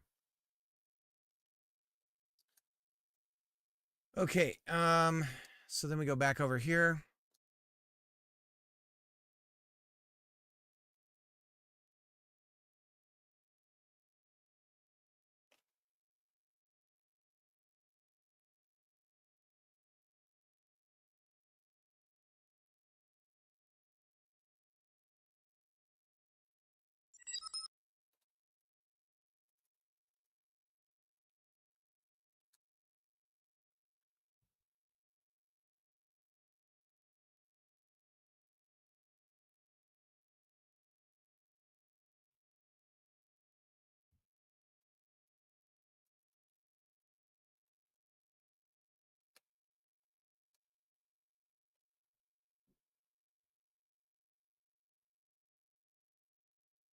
Master Lager builder, a great way to phrase it. I mean, he doesn't know how to do this, so he couldn't do this. While you were learning this, he was learning art. Life is all about sacrificing for what you are passionate about. This is true. The people that don't sacrifice and never learn anything are the worst citizens. Spaghetti juggler through a letterbox with one eye. Oh yeah, I finished the game jam entry I was working on. Made a game where you get to play as a cat. Be sure and put that in the Discord so I hit it up. We have a play my game thing, and that's for anyone. It's a suggestion for anyone, but I generally anything people put in there I try to get to and play.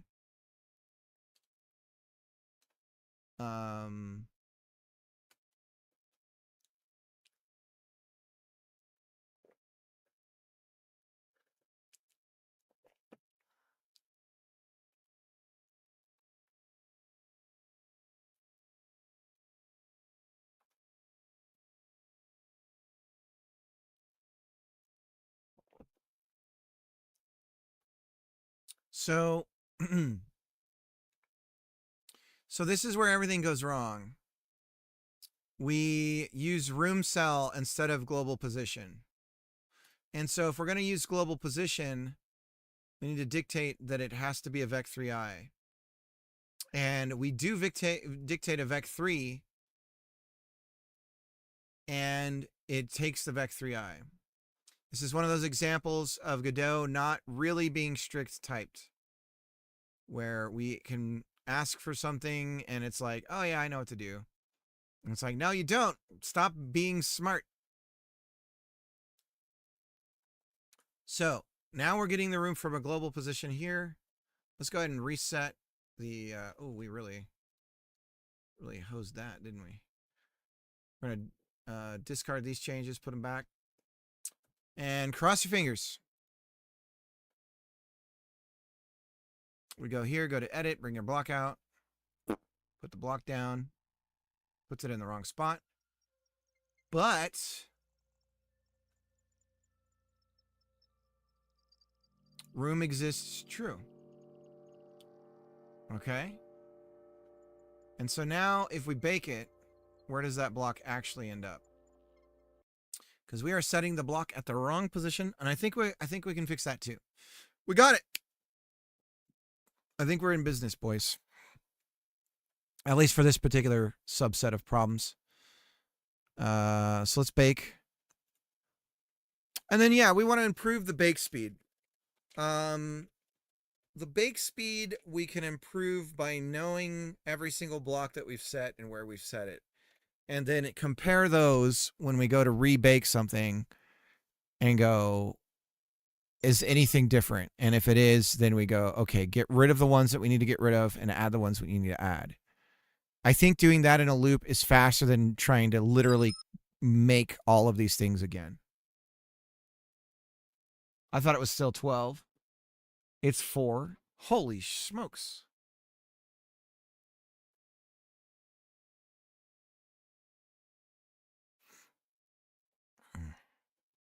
I need to. Come on, man. Come on, man. Come on, man. There's our block. So when we add said block, we need to offset it. Block mesh. So when we do global position, app position, we actually have to do the offset, config, offset, block offset.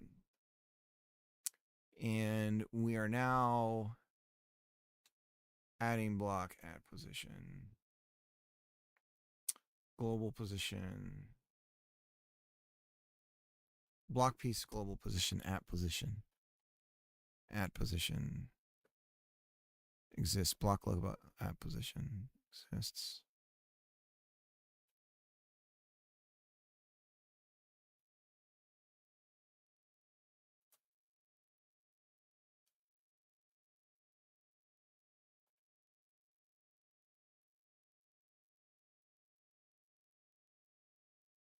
This is trash. So this is real sloppy code here. Sloppy boppy.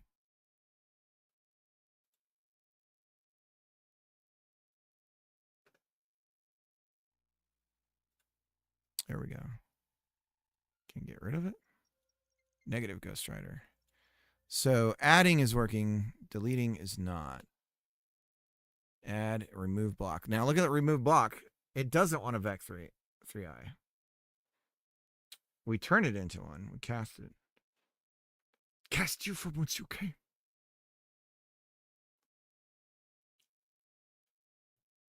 Get node. We queue free and we erase it.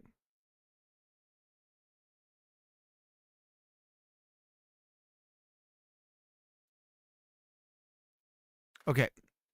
We'll look into that. Let's bake it.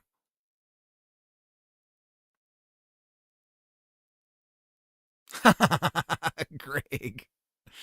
I know, it's a damn shame I have so many extra hours in the day.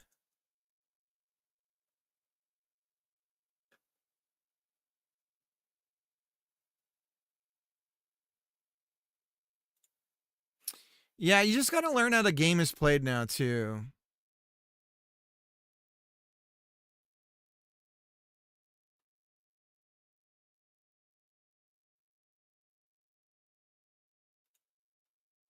Like, as far as AI, like you make a resume, and then there was a thing about, you know, that most resumes get checked through the same systems of AI. They get a score, and probably to save money, those systems don't rescore your resume every time another company submits the same resume. So it hashes the resume, and then it goes, oh yeah, this got a score of this for your needs or whatever. And so some people, and the timing that it'll do to refresh that score is like a year. And so you'll just get blocked from everyone just because something about your resume is not right. It's fucking wild. But anyways, so I mean, it's weird, but you take an LLM and you go, you are a resume scoring company.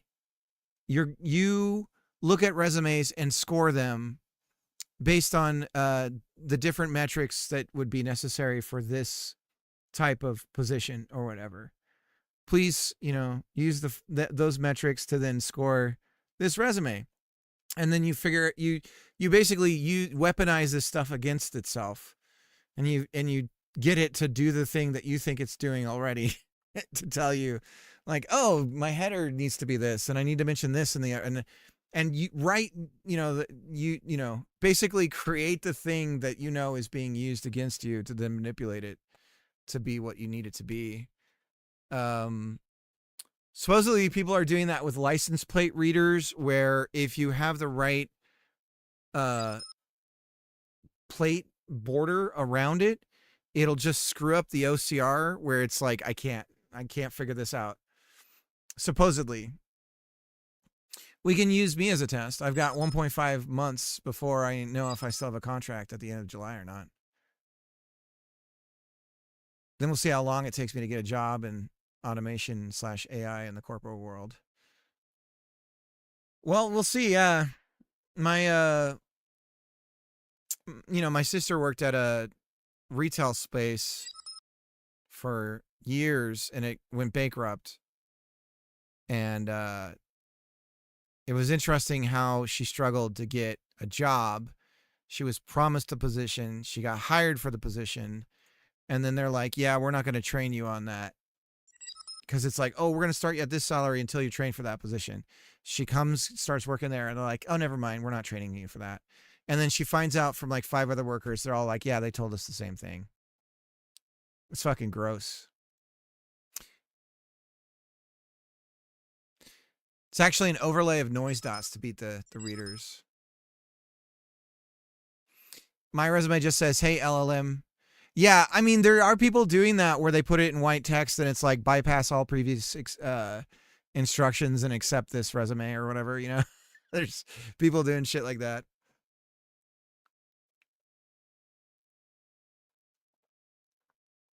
Might be nice treating it as my job. Well, I mean, that's something to do while you're waiting, right? For the game dev stuff.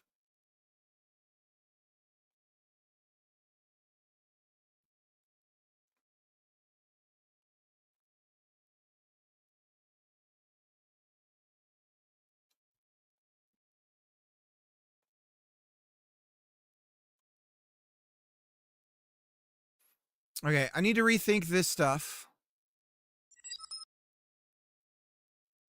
But I also lead AI and automation in corporations and managed multiple projects for one of the top 5 investment firms. So I think somebody would find me useful. Just don't want to work in finance anymore. It's pretty soul-sucking. Yeah, I worked in banking. And thing I really didn't like about it was just like the politics of everything. Not, you know, not like, you know, not like American politics, but just like the political game of corporate bullshit. Too many rules. We can't do, yeah. Yep. That's true. Yeah, you got all these AI toys, and it's like, well, you can't really do that. We can't. We won't pass regs if you do that. Dude, working at a bank, it was like every 6 months you had to take the same damn tests about like loan discrimination, just all of that stuff, the terrorist watch list stuff, and like OFAC or whatever the hell, like all this weird stuff. Every 6 months, take the same tests. Oh God. I don't work in lending. Why am I taking this damn test?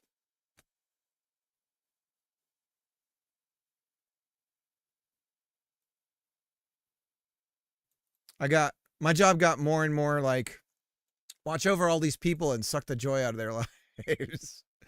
We'll pay you good money. Yeah, but we can't even make our own applications to help out as tools. Everything we make has to go through multiple reviews.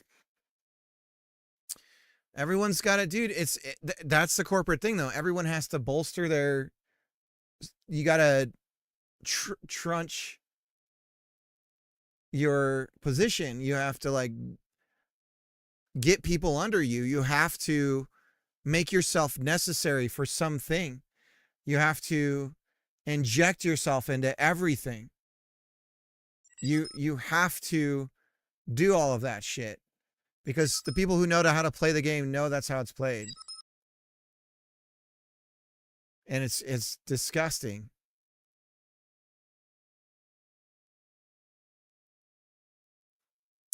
The way you find out if your job really is useful in banking is during acquisition. You find out real quick. You're like, oh no, I'm about to get laid off. Oh no.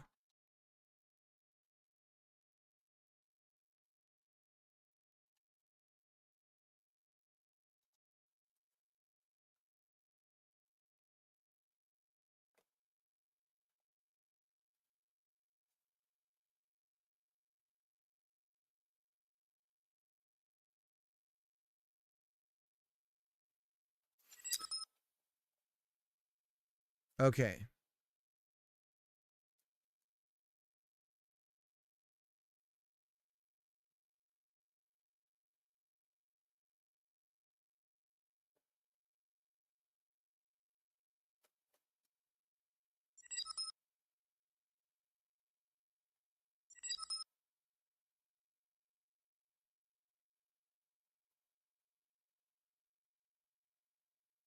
If my position were how my to make dumb marketers mad.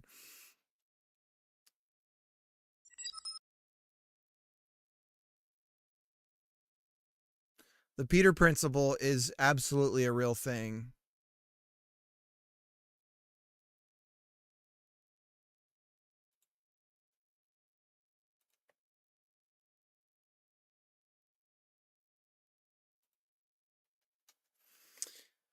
All right, so here's what we're going to do. We're going to have, let's try the copy and cloning thing. I'm just kind of getting bored of this other thing that I'm working on. I have to keep micro switching the little things that I'm working on here. We've got block pieces, edit block piece. What we need is a copy node. Copy.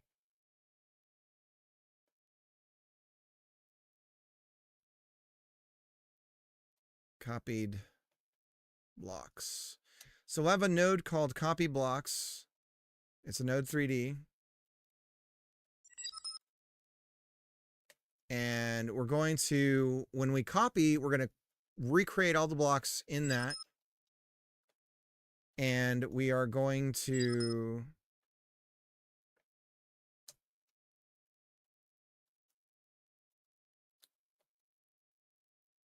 oh shit, look at this.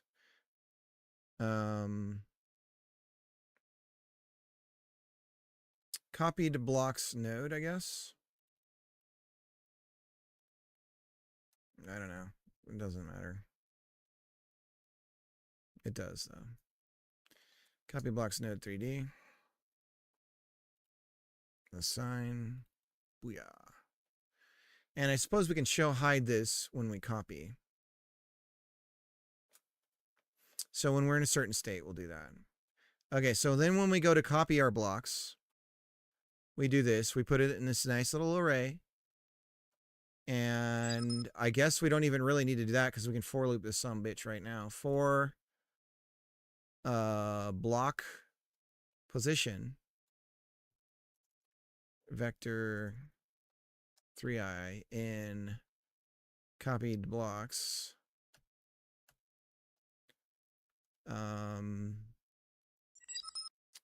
And copied blocks is not a it's vec3i, and then it gives us back an integer. And so then we want to do, essentially we want to do the same thing we do with an add block here, but we don't have to keep track of everything. So when we do an add block, we just make a block piece and we assign the mesh. And then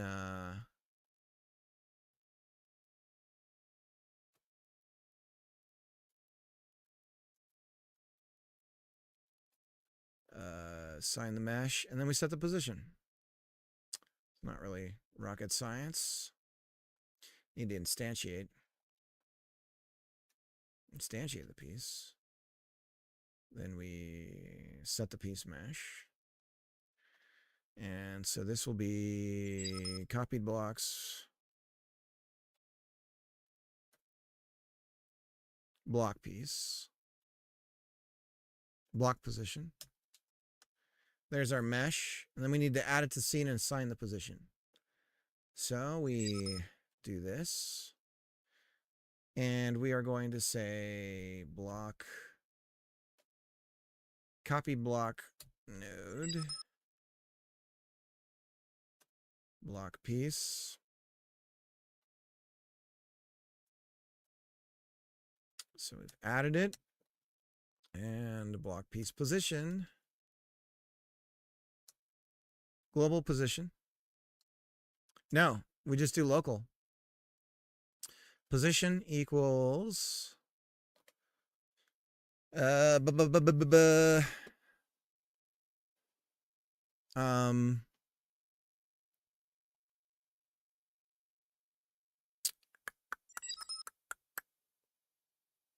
guess we could do marquee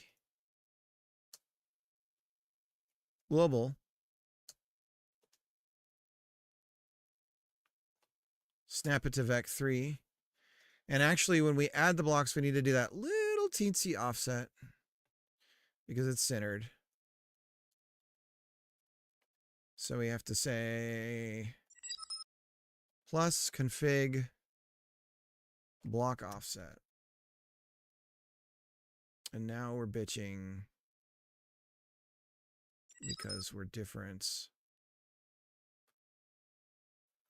We're doing it this way what if we just add these two sons of bitches into a single like this? How's that? Good.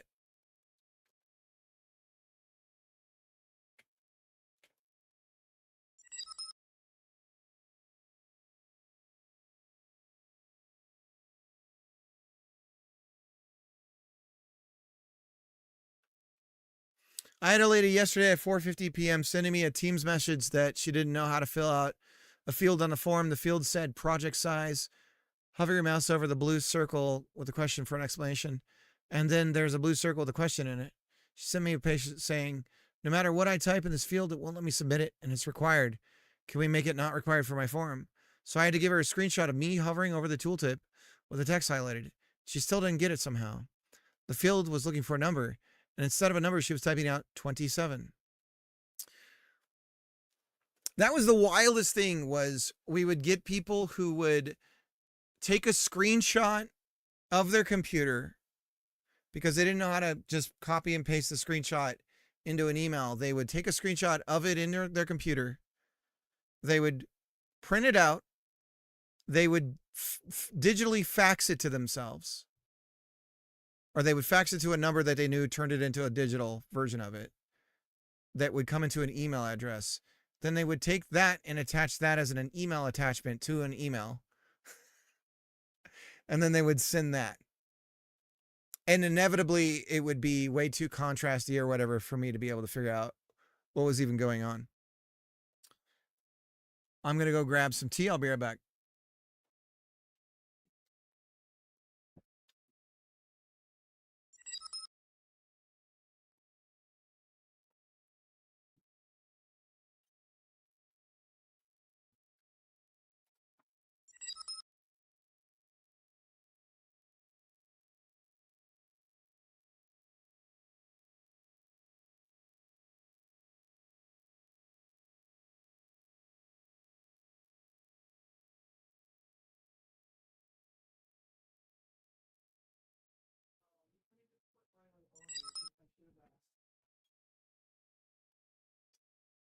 Oh yeah, I usually, so that's what I usually do. I end up just having, I don't do this anymore. I put it all over. That's enough.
So I'm not sure how the movement should work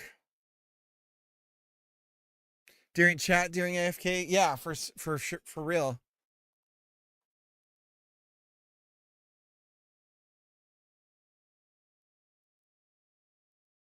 Alt F4. Okay, so we're creating all the block pieces. We're setting them up, and let's go ahead and just see what that does. Oh, that'd be cool. Let's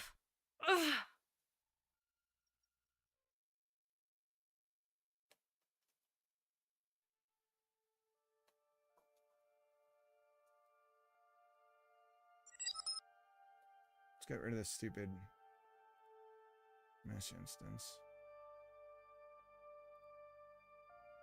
Go up. copy. Okay, let's look at the running scene.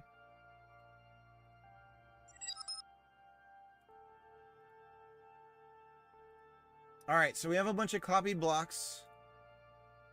They are globally at position 0, 0.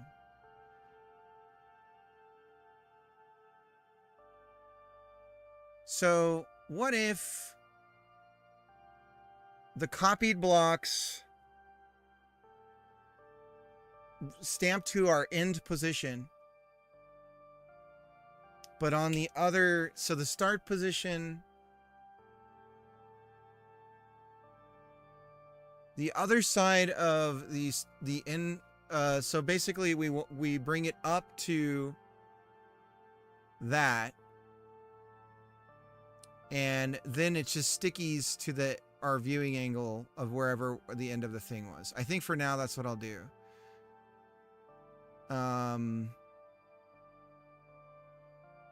So we've got the blocks, and they are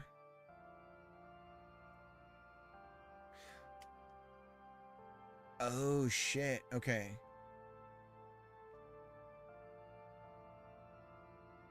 We need to return relative positions for the blocks. So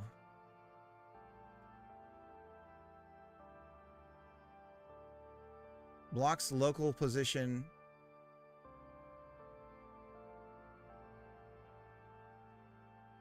Return blocks. How did we end up with all these global positions?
We want to clear this out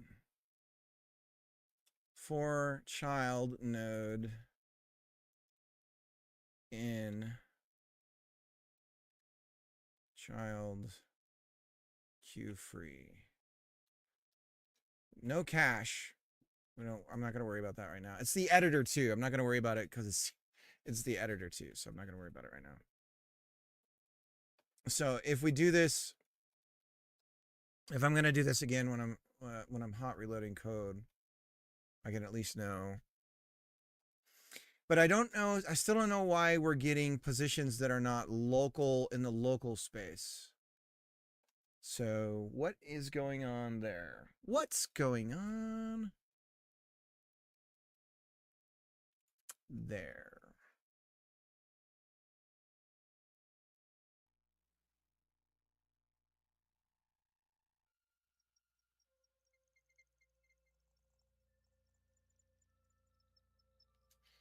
Insert.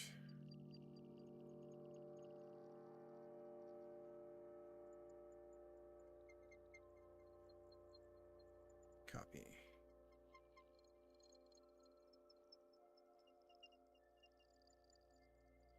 File.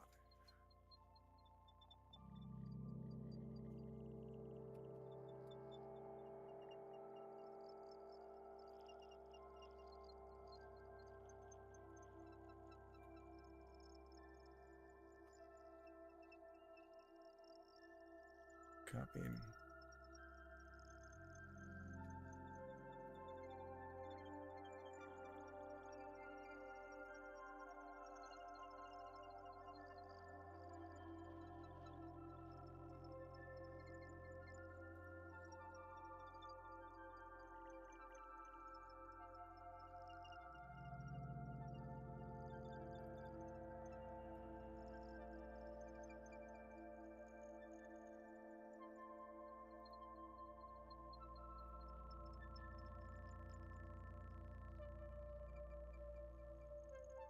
Mesh is empty.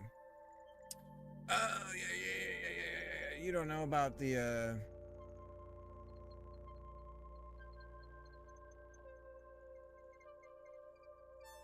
All right, this is hacky. Main game, mesh library.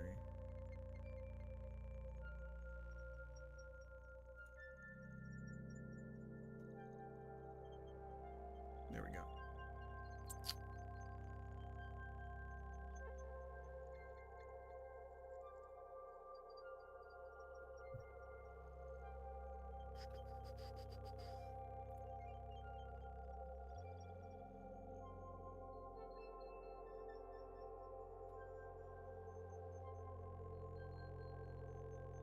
Position. Okay. Let's get the position right.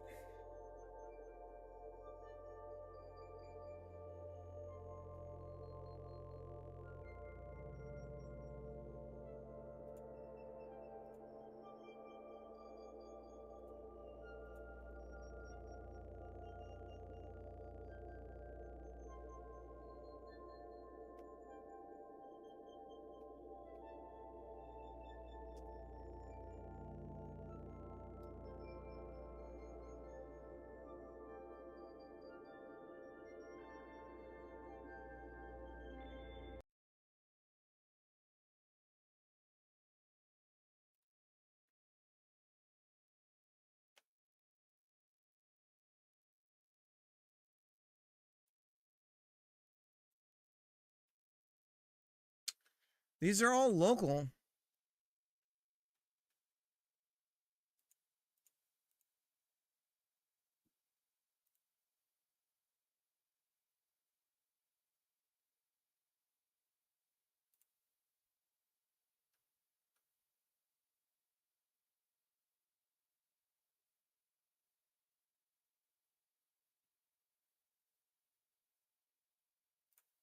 How did we end up with global coordinates here?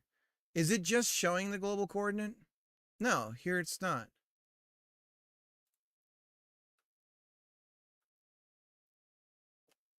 What the fudge?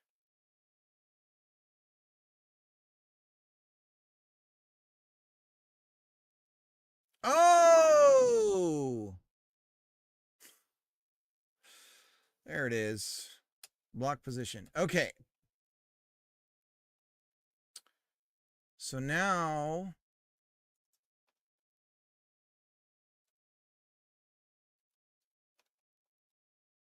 Okay, so that's that. Then we're going to go...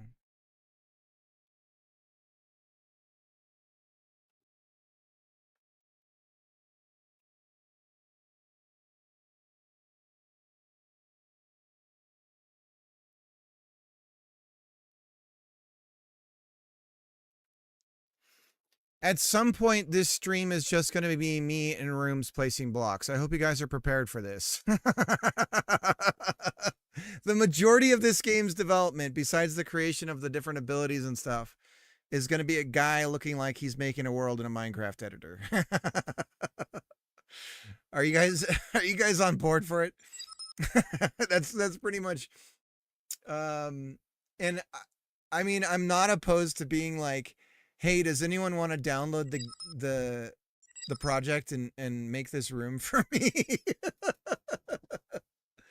Pixel Purgatory, but 3D. I need more exposure to game design. I know. I have all these things I want to do, damn it.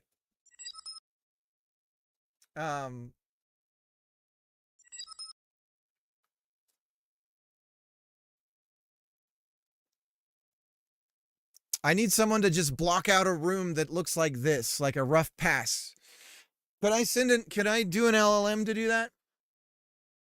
It's 16 by 16. It's 16 cubed for each room. I want to make this. You think it could do it? I bet it could do it. Just want a giant veiny schlong. Yes, you can absolutely do it. Nah. We'll get there. TSCN files, copy paste.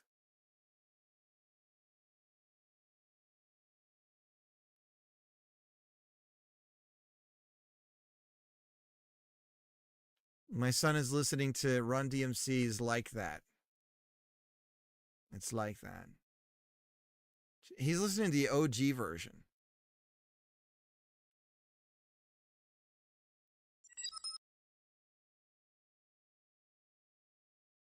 Then copy pasta. Yeah, that's the idea.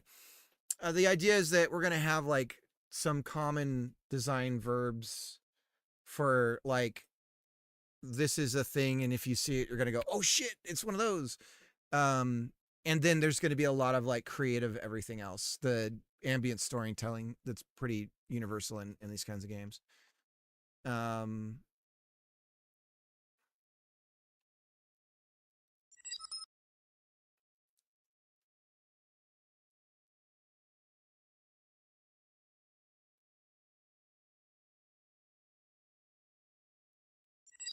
Or I guess that's nouns. Would that be more nouns? I don't know. I was just noticing how Silksong is doing that as I'm starting. It's pretty neat.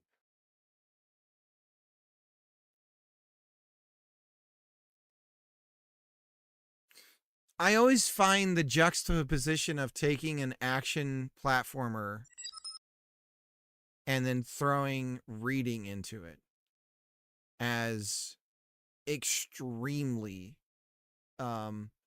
just like in film, how you have the suspension of disbelief where you like buy into what you're seeing and you accept it. And sometimes a film can betray the trust that it made you have, and then it all just kind of falls apart. The games that tear you away from the very element of play, when the element of play is so much about like acrobatics and stuff like that, and now suddenly your reading is really jarring for me as a player. It's like, no, don't do this. Like, stop making me read. I was jumping around attacking stuff. Shape language, BB. That's what most TV cartoon characters are based off. I mean, more about consistency, where they change something up. Yeah, I mean, I personally don't think that Hollow Knight, as I was playing it last night, needed any of the stuff that I was doing, like what I was reading or anything like that. I need to make square and triangle versions of your blobs. Just cute little chubby little blobs, but just drawn on the side of a quab. Drawn on the side of the quab. All right, now we are going to take, and this is where things are going to get wild. If we are in Marquee on our process step, we are going to set. Now, this is going to be busted at first. Wonder if I can figure the math out pretty easy. Copied blocks node 3D, global position equals edit place global position. It's that simple, but the problem is it's going to be right in front of us in our face. So what we need to do is have it be an offset of where we were when we copied it. So let's do that. So we go over here, go into this, bring up this, come over here, place it down, place it over here. Oops. Oh, that's interesting. I never even considered that. And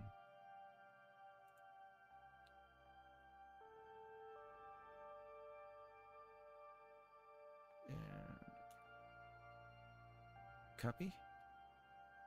Okay, so that's the basic idea. So you can see we're off by 1, it looks like. But the idea is to snap this. We want it snapping. It's not position snapping right now, but we want to snap that. And so if we snap, so if I just put it in a vector 3i, and then we can just snap it. And now when it moves around, there we go. So this is what we're imagining, and then we need the offset.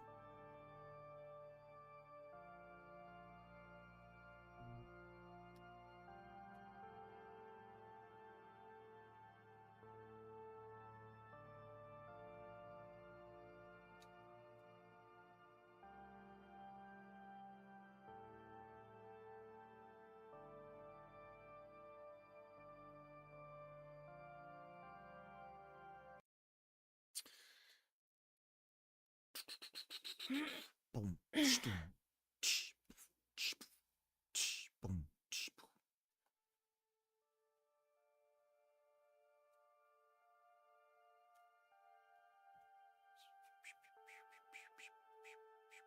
It's like that, and that's the way it is. I hear this song so much. My son loves it.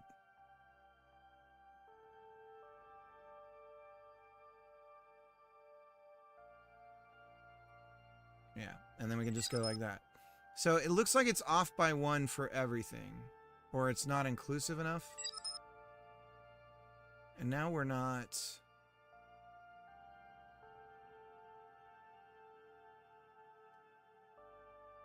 Do we not need this offset?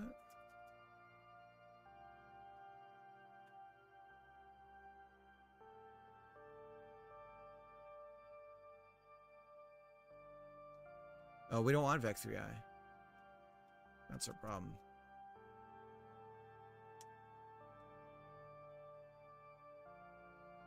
It's the way it is, but we still want to snap it. Ooh.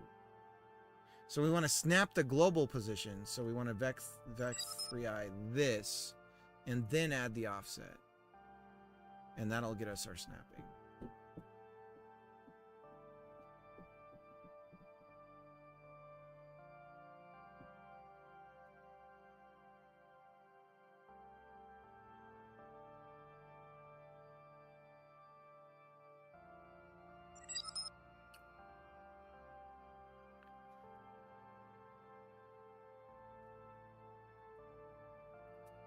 This is weird.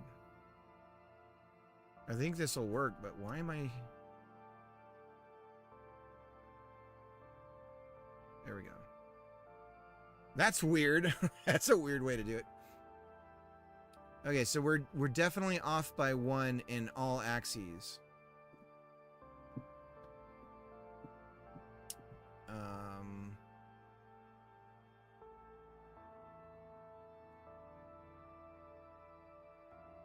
So, but yeah, this is what I'd want to be able to do. And blah, blah, blah, blah, blah, blah, blah, blah. And just paste. Right. That's what we want to be able to do. And then rotate, eventually rotate and stuff like that. Okay. If you haven't had an off by one in a project, you're not even trying. Off by ones, you get a crash or you get like something is getting a haircut that shouldn't be. It's like, oh no. Why is it embedded in the ground? I don't like what's happening here. Now this is stupid that I'm doing it this way, but this works. Can I just floor? Is there something like floor for vector 3? Godot.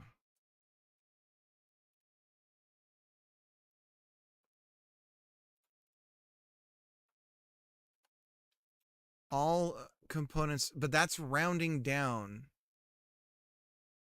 Is floor going to take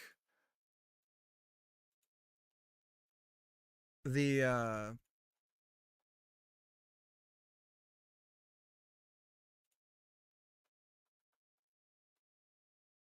yeah, my son listens to this music and then he just break dances.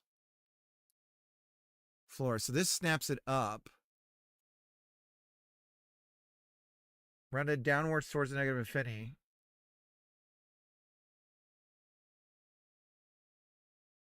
So it keeps rounding down. So even with a negative.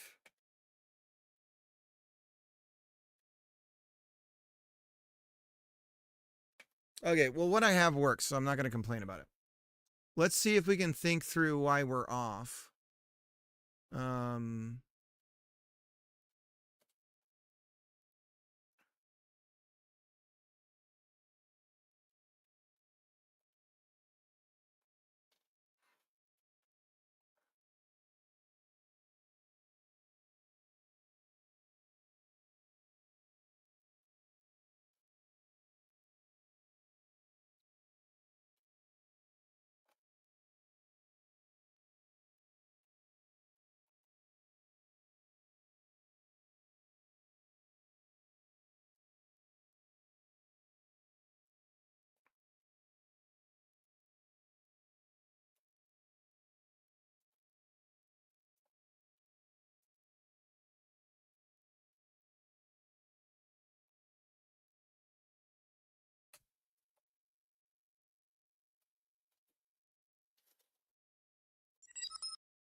Oh man, that sucks, Justin.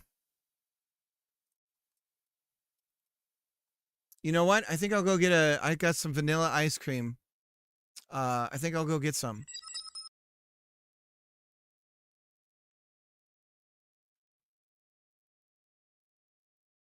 I think I'll enjoy some vanilla ice cream on the stream for everyone. Would that help you?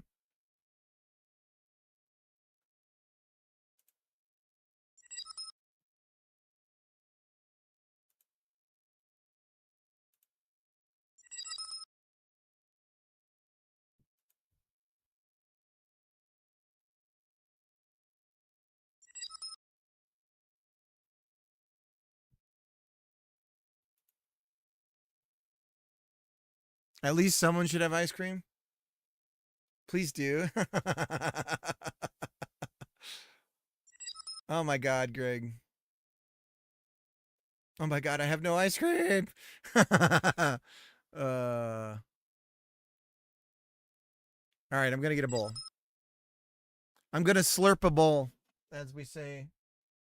I'm going to slurp a bowl of ice cream.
Oat milk ice cream. Better than dairy. Depends on the specific ice cream, of course. Interesting. Don't have to kill any cows to make that ice cream. Does Cricket know how ice cream is made? Does he understand? Nothing beats goat's milk ice cream. Is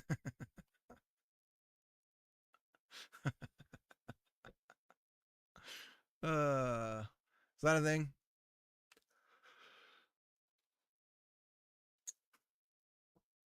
Okay, so here's where we do it. Get blocks at position with size.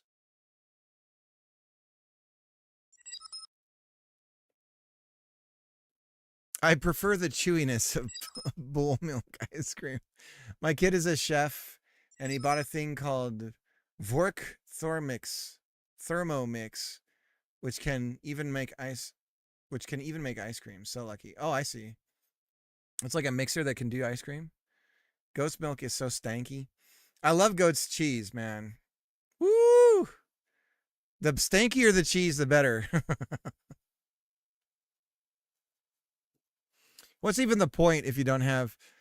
I feel like cheese is both ends of the spectrum, but not in the middle.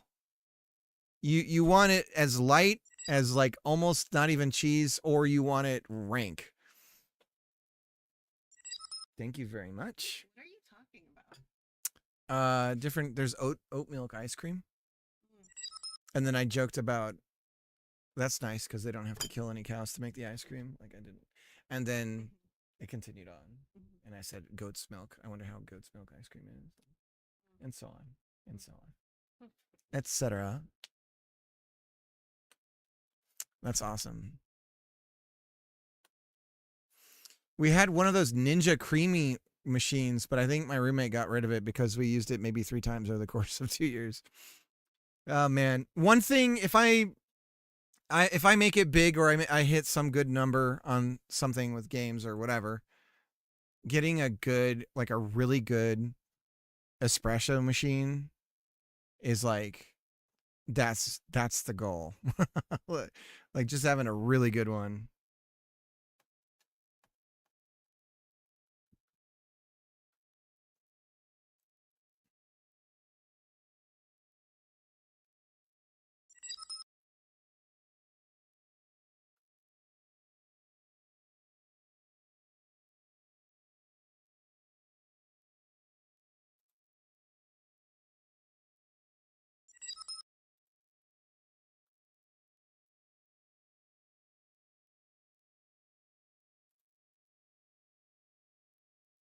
That's totally realistic goal. That's it.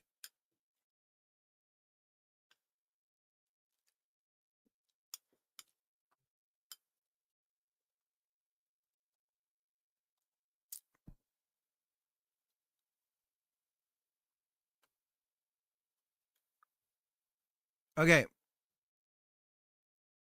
Let's go through our code.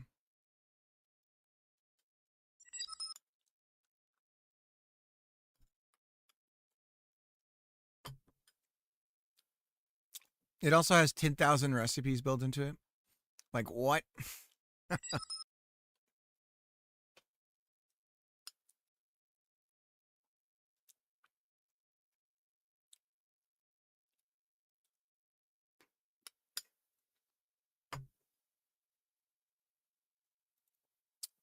There's a history of food YouTuber who has how to make pizza that I'm sure Greg and I have both enjoyed from public schools.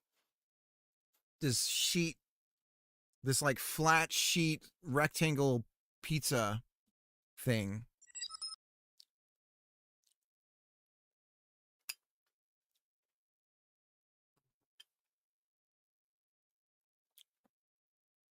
What is this thing? Vork Thermomix. Is this German?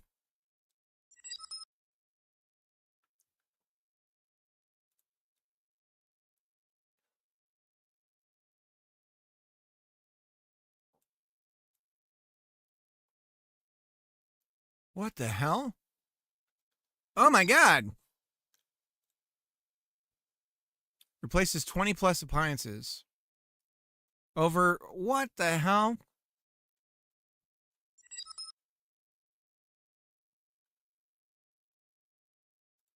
Watch video.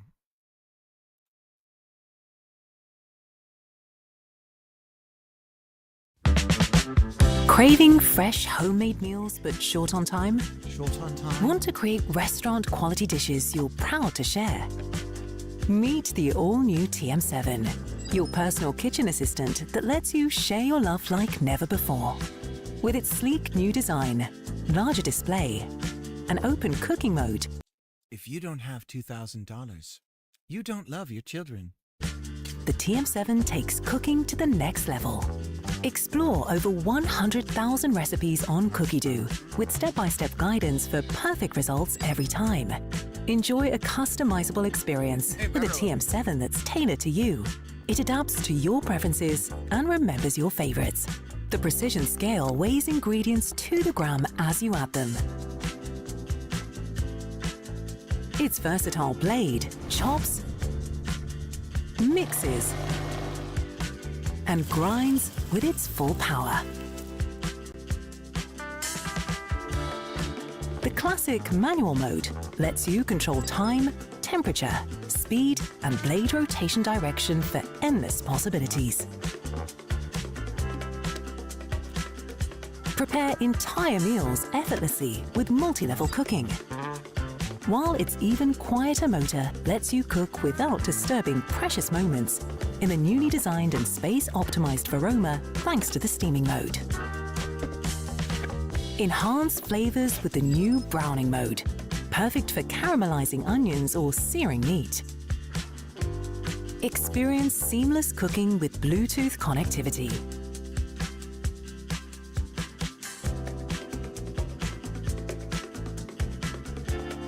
And enjoy peace of mind with the new heat-insulated bowl. From delicious soups and everyday meals to delicate desserts, the TM7 helps you express your culinary love language. So, why wait? It's time for the all-new TM7. Thermomix like never before. Thermo?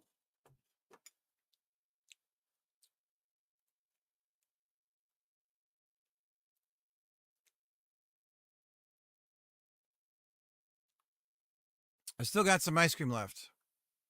Oh, I can reserve a demo. Why don't you show me now? Virtual, in person. Why do I have to do any of this? Why don't you have a video of it happening? All right, let's look it up.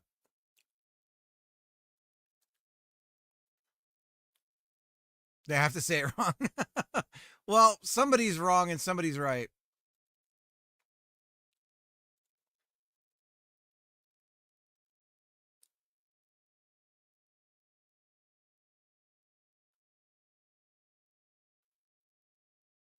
All the reviews are bin.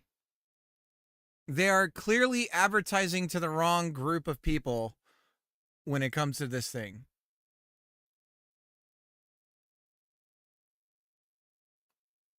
Oh.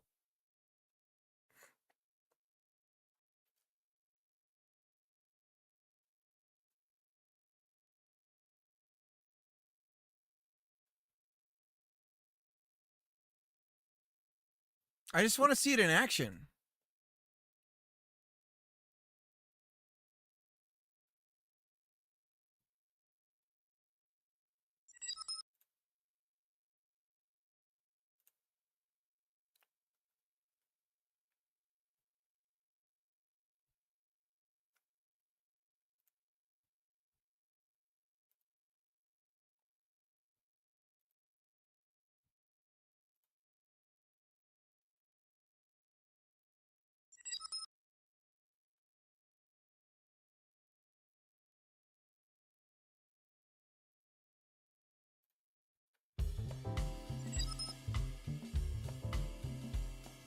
Creamy chicken pasta.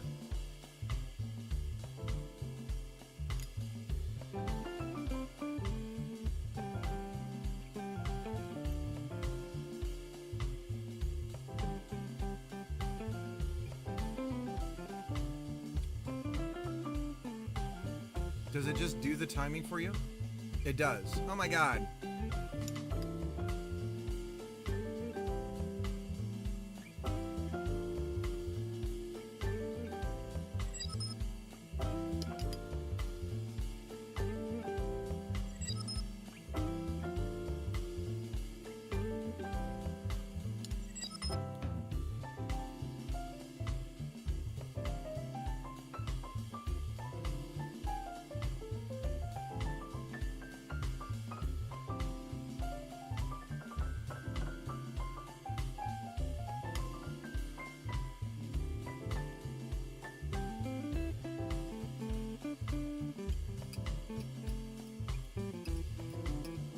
Penne pasta.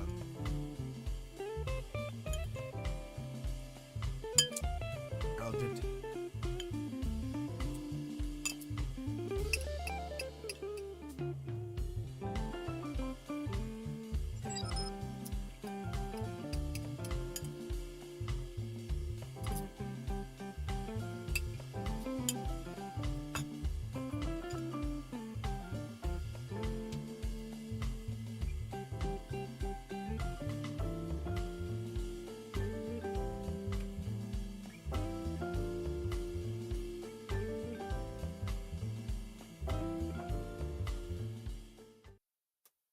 That's great. She had to scrape the size. Too much work. Based on the pasta number. Oh my gosh. Hey, Trish. Come here.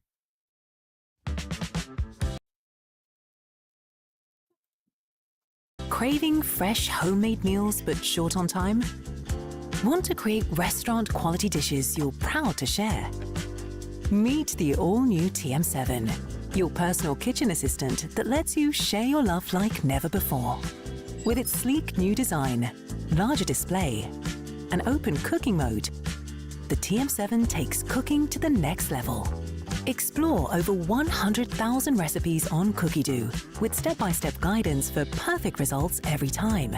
Enjoy a customizable experience with a TM7 that's tailored to you. It adapts to your preferences and remembers your favorites. The precision scale weighs ingredients to the gram as you add them. Its versatile blade chops, mixes, and grinds with its full power. The classic manual mode lets you control time, temperature, speed, and blade rotation direction for endless possibilities. Prepare entire meals effortlessly with multi-level cooking.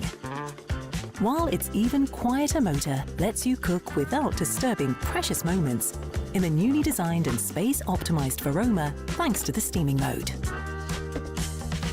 Enhance flavors with the new browning mode, perfect for caramelizing onions or searing meat.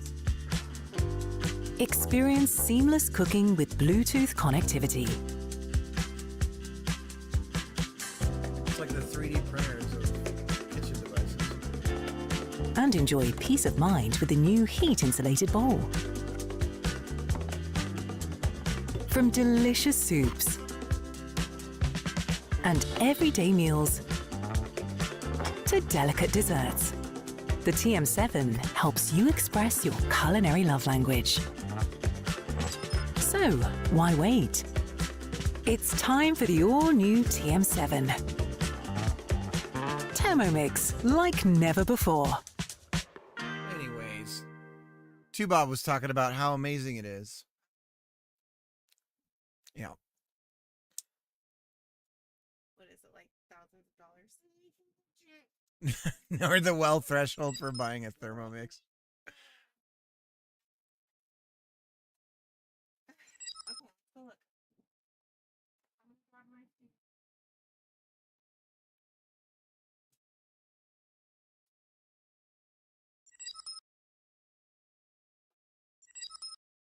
And I'm still here cooking rice on a pot with fire. What's wrong with us, Johnson? We failed ourselves.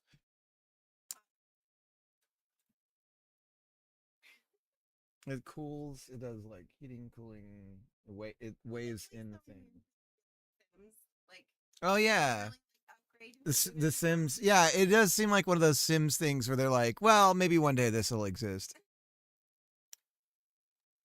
Great. Now I'm hungry. I know. I just ate ice cream and watched stuff about food. More stuff about food. Okay. Just as an experiment, I'm going to get rid of this line and see how much goes wrong. Let's see.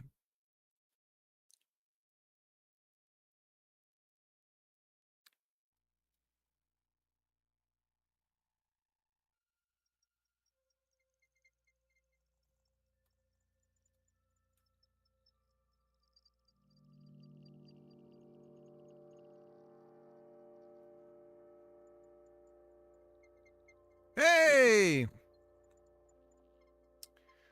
We got it, boys. Now a bunch of stuff is wrong about it, so...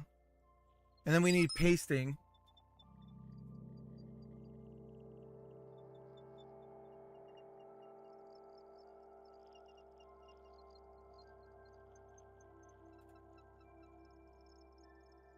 So we need to be able to paste.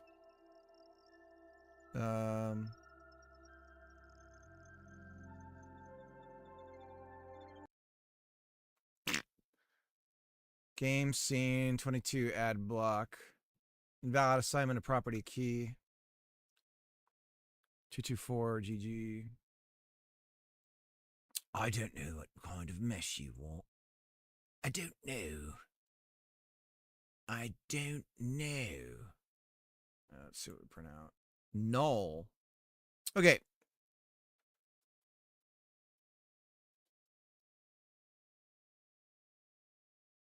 Johnson looks pretty similar to a childhood friend of mine named Chris Gillis. He came into the gym I worked at after not talking to him for like 30 years, and he gave me $20 because he stole $20 from my parents, and I got blamed for it. Feels like he should do that with interest a little bit. That's a very... Now, I'm going to say this, Greg.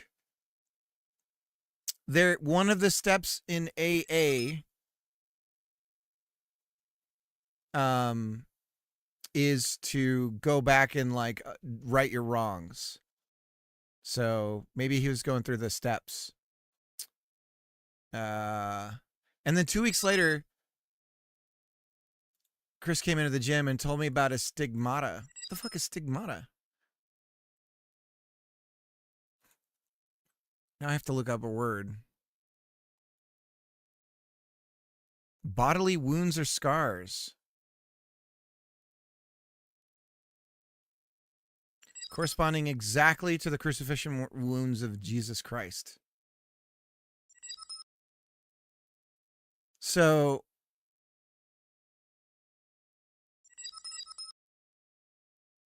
gotta contact Chris Gillis with inflation statistics. But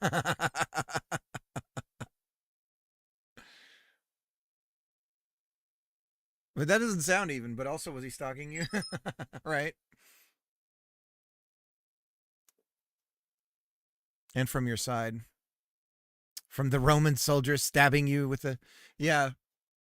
I had a Chris that was a best friend Chris as a kid. I was telling Mud about him.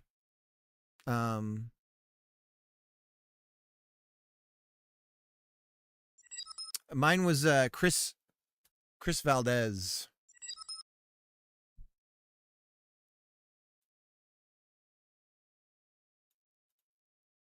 I have to add stuff. Yeah, stigmata is a thing that a very, very religious folks experience. So maybe he was bonkers hallucinating. Well, the 10-step program does the first step, I think, is to accept a higher power. And so it's sort of based in religion. So it sounds like he's going through the 10 steps. And no, I'm not an alcoholic. I don't know why I know so much about it. I just looked it up one day. I was really curious about it. Technically, you'd bleed from your wrists, not your hands. Yeah, because the nails went in here, right? Also, they usually tied you up rather than nailing, but I digress.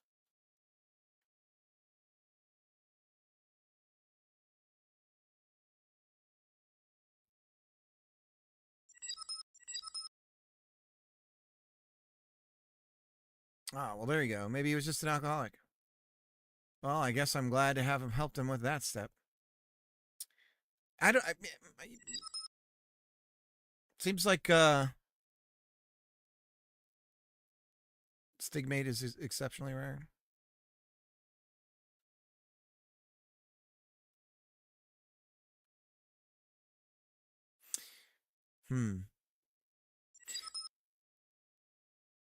That does make sense, not being sarcastic. Oh, okay.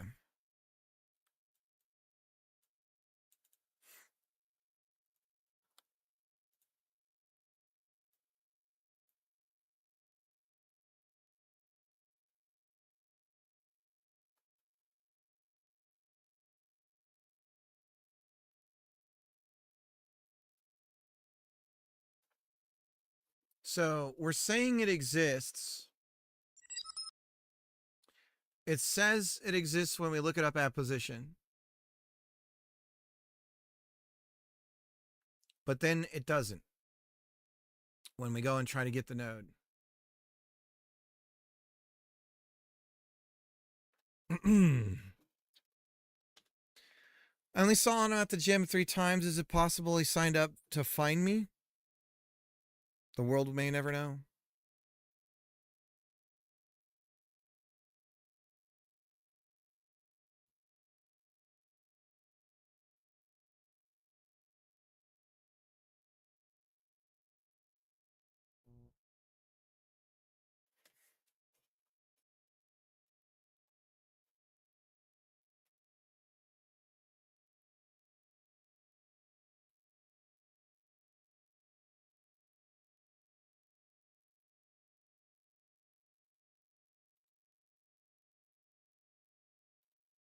Gotta close all these tabs for all the stuff everyone's been pointing me at.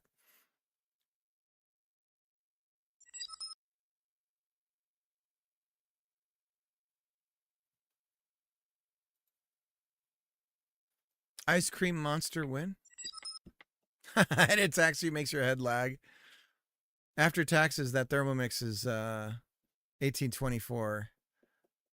Miss Cricket isn't getting one from Amazon. The children's trinkets were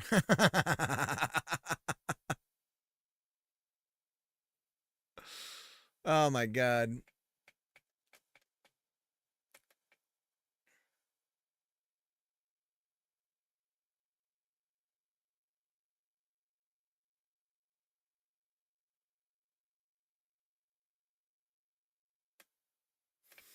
Well, guys, we're almost there. We're almost there. We've got copy. We've got copy.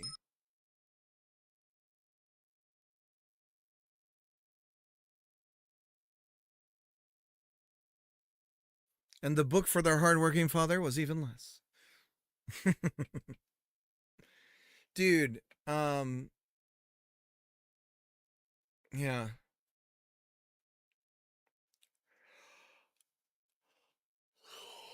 Let's figure this out.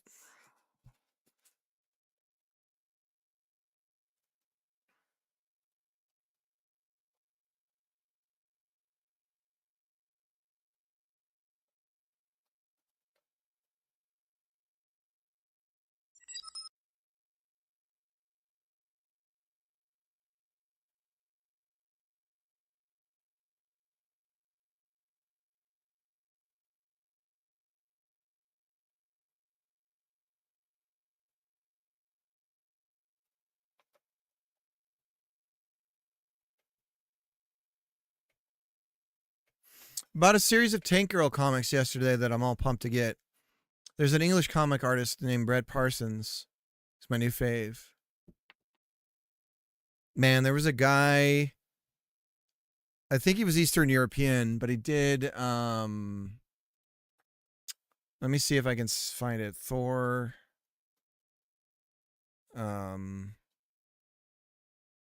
Ribbich? Comic.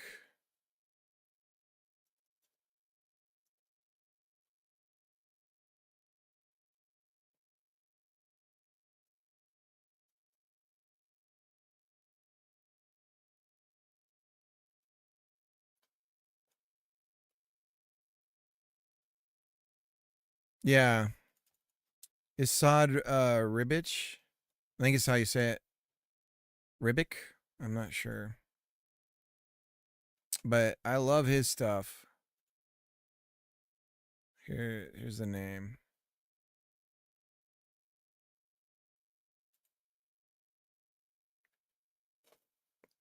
And then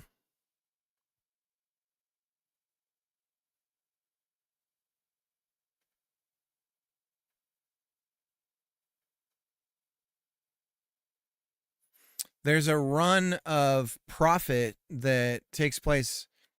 It's from Liefeld, the Liefeld Prophet comic, which ends on this cliffhanger that it's like 20,000 or 2,000 years. Some like the guy's gonna wake up again, and there's an image brought it back in 2012, and it's so cool because it's just like this most surreal comic. It's literally like 3-5 issues where there's like literally no words. And it's just like this really surreal science fiction thing. And it's just funny that it comes from this like crazy ass, you know, like here's Prophet from the 90s. You know, it's one of these comics. And then this like really cool thing comes out of it years later. He's highly rated as the worst professional comic book artist of all time. Yeah, and he knew how to handle his IP. It's funny because I think he ended up continuing to be okay financially, and because he was friends with Todd McFarlane, and McFarlane like blew all of his money or something. But like Liefeld was really good at handling his IP, and so he's managed to manipulate the IP so that he's like continuing to make good money. It's also just proof that you don't have to be the best at something to be successful, and that in the arts it's that way though, where it's like, oh, you're not respected because you're not good. But then it's like when you look at Liefeld, and you know, he came from like this super poor background and he's just trying to provide for his family. And I think his father was sick. And so he was just pumping out art to pay the bills, the medical bills for his dad and everything. It's really an American story, like in a sick way.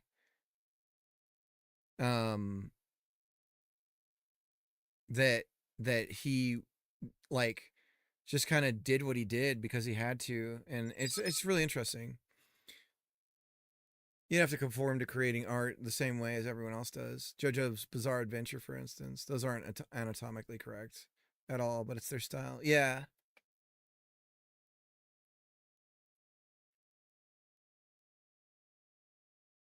Yeah, I feel a weird connection to like Liefeld and, you know, the American Movie Guy and all that stuff, where there's this like I can see myself in them in a lot of ways.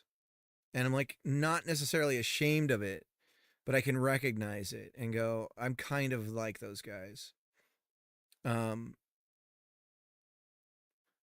Like I lack any real talent in a lot of degree.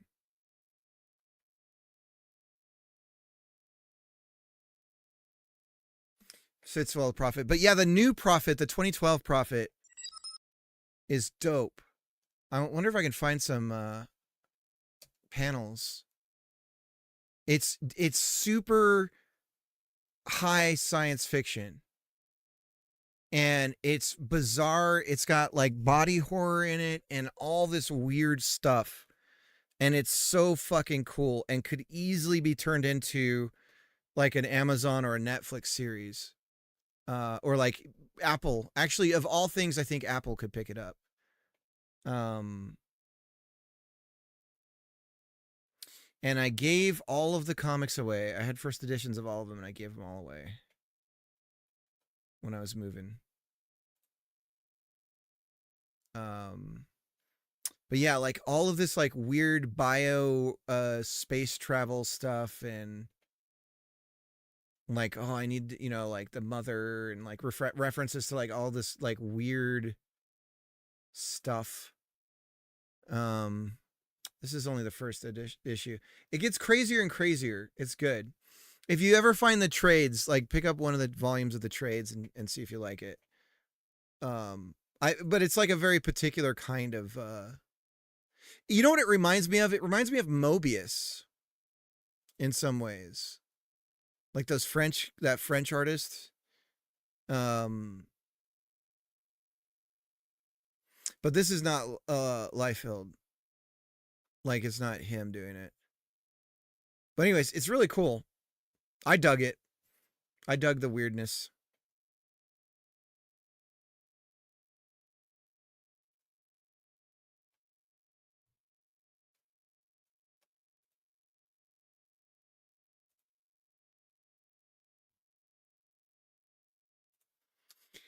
Okay, so let's fix our ad block because something is wrong here. Not AD block, but ADD block.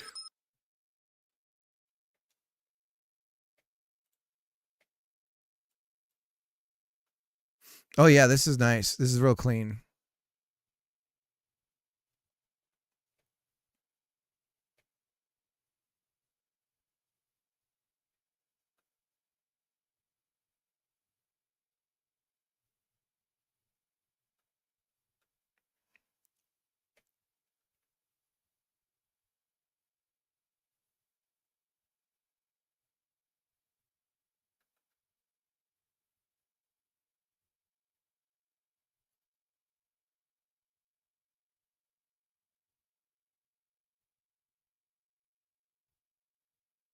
So it's just an Archie Comics vibe.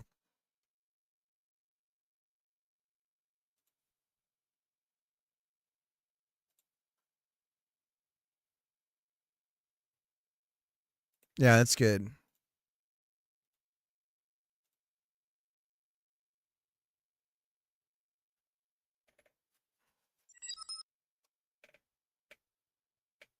Like new school Archie. Yeah, totally. I got hooked on those for a while. They're printed, you know, they were printed out. You get them at like drugstores or gas stations, and they were printed like pulp fiction, basically, like pulp magazines and stuff.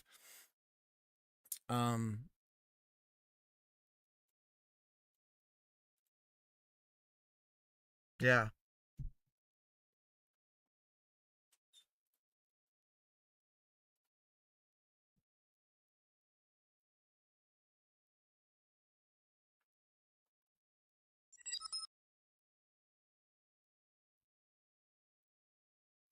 Okay, so the only place we're touching block lookup is in add block and remove block.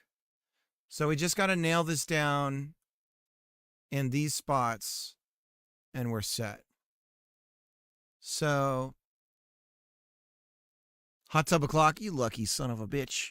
All right, have fun, too, Bob. Thanks for hanging out. I'm not jealous at all. I hate you. So you got to tell me, so when you get a chance, or I'll look it up, but I don't know what the unsloth thing is about. Like, what does that make the model, the unsloth model? Like, what's that about? Like, what does that mean specifically? Is it like someone's version of it?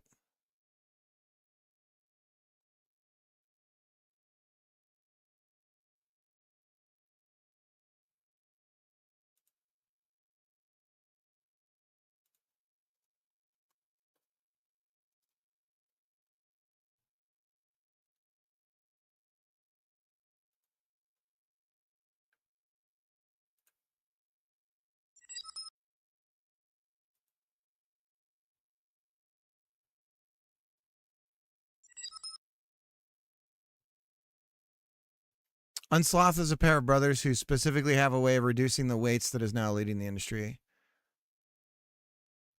Like the agreeabilities and all that kind of stuff, or...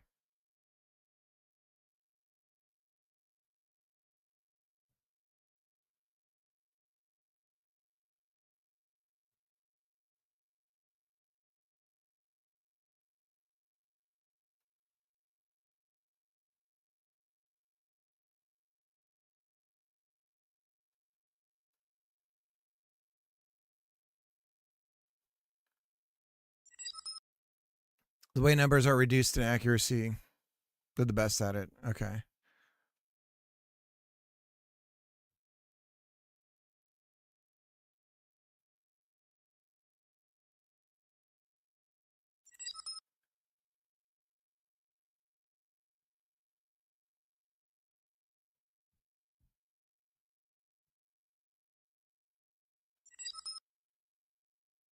Fit on your GPU. Gotcha.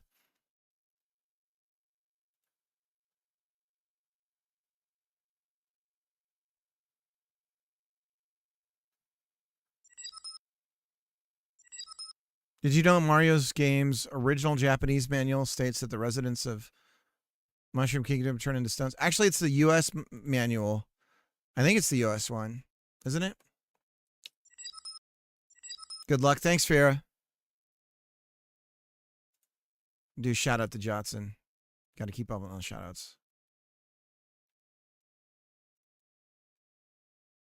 Jotson does not have a Thermomix and is qualified as now a loser. So we're all in the loser bucket right now because we don't have a Thermomix. We need to rectify this situation. Oh God. I just want something to make rice automatically with. And I know that rice is like one of the easiest things to make. But you couldn't believe how often I've screwed it up because I've been so busy with the kids and stuff.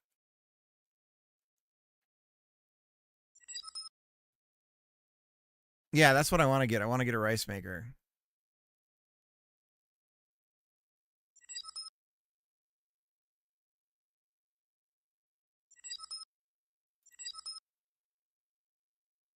Instapot.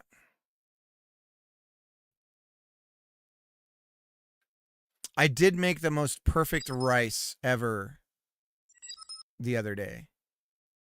It was wildly good. Like, oh, my God. I've fallen in love with my Instant Pot.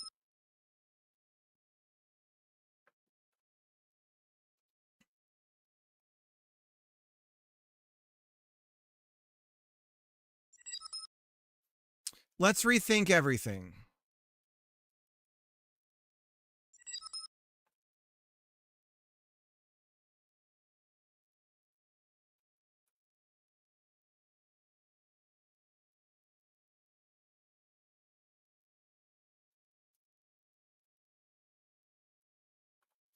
Now, we are running into some sort of race condition here.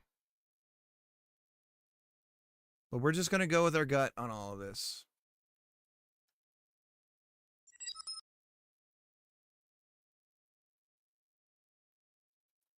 It should be that simple, but we were finding that it wasn't for some reason.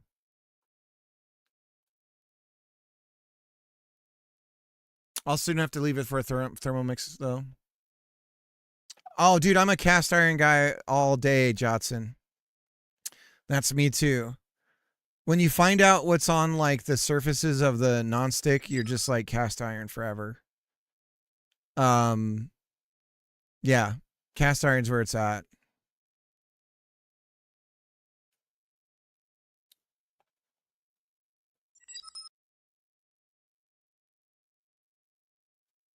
Frankly, it's kind of weird that any other sort of pan exists.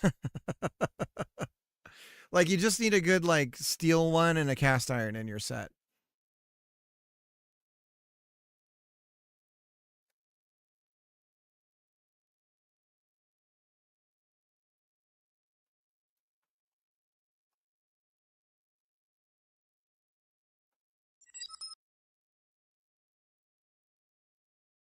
Red copper pan. Red copper pan. Everyone loves my dumps. My red copper pan.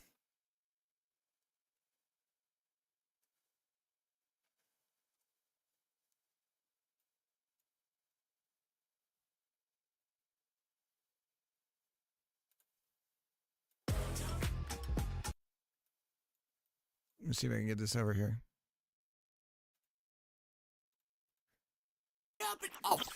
pink shit. You want to know the secret how to get that shit off? Use your fingernails. There you are, motherfucker. Hey, it's your girl Kathy, and I got some brand new shit. You better peep this. My shit don't stick. What are you making, eggs? Or you cooking for robots? Beep, boop, beep. Most people can't stand this sound, but I can listen to it forever. Watch me now. Hey, yep. Do you even lift, bro? Speed bomb! Woo! Look out, Spider-Man. I got that symbiote. Yeah, I bet you want some of that sticky monkey red, monkey-looking motherfucker. Me? Well, you know I like to keep my monkey hot. Now, don't burn yourself now, because that shit's fire. Then I slide into the plate like, whoa. This my original recipe, dank chicken nuggies. I have infused this pan with the power of red copper. And you want to see some real shit? This is how I pick up a sandwich. Try that shit at home. I'm saving time and money whipping these eggs, whipping these eggs. Then I drop a mac and cheese bomb on them. Woo!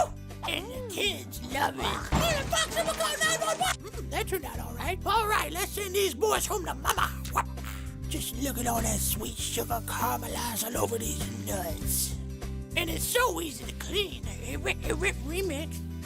Flip it round and flip it. Flip it all upside down. Biscuits, you just got served breakfast. It's been real, Copper Pan. And you can buy yours today for $19.99. God damn. That's a good deal. Pay an extra $10 and I'll throw in my recipe book for free, and it's built to last. Hey, that's my fucking pan. Give me your money, you cheap prick. Fuck it, I'll even throw in the forever sharp copper knife. You know what would go great with this rock? Some tomato. That was an effect Tomato. shot. Go great with this rock? Some tomato. Something weird about that. Anyways. All right. Back to work. Red copper pan. All right.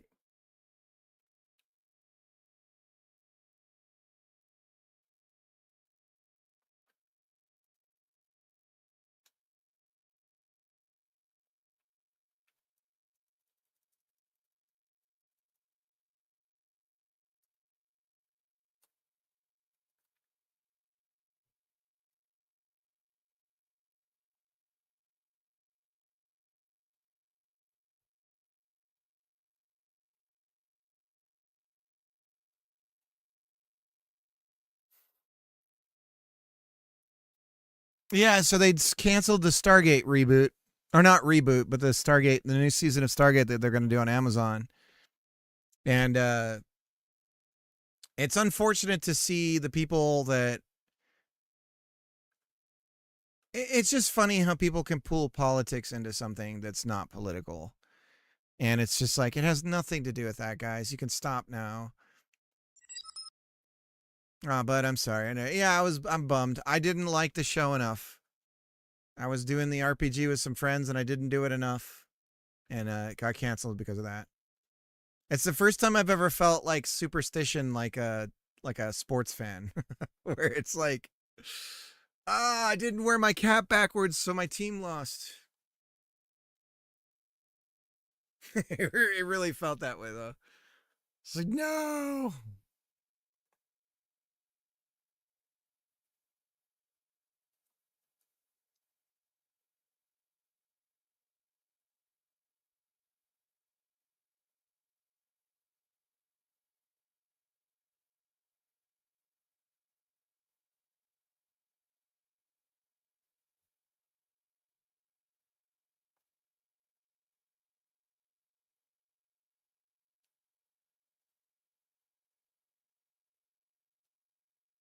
All right, let's make sure we can still put blocks down.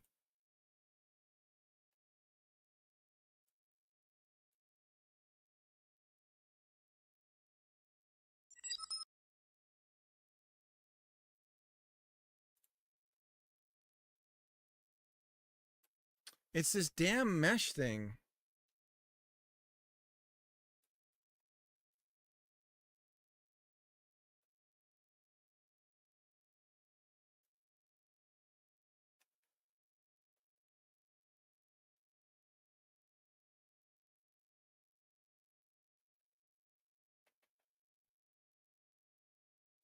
Should I try to assign the mesh after it's been added to a scene?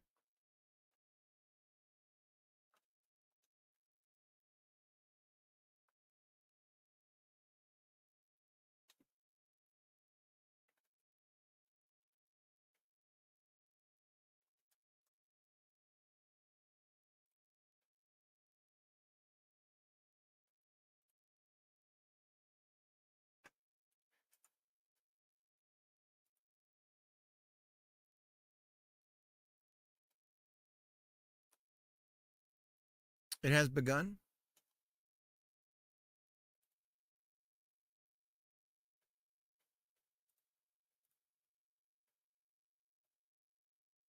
Gotta wait 8 years for Imager to load.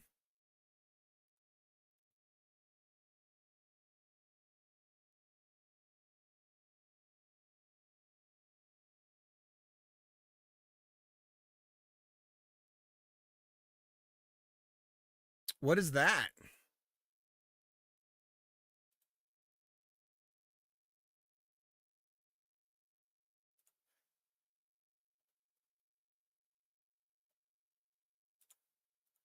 Where is my cursor? ChatGTP.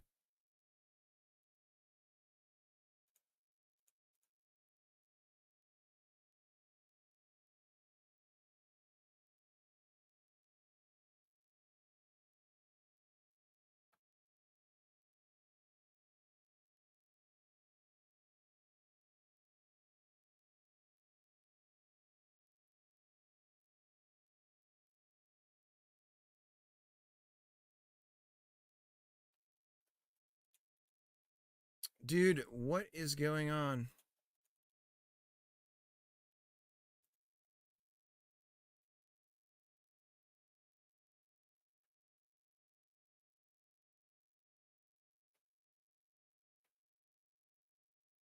One of these things has got to be telling it to hide the mouse.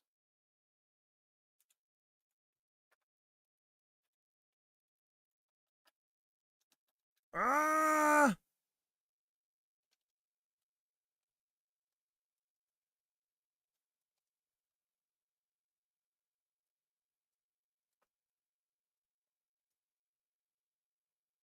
So editor controller does it. So let's make editor controller no longer a tool. Since we know that's working. Close and reopen Godot.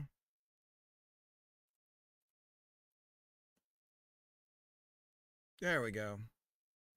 There we go. We're good.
Does get node return?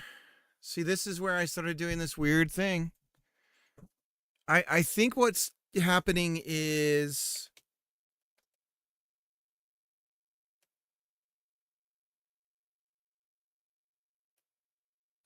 okay. Yeah, it is a race condition. Every fraction of a second, every time I'm holding down this button, every process step, we're doing this thing. We're trying to create a block if it's not there and check if it exists. So I think what's happening is it can take time for the instantiation and everything, right? And this doesn't hold the thread up, I guess. And so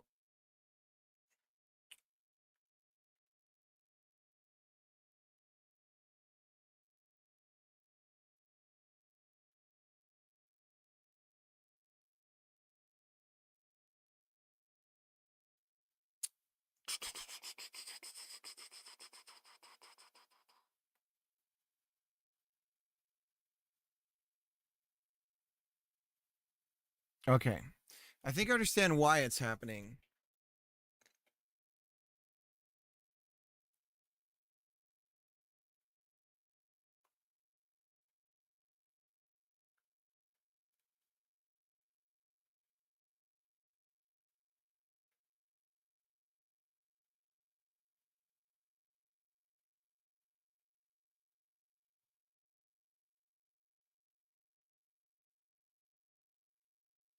So if my theory is correct, then if I change existing blocks, we shouldn't run into this problem.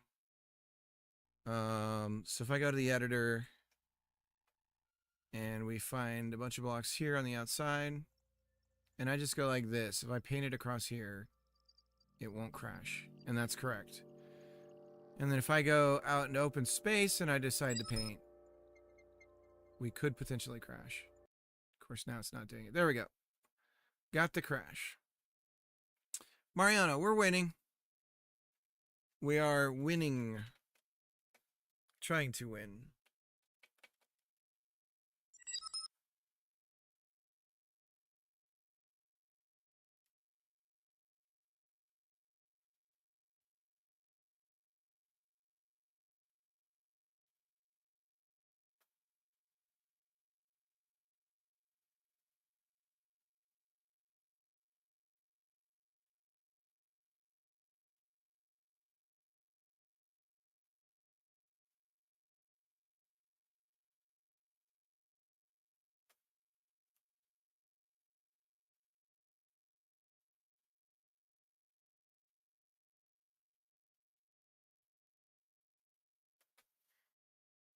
So,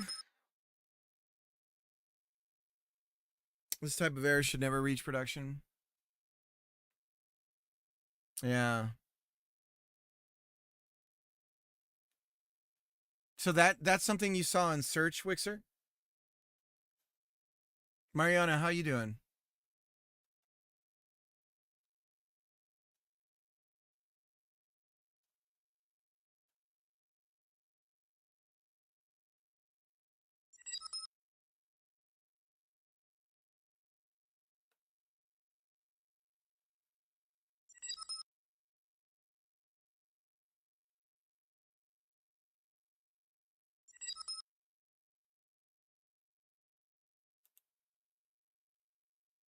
Tried to open my older chat. Oh, it's just trying to use it.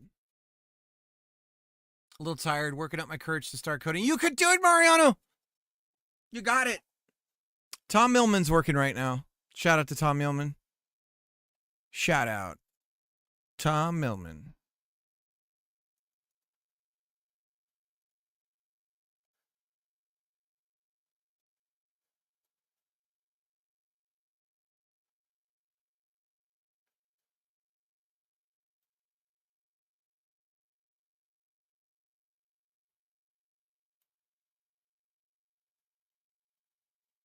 If I can get the spacing and underscore right. There we go. Shout out to Tom Millman.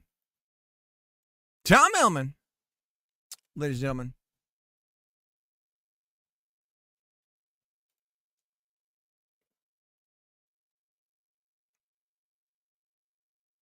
So let's do this instead.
That's cool.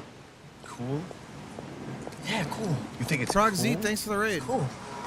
It's not cool.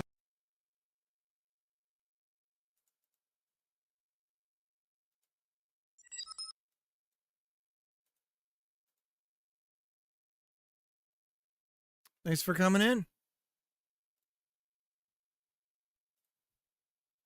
How's it going today?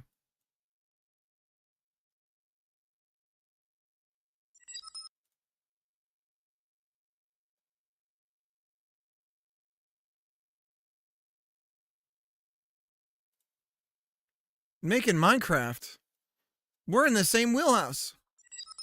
I'm doing some Minecraftian things right now myself. Oh my god.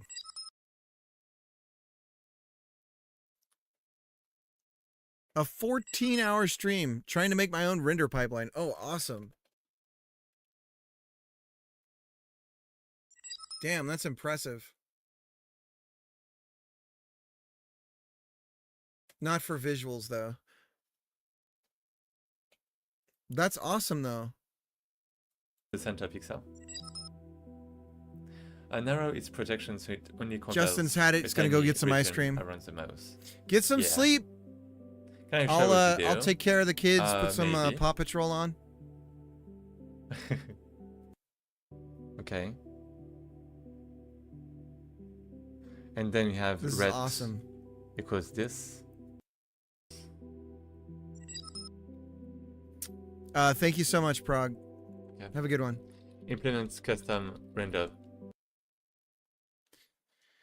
All right. Well, I'm not in C++, ladies and gentlemen, and I'm not building anything from scratch. No engine development here. But we are trying to do something, and I'm getting stuck on very simple things, so you can all enjoy that. Why is my screen not updating? And nobody said anything about my screen not updating for who knows how long. I've been working my ass off this whole time and nobody's noticed the updates or anything. That's funny. So many people just have you on in the background. That's great. That's hilarious. Nobody has to apologize. Nobody has to apologize. All right. So what we want to do here is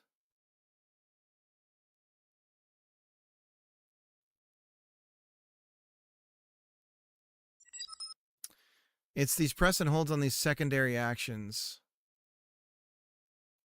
Because we want that drag.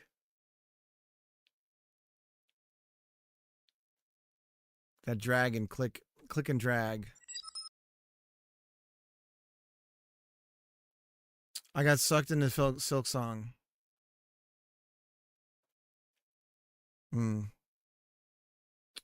So how about this?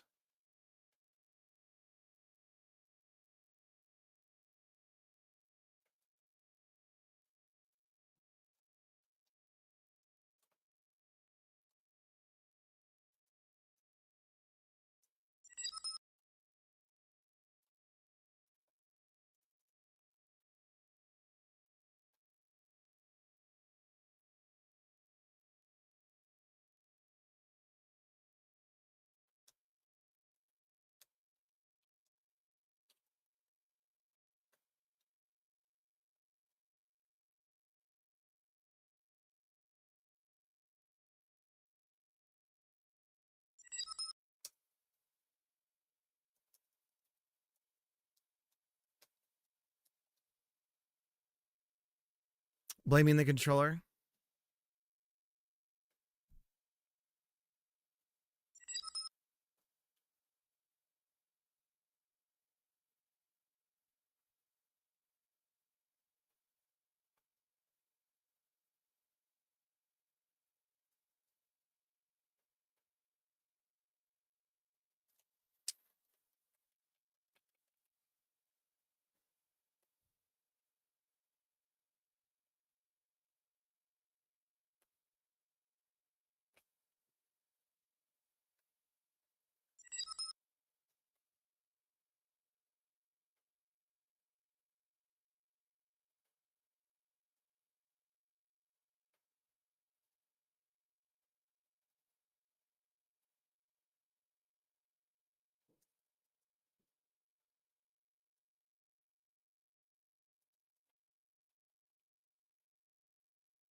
All right, I think this should help with the crashing.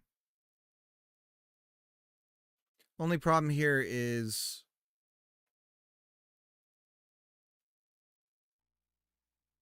well, we'll see.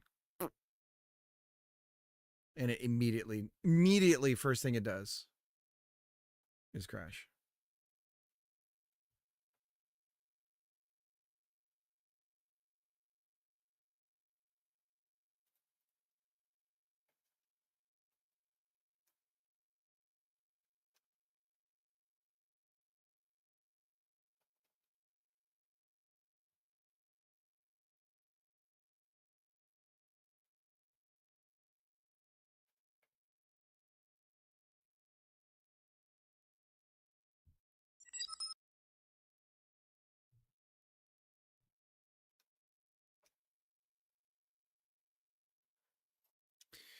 Cricket's losing steam. Going to fight him one more time. All right, good luck.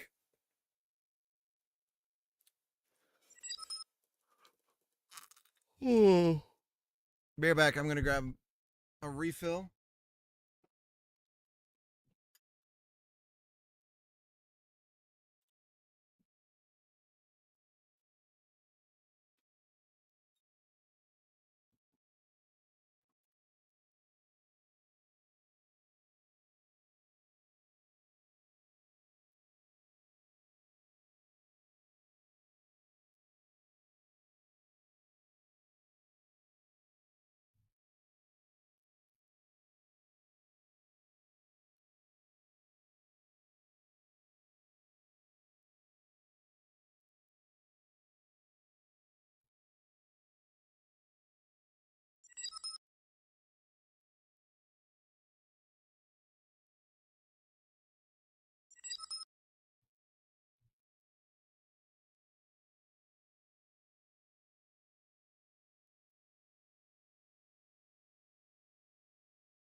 Ba, ba, ba, ba. The dot makesures printer looking one is great. I gotta turn that stuff off, but if I try to do it while I'm streaming, I could hose my whole machine. Hyperlin for the win.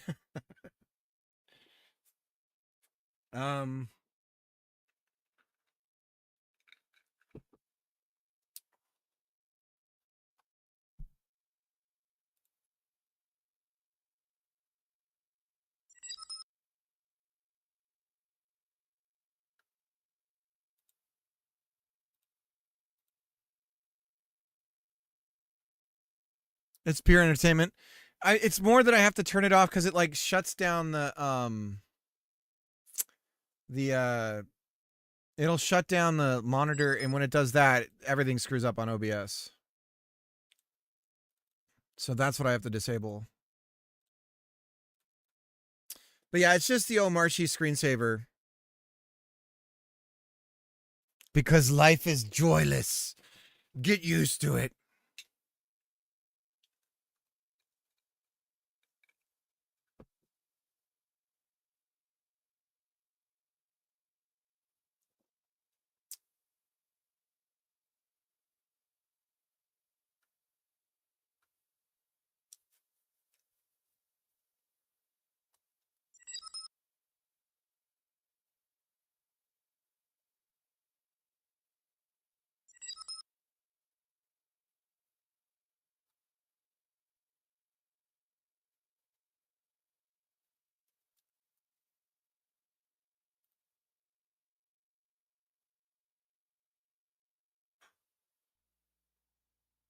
What is this sorcery? That is when you don't pick who you sub. So it behooves Twitch to give out random subs to people. You don't want them spending it on people that are already watching.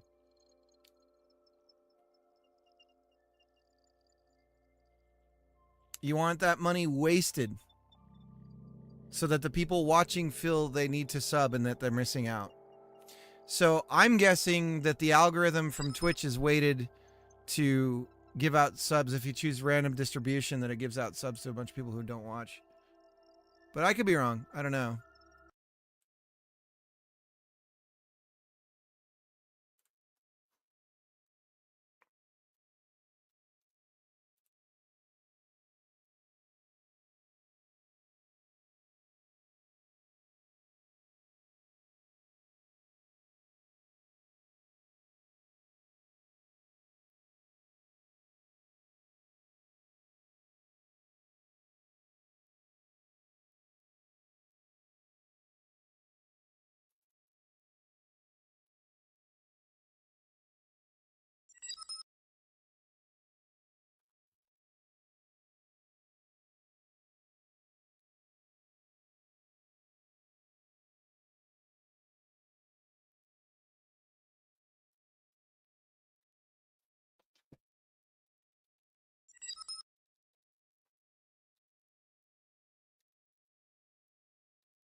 So it's a race condition.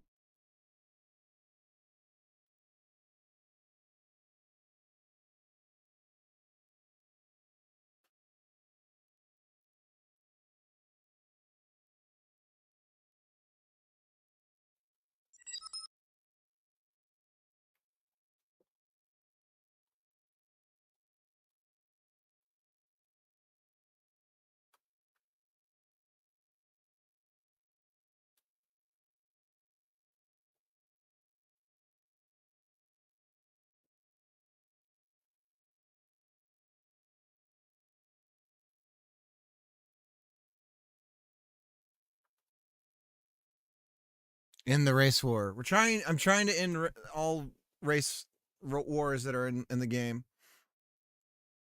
The guy who gifted me the sub has 0 followers. Like, what? Huh. Well, I mean, that's possible, right? People watch other people don't have any followers and they'll give subs. I think that'd be more likely than the other way, I guess.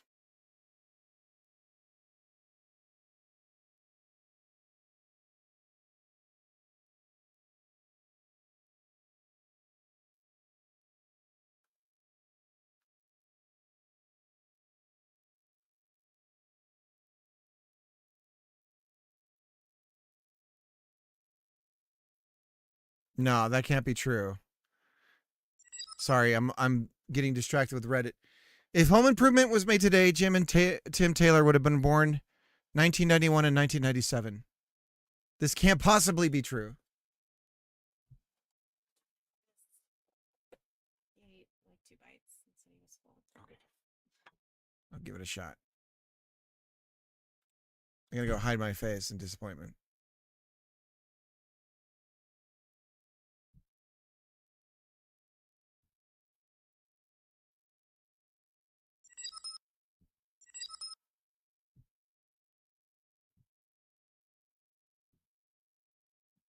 Or are you in the Summer Games showcase, Jacob?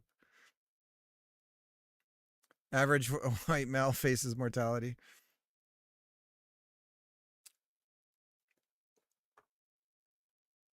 I gotta start doing cocaine.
So you guys hear about that Lego thing going on with American Fork and what is it? Utah?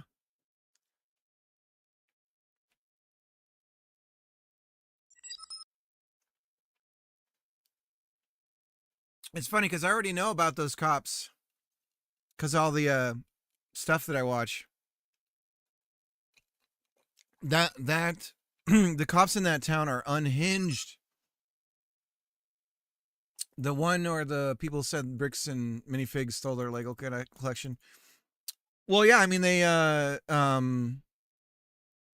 yeah. Yep. A particular store.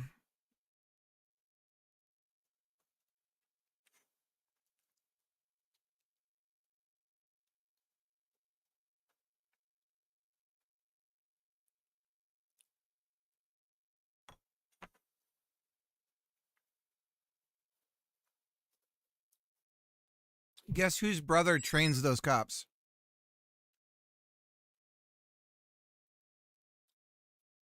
Oh, well, I think it was consignment, so there was most likely a contract.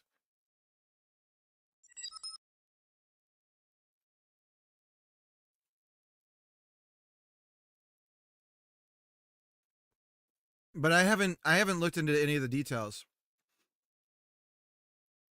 But I'm not here to say whether people are right or wrong. But the cops are completely out of line for some of the things that they did. And it does go to show you why you need. It's all about your sheriffs and your judges.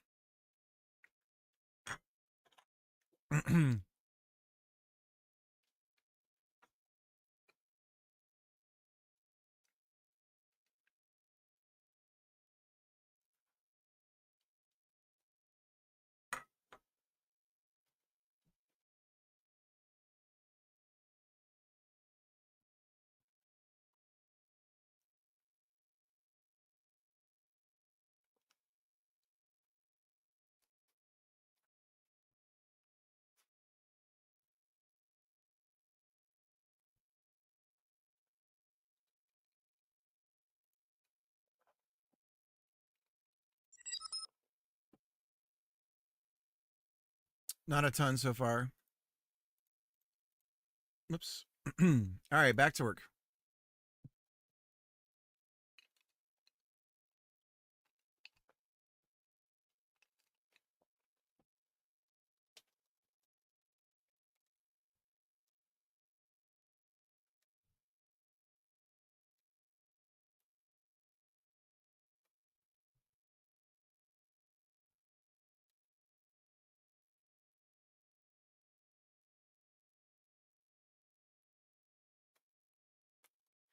I'm trying to think of a clean way to do this. We could.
The Redwall Fantasies. Yeah. I don't know that I like that, like, I like the imagining of Little Creature Big World, but generally in execution when I see it like in film and stuff, not so much.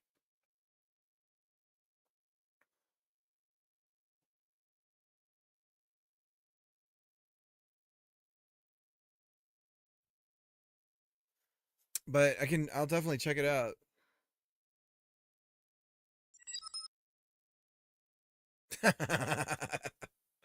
Damn. Damn, Greg.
So if I have like last block position,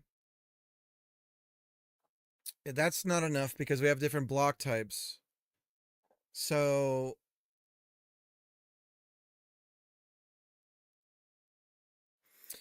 do I queue setting and edit and clearing blocks?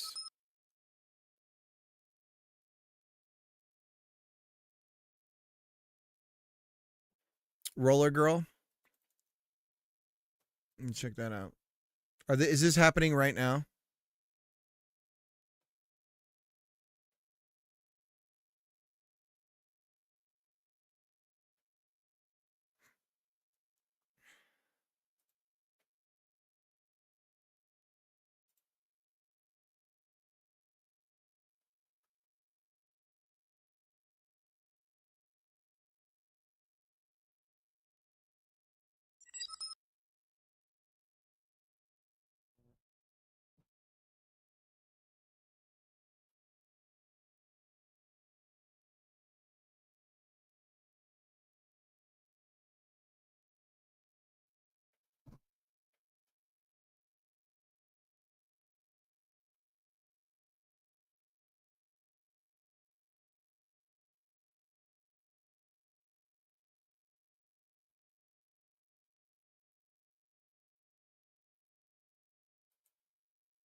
Okay. I think I have something.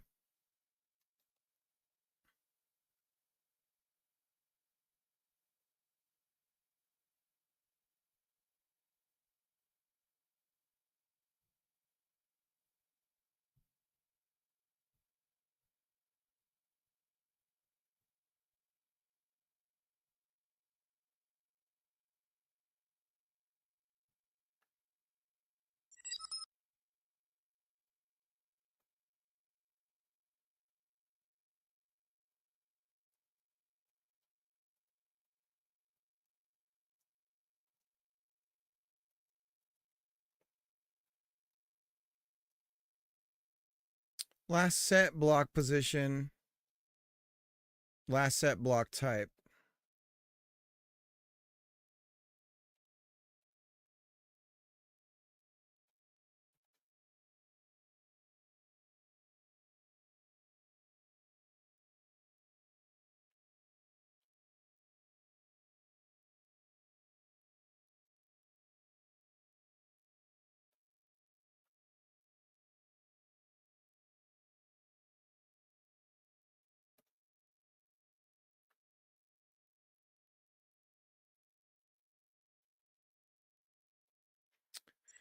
Set edit block. So here we say last set block position. We're doing a comparison and last set block type.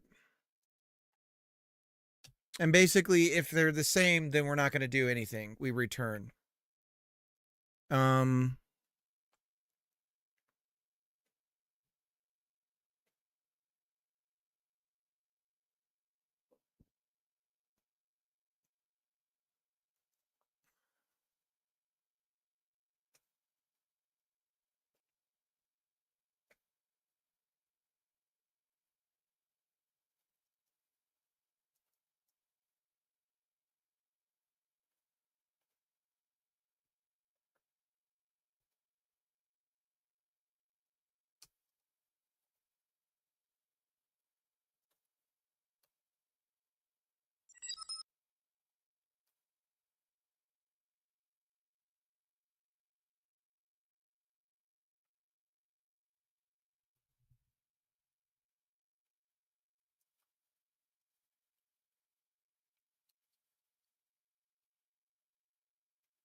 Apparently Sony's, this is not a joke.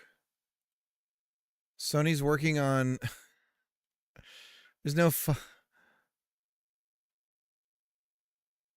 okay, it's a troll, never mind.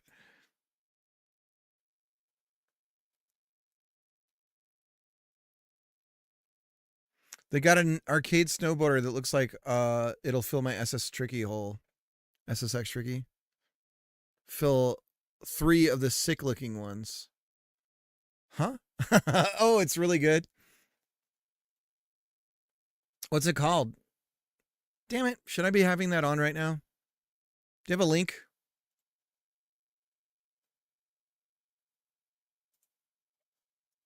Go to YouTube. Summer Games.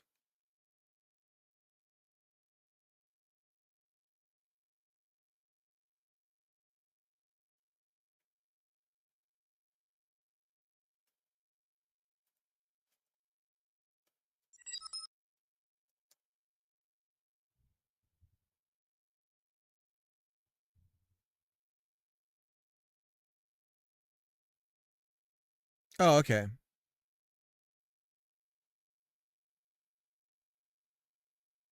It's from the Game Awards. It's 3 hours long. I can't do it right now.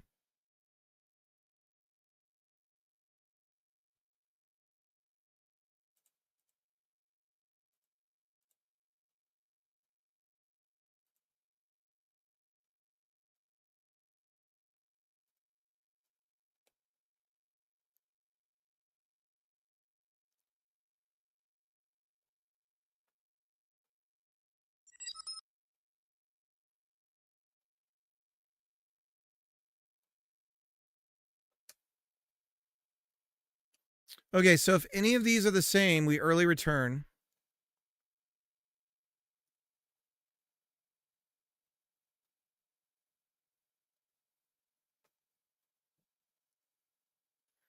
And if they aren't,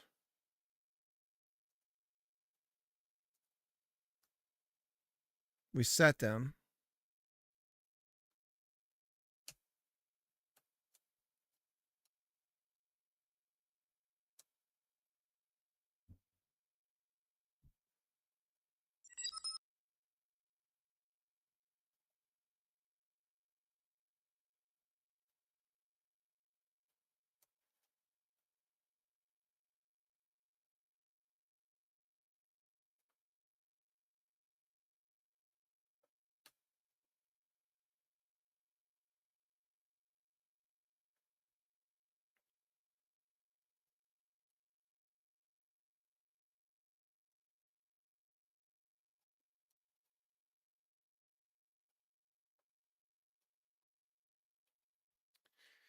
Sometimes it takes a while to think of code.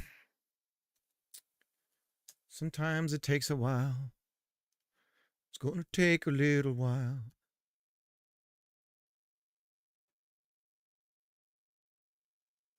A little while to think things over in my life.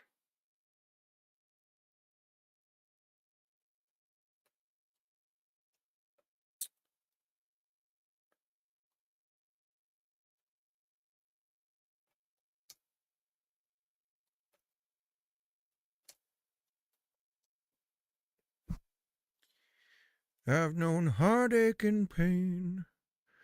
I don't know if I can ever feel that way again. And it shits the bed immediately.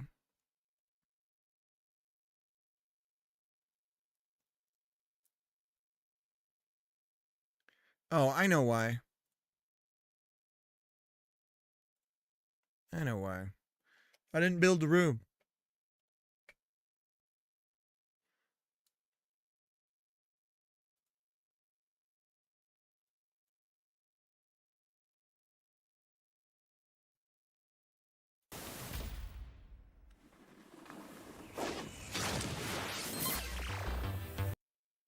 Acclaim is back.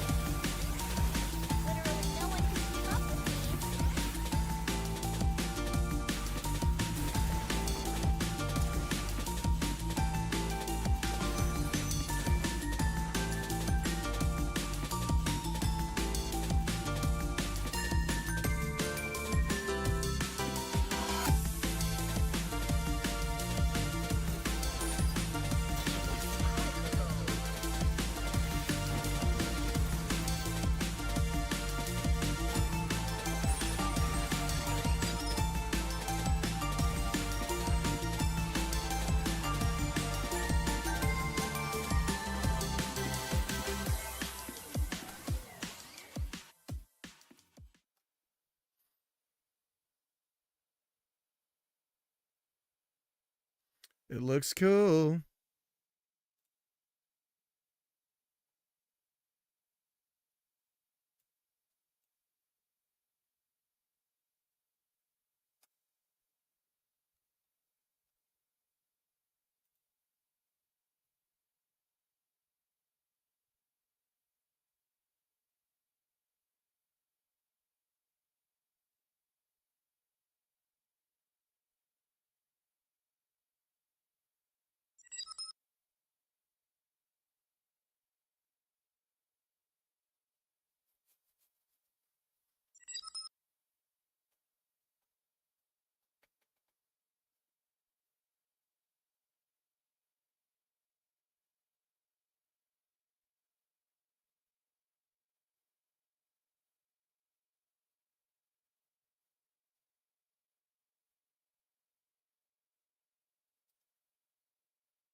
Fun little arcade snowboarder. Nothing to write home about. Maybe I can beat in 3 or 4 sessions.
It really looks like we're running into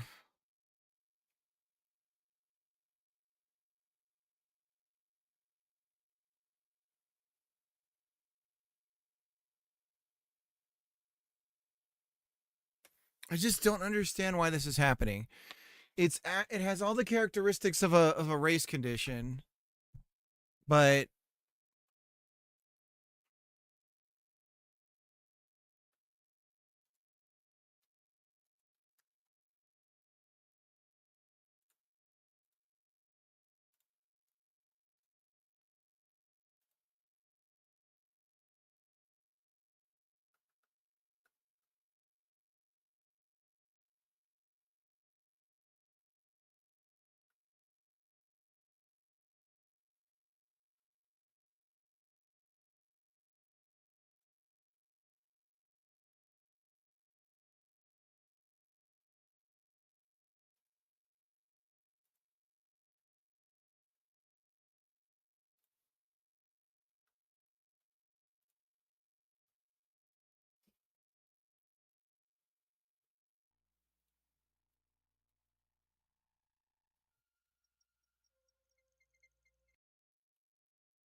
It is single threaded.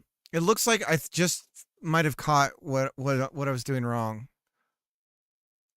It's that's what was confusing me too. Because the behavior was like a race condition. And technically it was, but I was creating it. It wasn't happening from the engine. It wasn't really a race condition so much as I was grabbing something that wasn't there.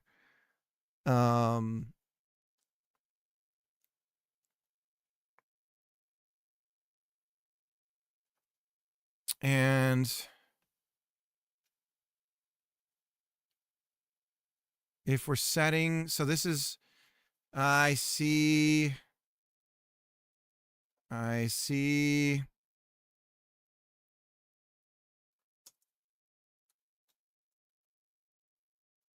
Okay. We're taking a slightly different approach now. And we have this whole room, no grid map. Okay. Once again, I'm going to refactor some stuff. But we're going to get rid of some old stuff too.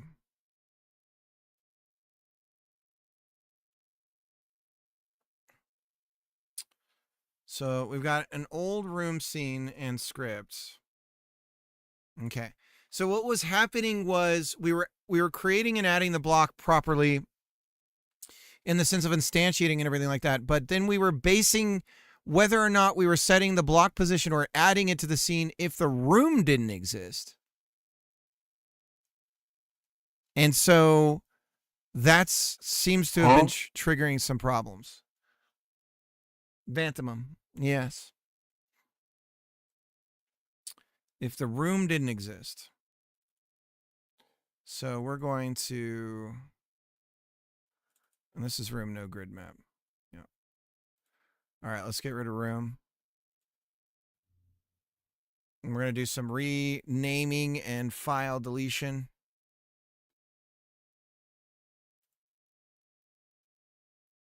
Get rid of room.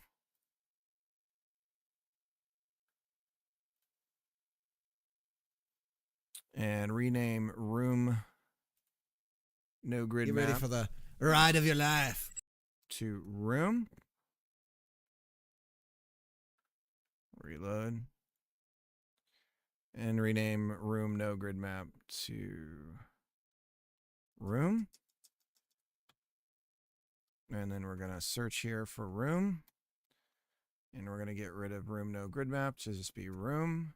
Or let's do a more global replacement. Whoops. Code rename room. And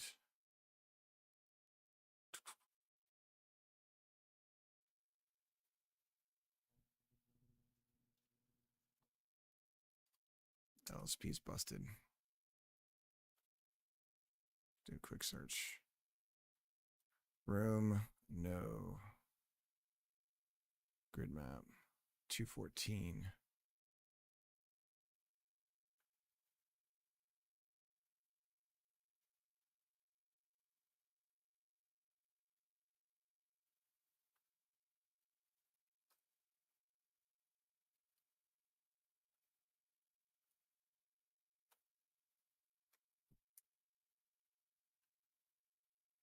$25.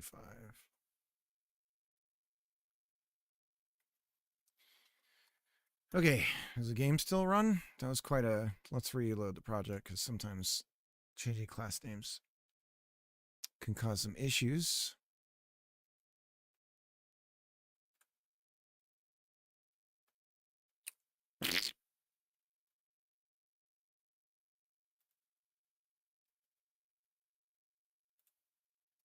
Room packed scene.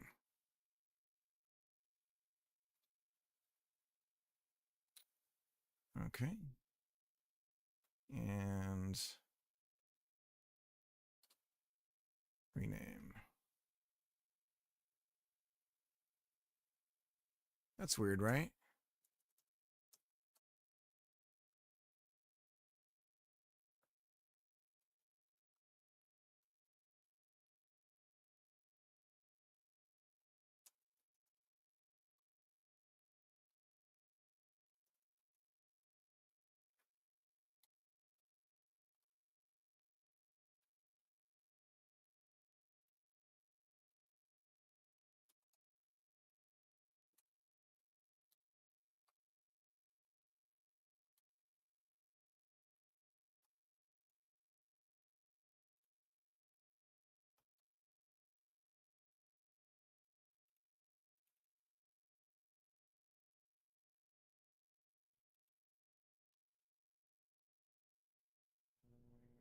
Okay.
So we're going to assign the room. We're going to find the room that we're going to put the block on first. And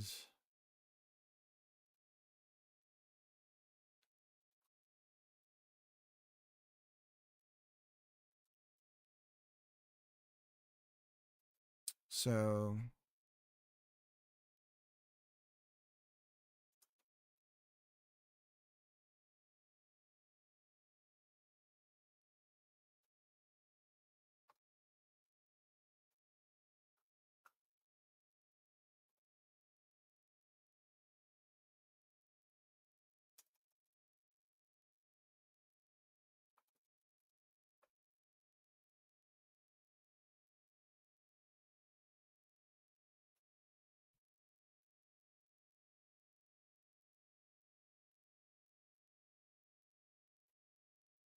if we're instantiating a new block, we're going to do the room add only then.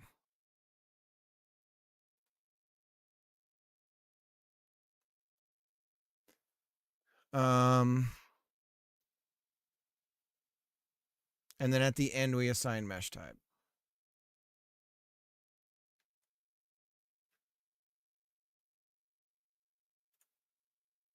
Okay, so I think this flow is better, and we'll fix this issue. So we had this weird issue where I was kind of confabulating creating a room, and that always a block would be added a specific way if that was true, which isn't true. Or it seemed to be contributing to it. So basically there's a chance that it's not that, but I think I got it.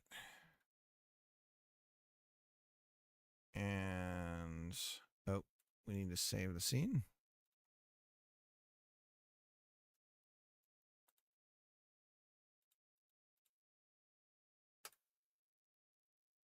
That's weird. Callable was expected. So something's still busted. Something is still busted.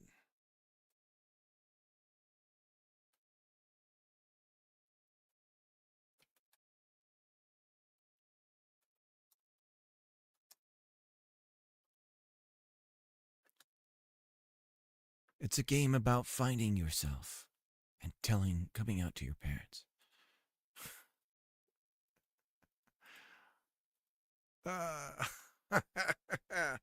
Every single time? I don't understand. I'm kidding. Argument 1 should be a grid map, but it's a room. Oh, did I just fuck something up? No.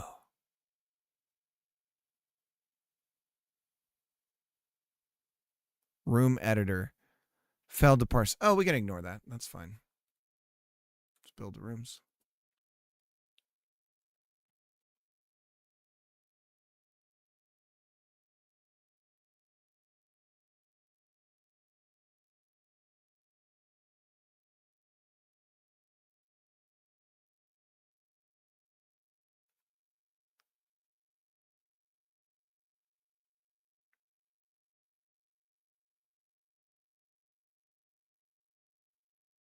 Okay. Run. Okay. Let's go lay some bricks.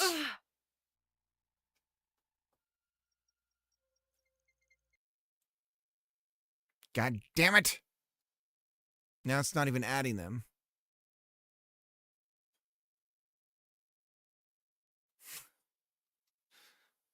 Come on, Cricket. You did completely rename a class.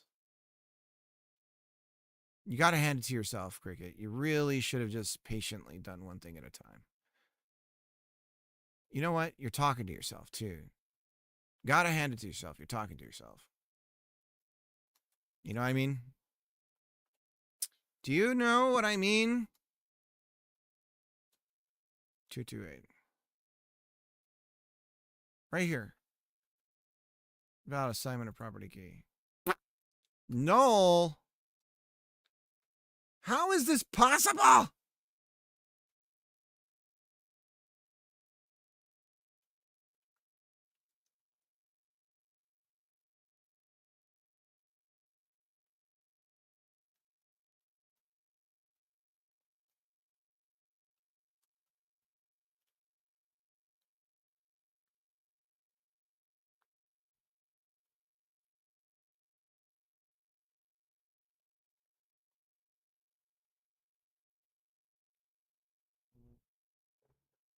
Oh.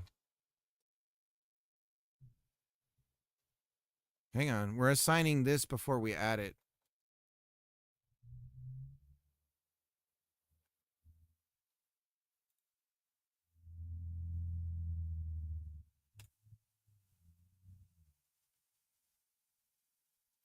Now we're running out of room to be in the room. Really gotta make room, because otherwise we're gonna not have any room. Okay, and then the build rooms we've got to speed up. If we get that snappy, once we get the block placing going, then copy and paste should work. Once copy and paste is working, build rooms snappy. I feel like at that point we're to the and then erase blocks. That's also not working now that we've refactored a bunch of other stuff. Once we get all that going, should be golden. There we go. Okay. God bless America.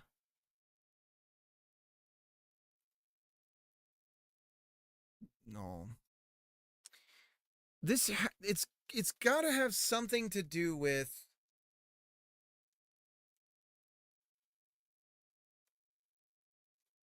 all right.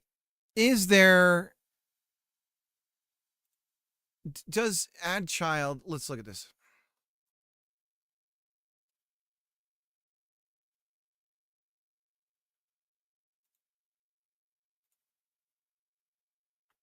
There's got to be a signal or some sort of weight to be like, I've entered the scene. I think we have to have queuing for this. Otherwise, I can't do the click and drag thing. It's still a race condition. It is a race condition. I still think what's going on is we are checking to see if something exists.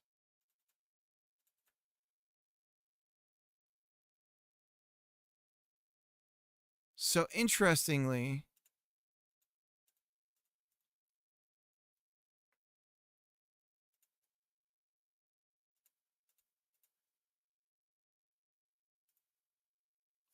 you can't set a mesh for a block that doesn't exist.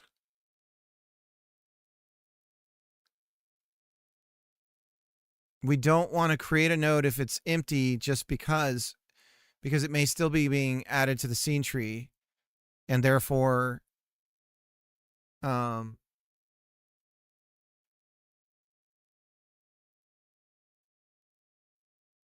we're doing get path. We're using get path instead of just like, here's the node, because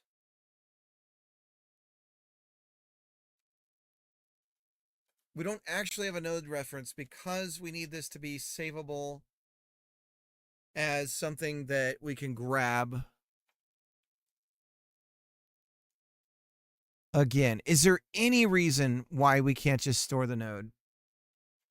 Feel like we figured something out about that we didn't like. Let's change that. Instead of doing this path bullshit, because the node is in memory the minute we instantiate. So, and that line of code doesn't, that will halt the thread until it's done. So instead of node path, let's just try node.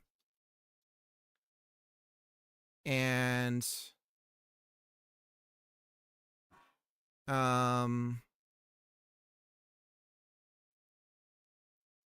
then in theory, we say block piece here, like that. And then we go down here. I'm confident it's a race condition at this point. And then we just grab the node. And we set the node. And then same thing here. We don't need to get node anymore when we queue free for remove. We just qua free. Easiest of peasiest. Really just confusing why.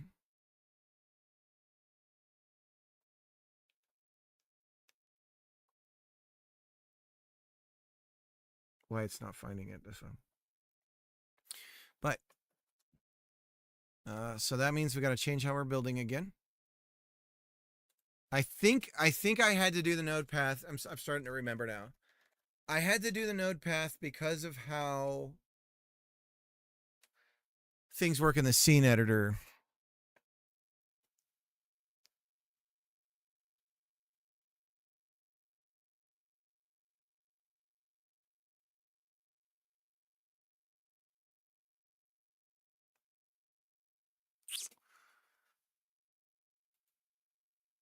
Rooms are straight empty.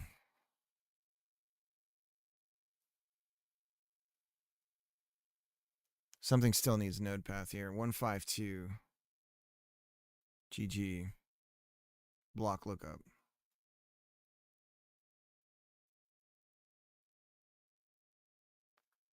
Ain't no node path here, boys. Why are you complaining about node path? Object type dictionary. Are we iterating through?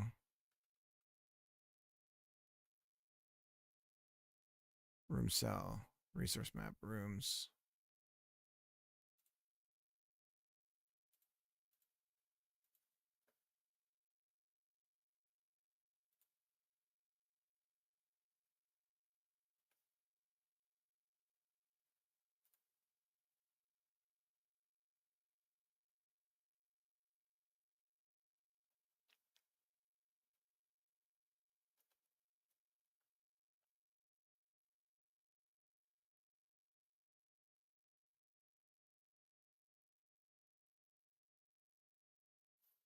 Oh, you know what? It might be the owner thing.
Well, the scene seems okay.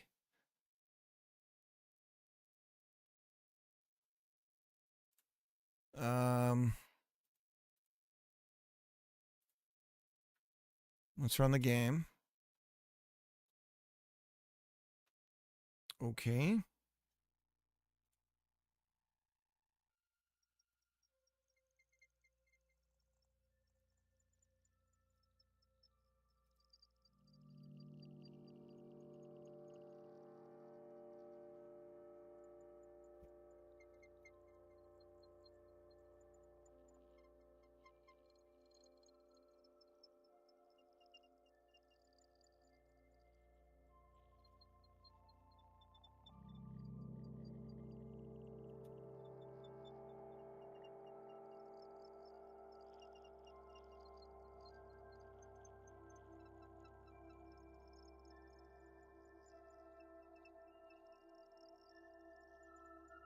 Can't set the transform.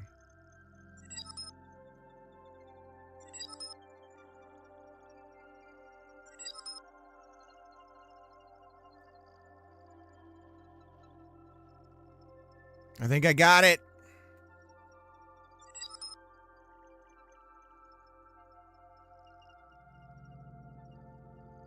Okay. So now, okay, so I think we've got it. Man, what a self-imposed nightmare I'd created for myself there. My Godot frame is frozen. Oh, the screen isn't updating for you guys. Sorry about that. Legendar. How you doing? Legendar. Oh, it is me. Legendar. I don't know why there's the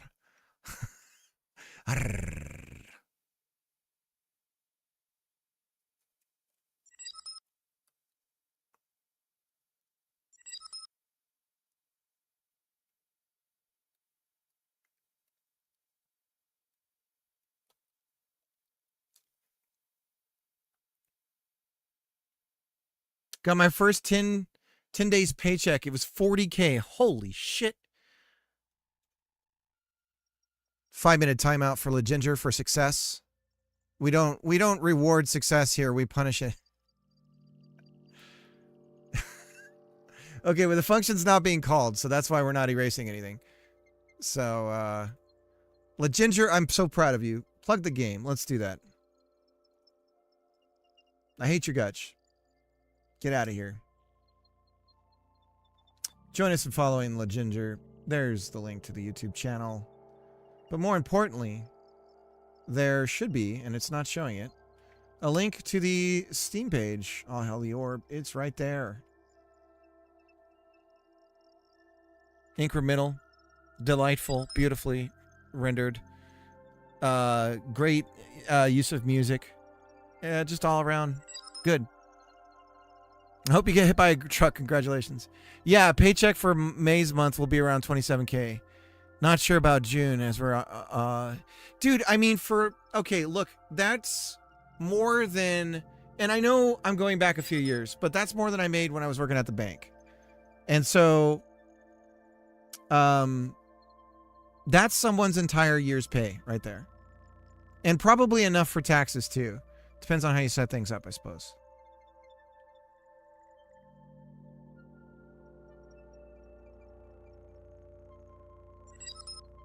It's like 2 years of my wife's paycheck. Yeah, it depends on where you work. That's life-altering amount of money right there for some people.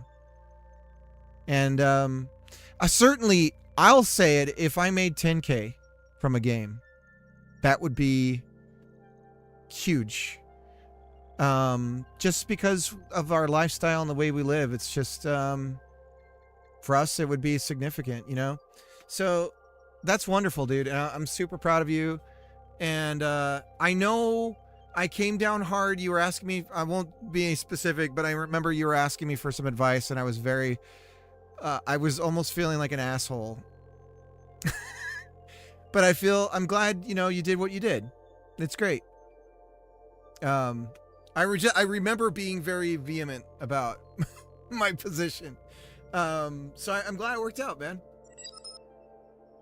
Well, I'm estimated to gross about 40K by the end of the year.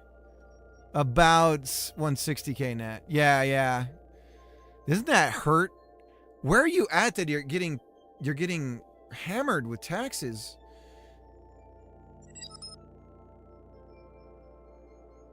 Everyone's giving bad, good or bad. Yeah, yeah. Yeah. I mean, the difference was I would have banned you if you didn't listen to me. So maybe not everyone's the same. Give me a moment to break it down. Okay. Jesus. Look at all those people. Don't you deserve the sweat of your brow? The labor from the sweat of the money from the sweat of your brow. Well, how does it go in in BioShock? Jeez Louise, though. Good gravy. Leave some for me. Please, sir, can I have some more? Jesus. All right, I'll be right back. I'm going to go cry a little bit, and once I've composed myself again, we'll be okay to go. Okay. Give me a second.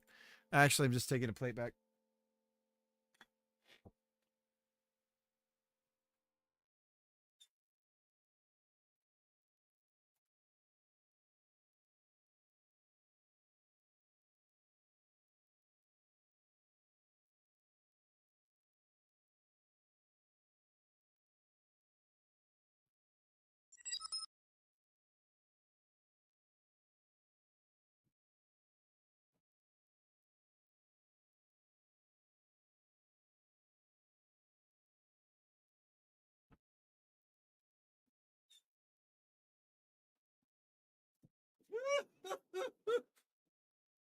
Okay.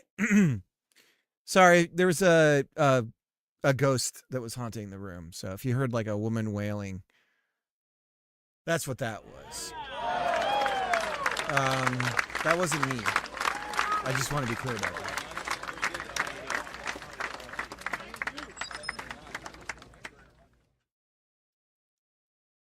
After VAT, 35. Steam takes 30%. Cut of that. Steam's cut is after taxes. That's actually kind of nice, depending on how do they manage that? Wouldn't it be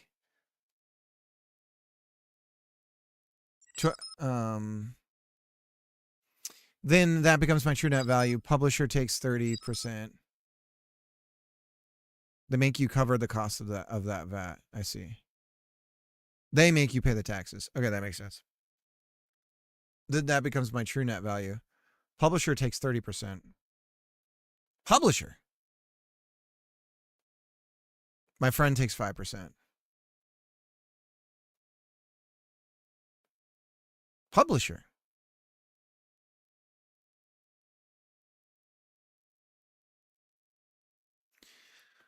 $40K.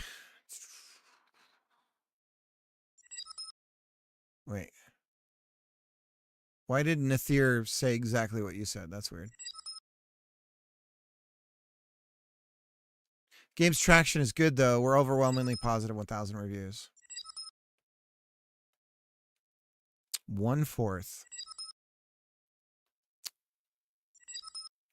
When does were you Godot?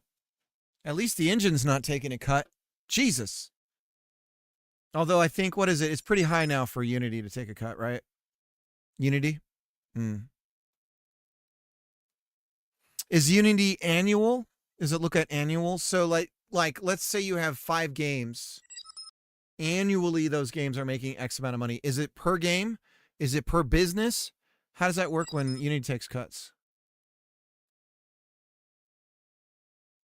Unity is 1 million now. Is that for business?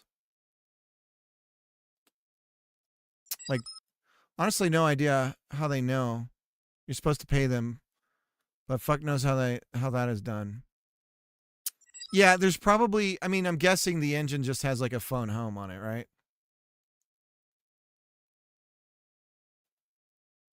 Like if you have a app ID or whatever that you build on, it probably just tells them X number of people. But that was what everyone freaked out about, right?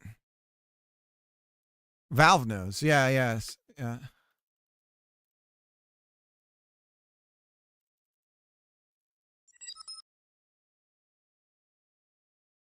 Popular upcoming.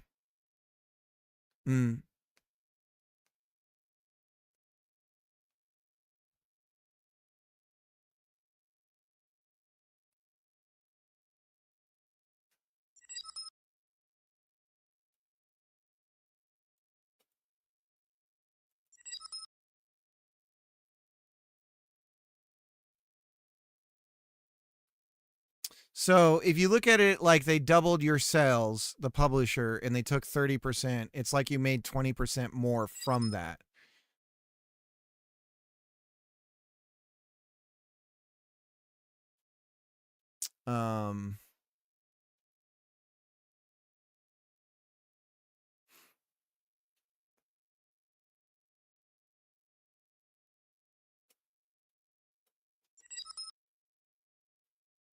And the game was like 95% vibe coded.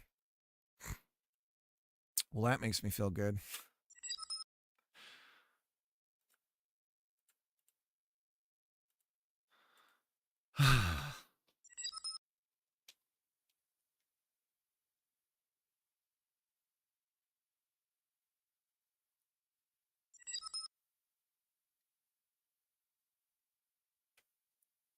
New game's 100% vibe coded.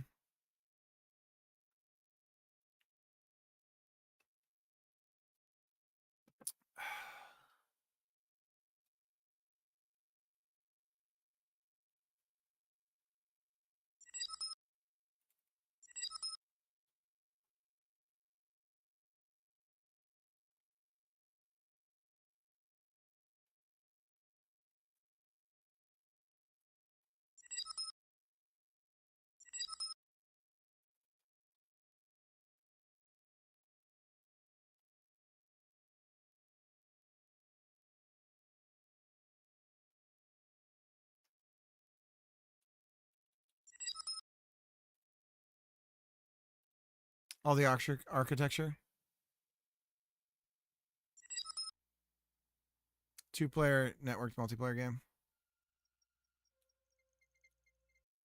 Okay, so clear block is getting called.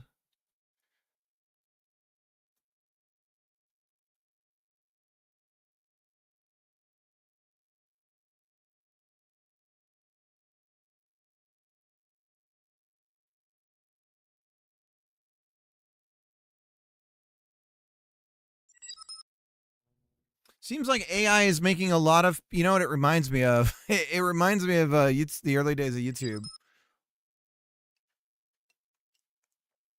AI is making a lot of people money, but not AI. Not the platforms that these things are on. I did programming myself for 10 years, finally taking my knowledge of game architecture design and just spending more time on front end polish and design. Yeah.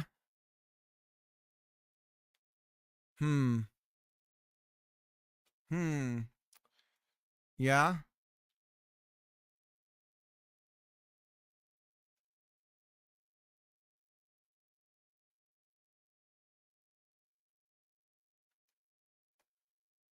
I mean, that makes sense. It's like having a second worker.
Okay, so it's not finding the room.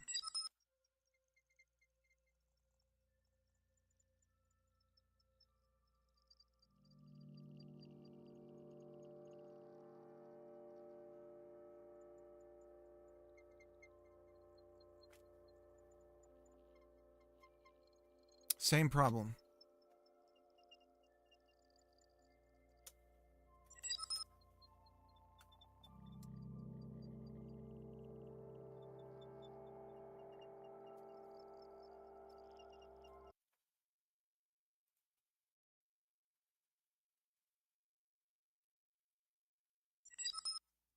There we go. Okay, so it was the same as that other thing. Same as it ever was. Same as it ever was. How did I get here? Letting the days go by, eating Taco Bell.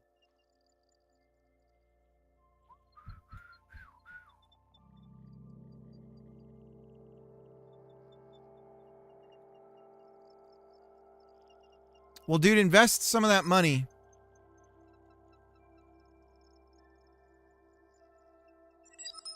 And not in, like, invest it in something stable.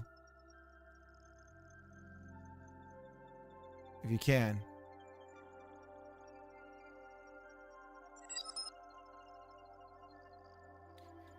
So did you end up, like, I know you were on the fence. Did you end up going with Thornity as the publisher?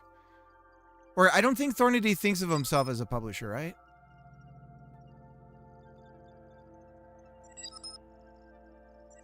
Same as it ever was. Oops. Watching the days go by. Eating lots of Taco Bell.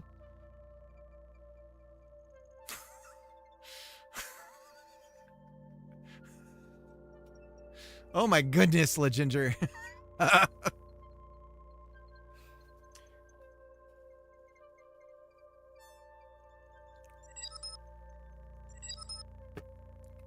Oh my god. Yeah, it sounds like it. Oh my god. It takes all kinds. But no, I only got a publisher 3 weeks before release. Dude, cut the publisher out this time. Really try and push yourself.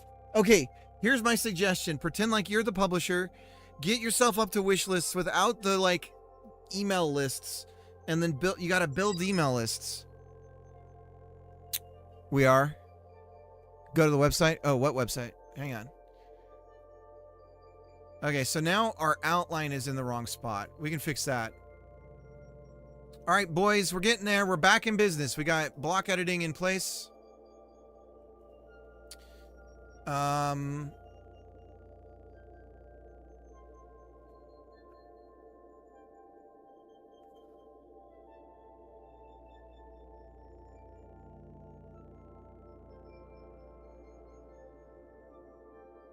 I know why it's getting closer and then further. I understand that now. Has to do with our direction and the grid snapping for the block. I'm opening a company. Oh, bag of ducks.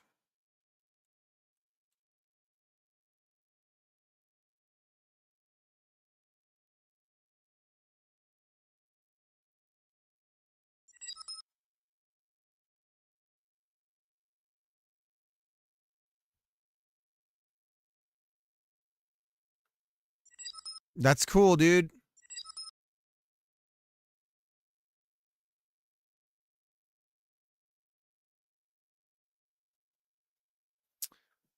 And then on top right now, go to optional objectives. Oh, okay, let me see. Sorry. Marketing.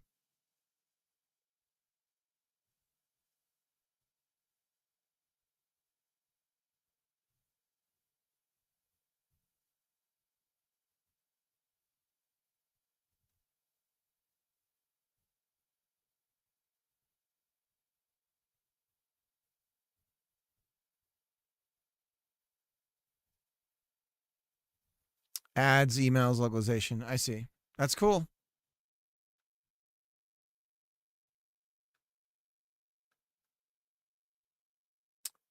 Font's a little small on this.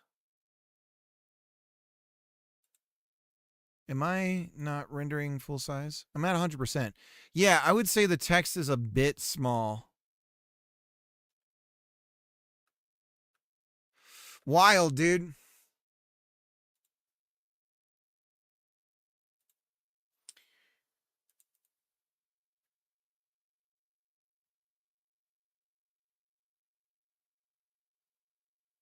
All right, let's bake the room.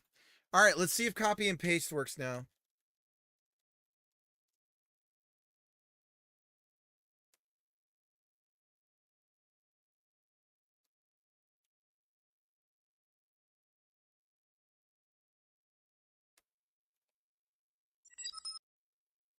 Yep, if the gross estimate is reached, I can afford to pay myself about 2,500 euros every month, and my artist 1,500 USD every month for over a year and a half. Yeah, that's wild. Everyone else on the team is taking a rev share because they all believe in the vision.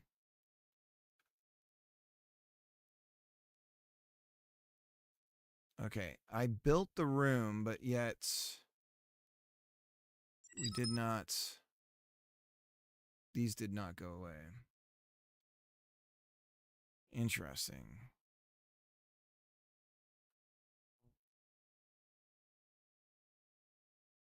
I'm in a super lucky position. Well, it's good you recognize that. I think some people, sometimes you can inflate yourself to say that, like, oh, I had this coming. And, you know, part of life is luck. You know, you can make your opportunity better by, you know, bettering your chances of having more luck, so to speak. But a lot of it is timing and stuff that just kind of lines up.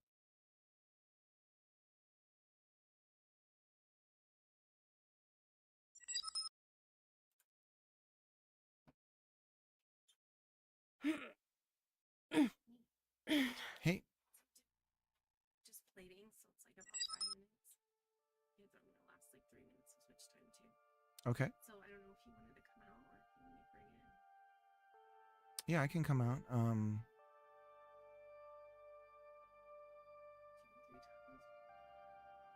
Were they what are we gonna do? Like we could try and Okay. 3.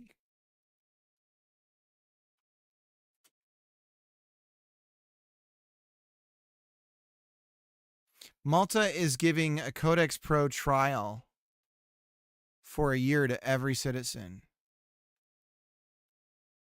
What the fuck? Why would any taxpayer for any government want that? Like, first of all, what if you don't have a computer?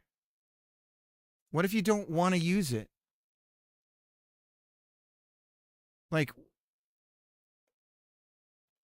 what the fuck? Like, I would be so livid as a taxpayer.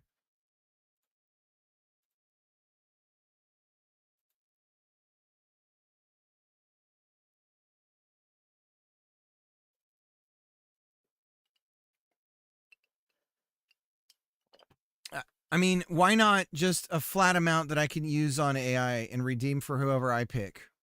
Why does it have to be Codex Pro? You know what I mean? Why pick a winner?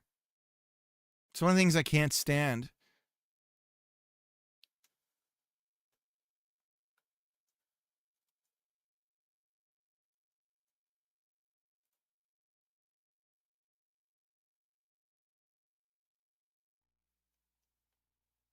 Sorry for cussing.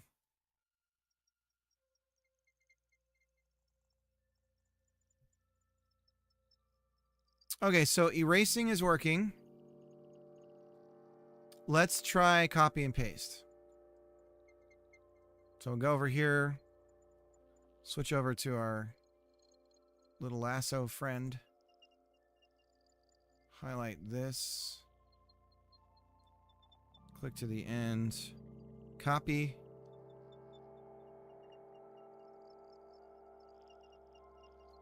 Paste. And nothing. Let's build it, see if anything changed.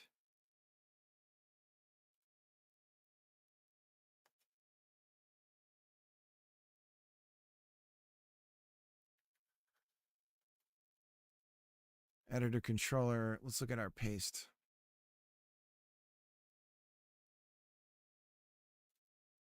Paste function. So our copied blocks. Block position plus. Okay.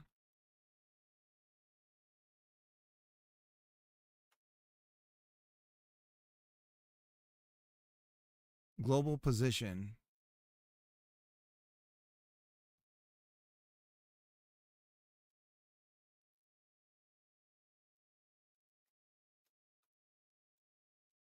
Oh, it put it up here. And only like a chunk of it.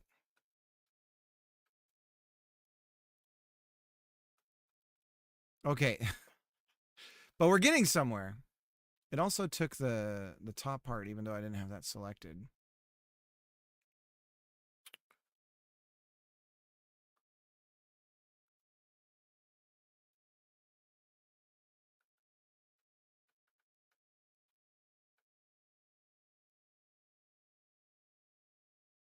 What time is it?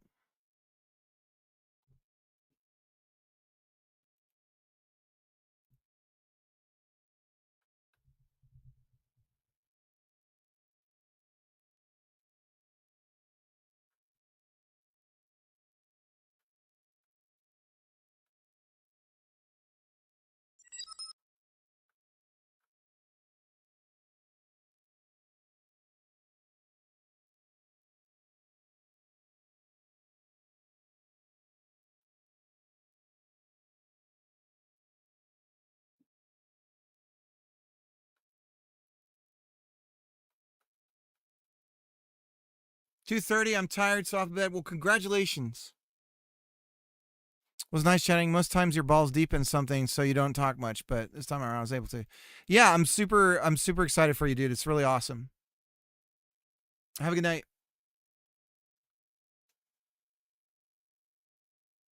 Sorry if I miss your conversations though in the middle of the day or whatever.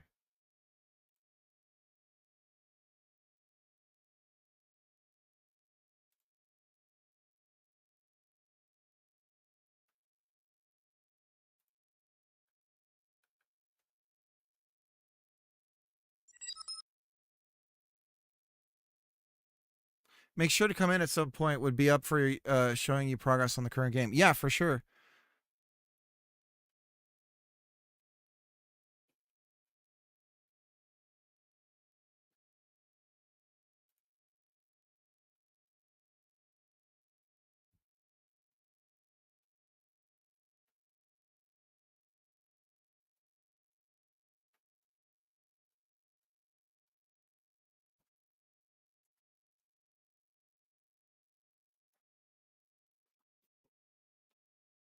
Hey, buddy.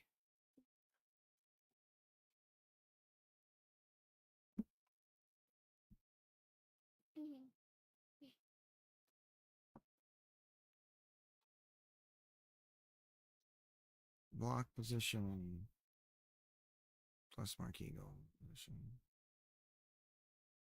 and block global position.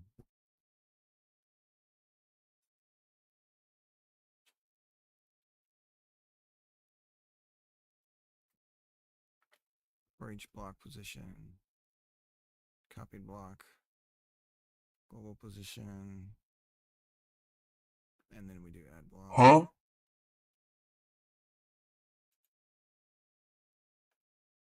Then we have all these blocks that we set. Create new room.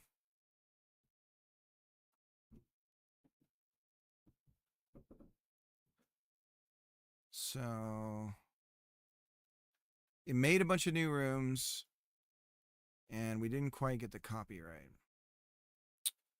I'm gonna do build rooms one more time. I think I might close and reopen. Okay, we're almost to the point where we can work on the caching for the build rooms, especially now that we know we can point to a node.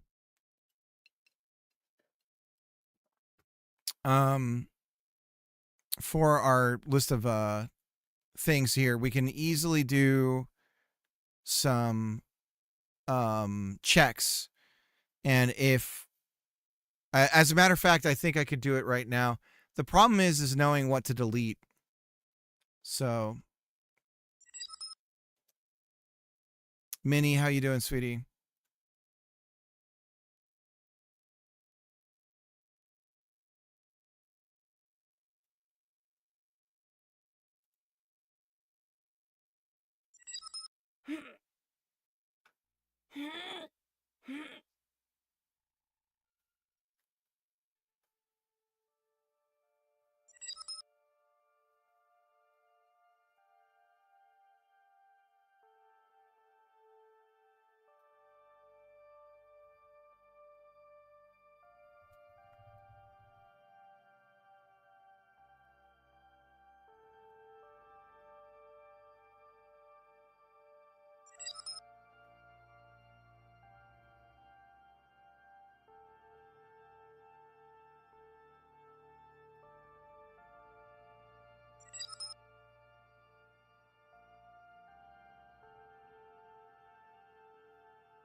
So no create room this time. I see more rooms though. So now if I build, I bet it's okay. So I think for that too, we've got a little bit of a race condition on setting the rooms up. Not a big deal. And the copy and paste is off. And I think, oh, we're using marquee. Marquee global position is still back where it was. If we think about it, we have our block position, marquee global position. It's negative. Doesn't explain why it's building it up high, though.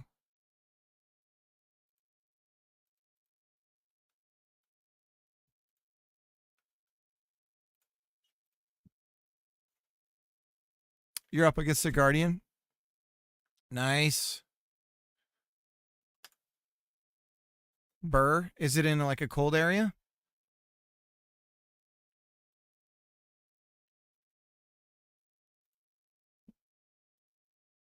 Will you make it, Papa? Making a game? Trying to. Are you making, Papa's feeling like he's being dumb about everything he ever does, Odie. Hey, Papa. Yeah. That little area where that little lifty loop could be a good house. It could be a good house, couldn't it? Yeah. If you just made doors. If you just made doors for your game. Right. You mean a next that. Yeah. Oh. Oh.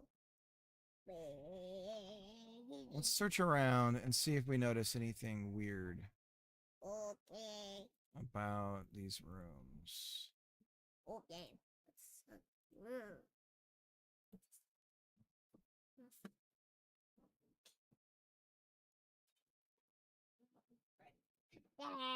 Okay. Your dinner is ready, Papa. All right, guys. I'm gonna take off. We'll be back. So, yeah. So 8 hours. We got what? Basically nothing done. Nothing that I hadn't already had working. Just refactoring a bunch of stuff. And hey, buddy, can you go out so I can just say bye to everybody real quick? And it feels like I haven't done anything, to be honest. But we did restructure a bunch of stuff so that we can make copy and pasting and all this stuff even happen. And we separated a bunch of, I don't know, guys. I don't know. All right. Sorry for the. Oh no, that's Zed! cool. No. Cool. Yeah, cool. You think it's cool? I was about to raid out Zed. It's not cool. Thank you for the raid, Zed. I appreciate it. This is inevitably what happens. Am I raiding too late? I'm about to head out. Yeah. Well, welcome in, everybody. Darn. I'm sure you'll find a good home for him. Yeah, I'll take care of him.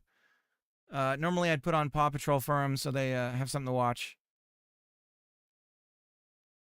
But let's raid. Who should we raid?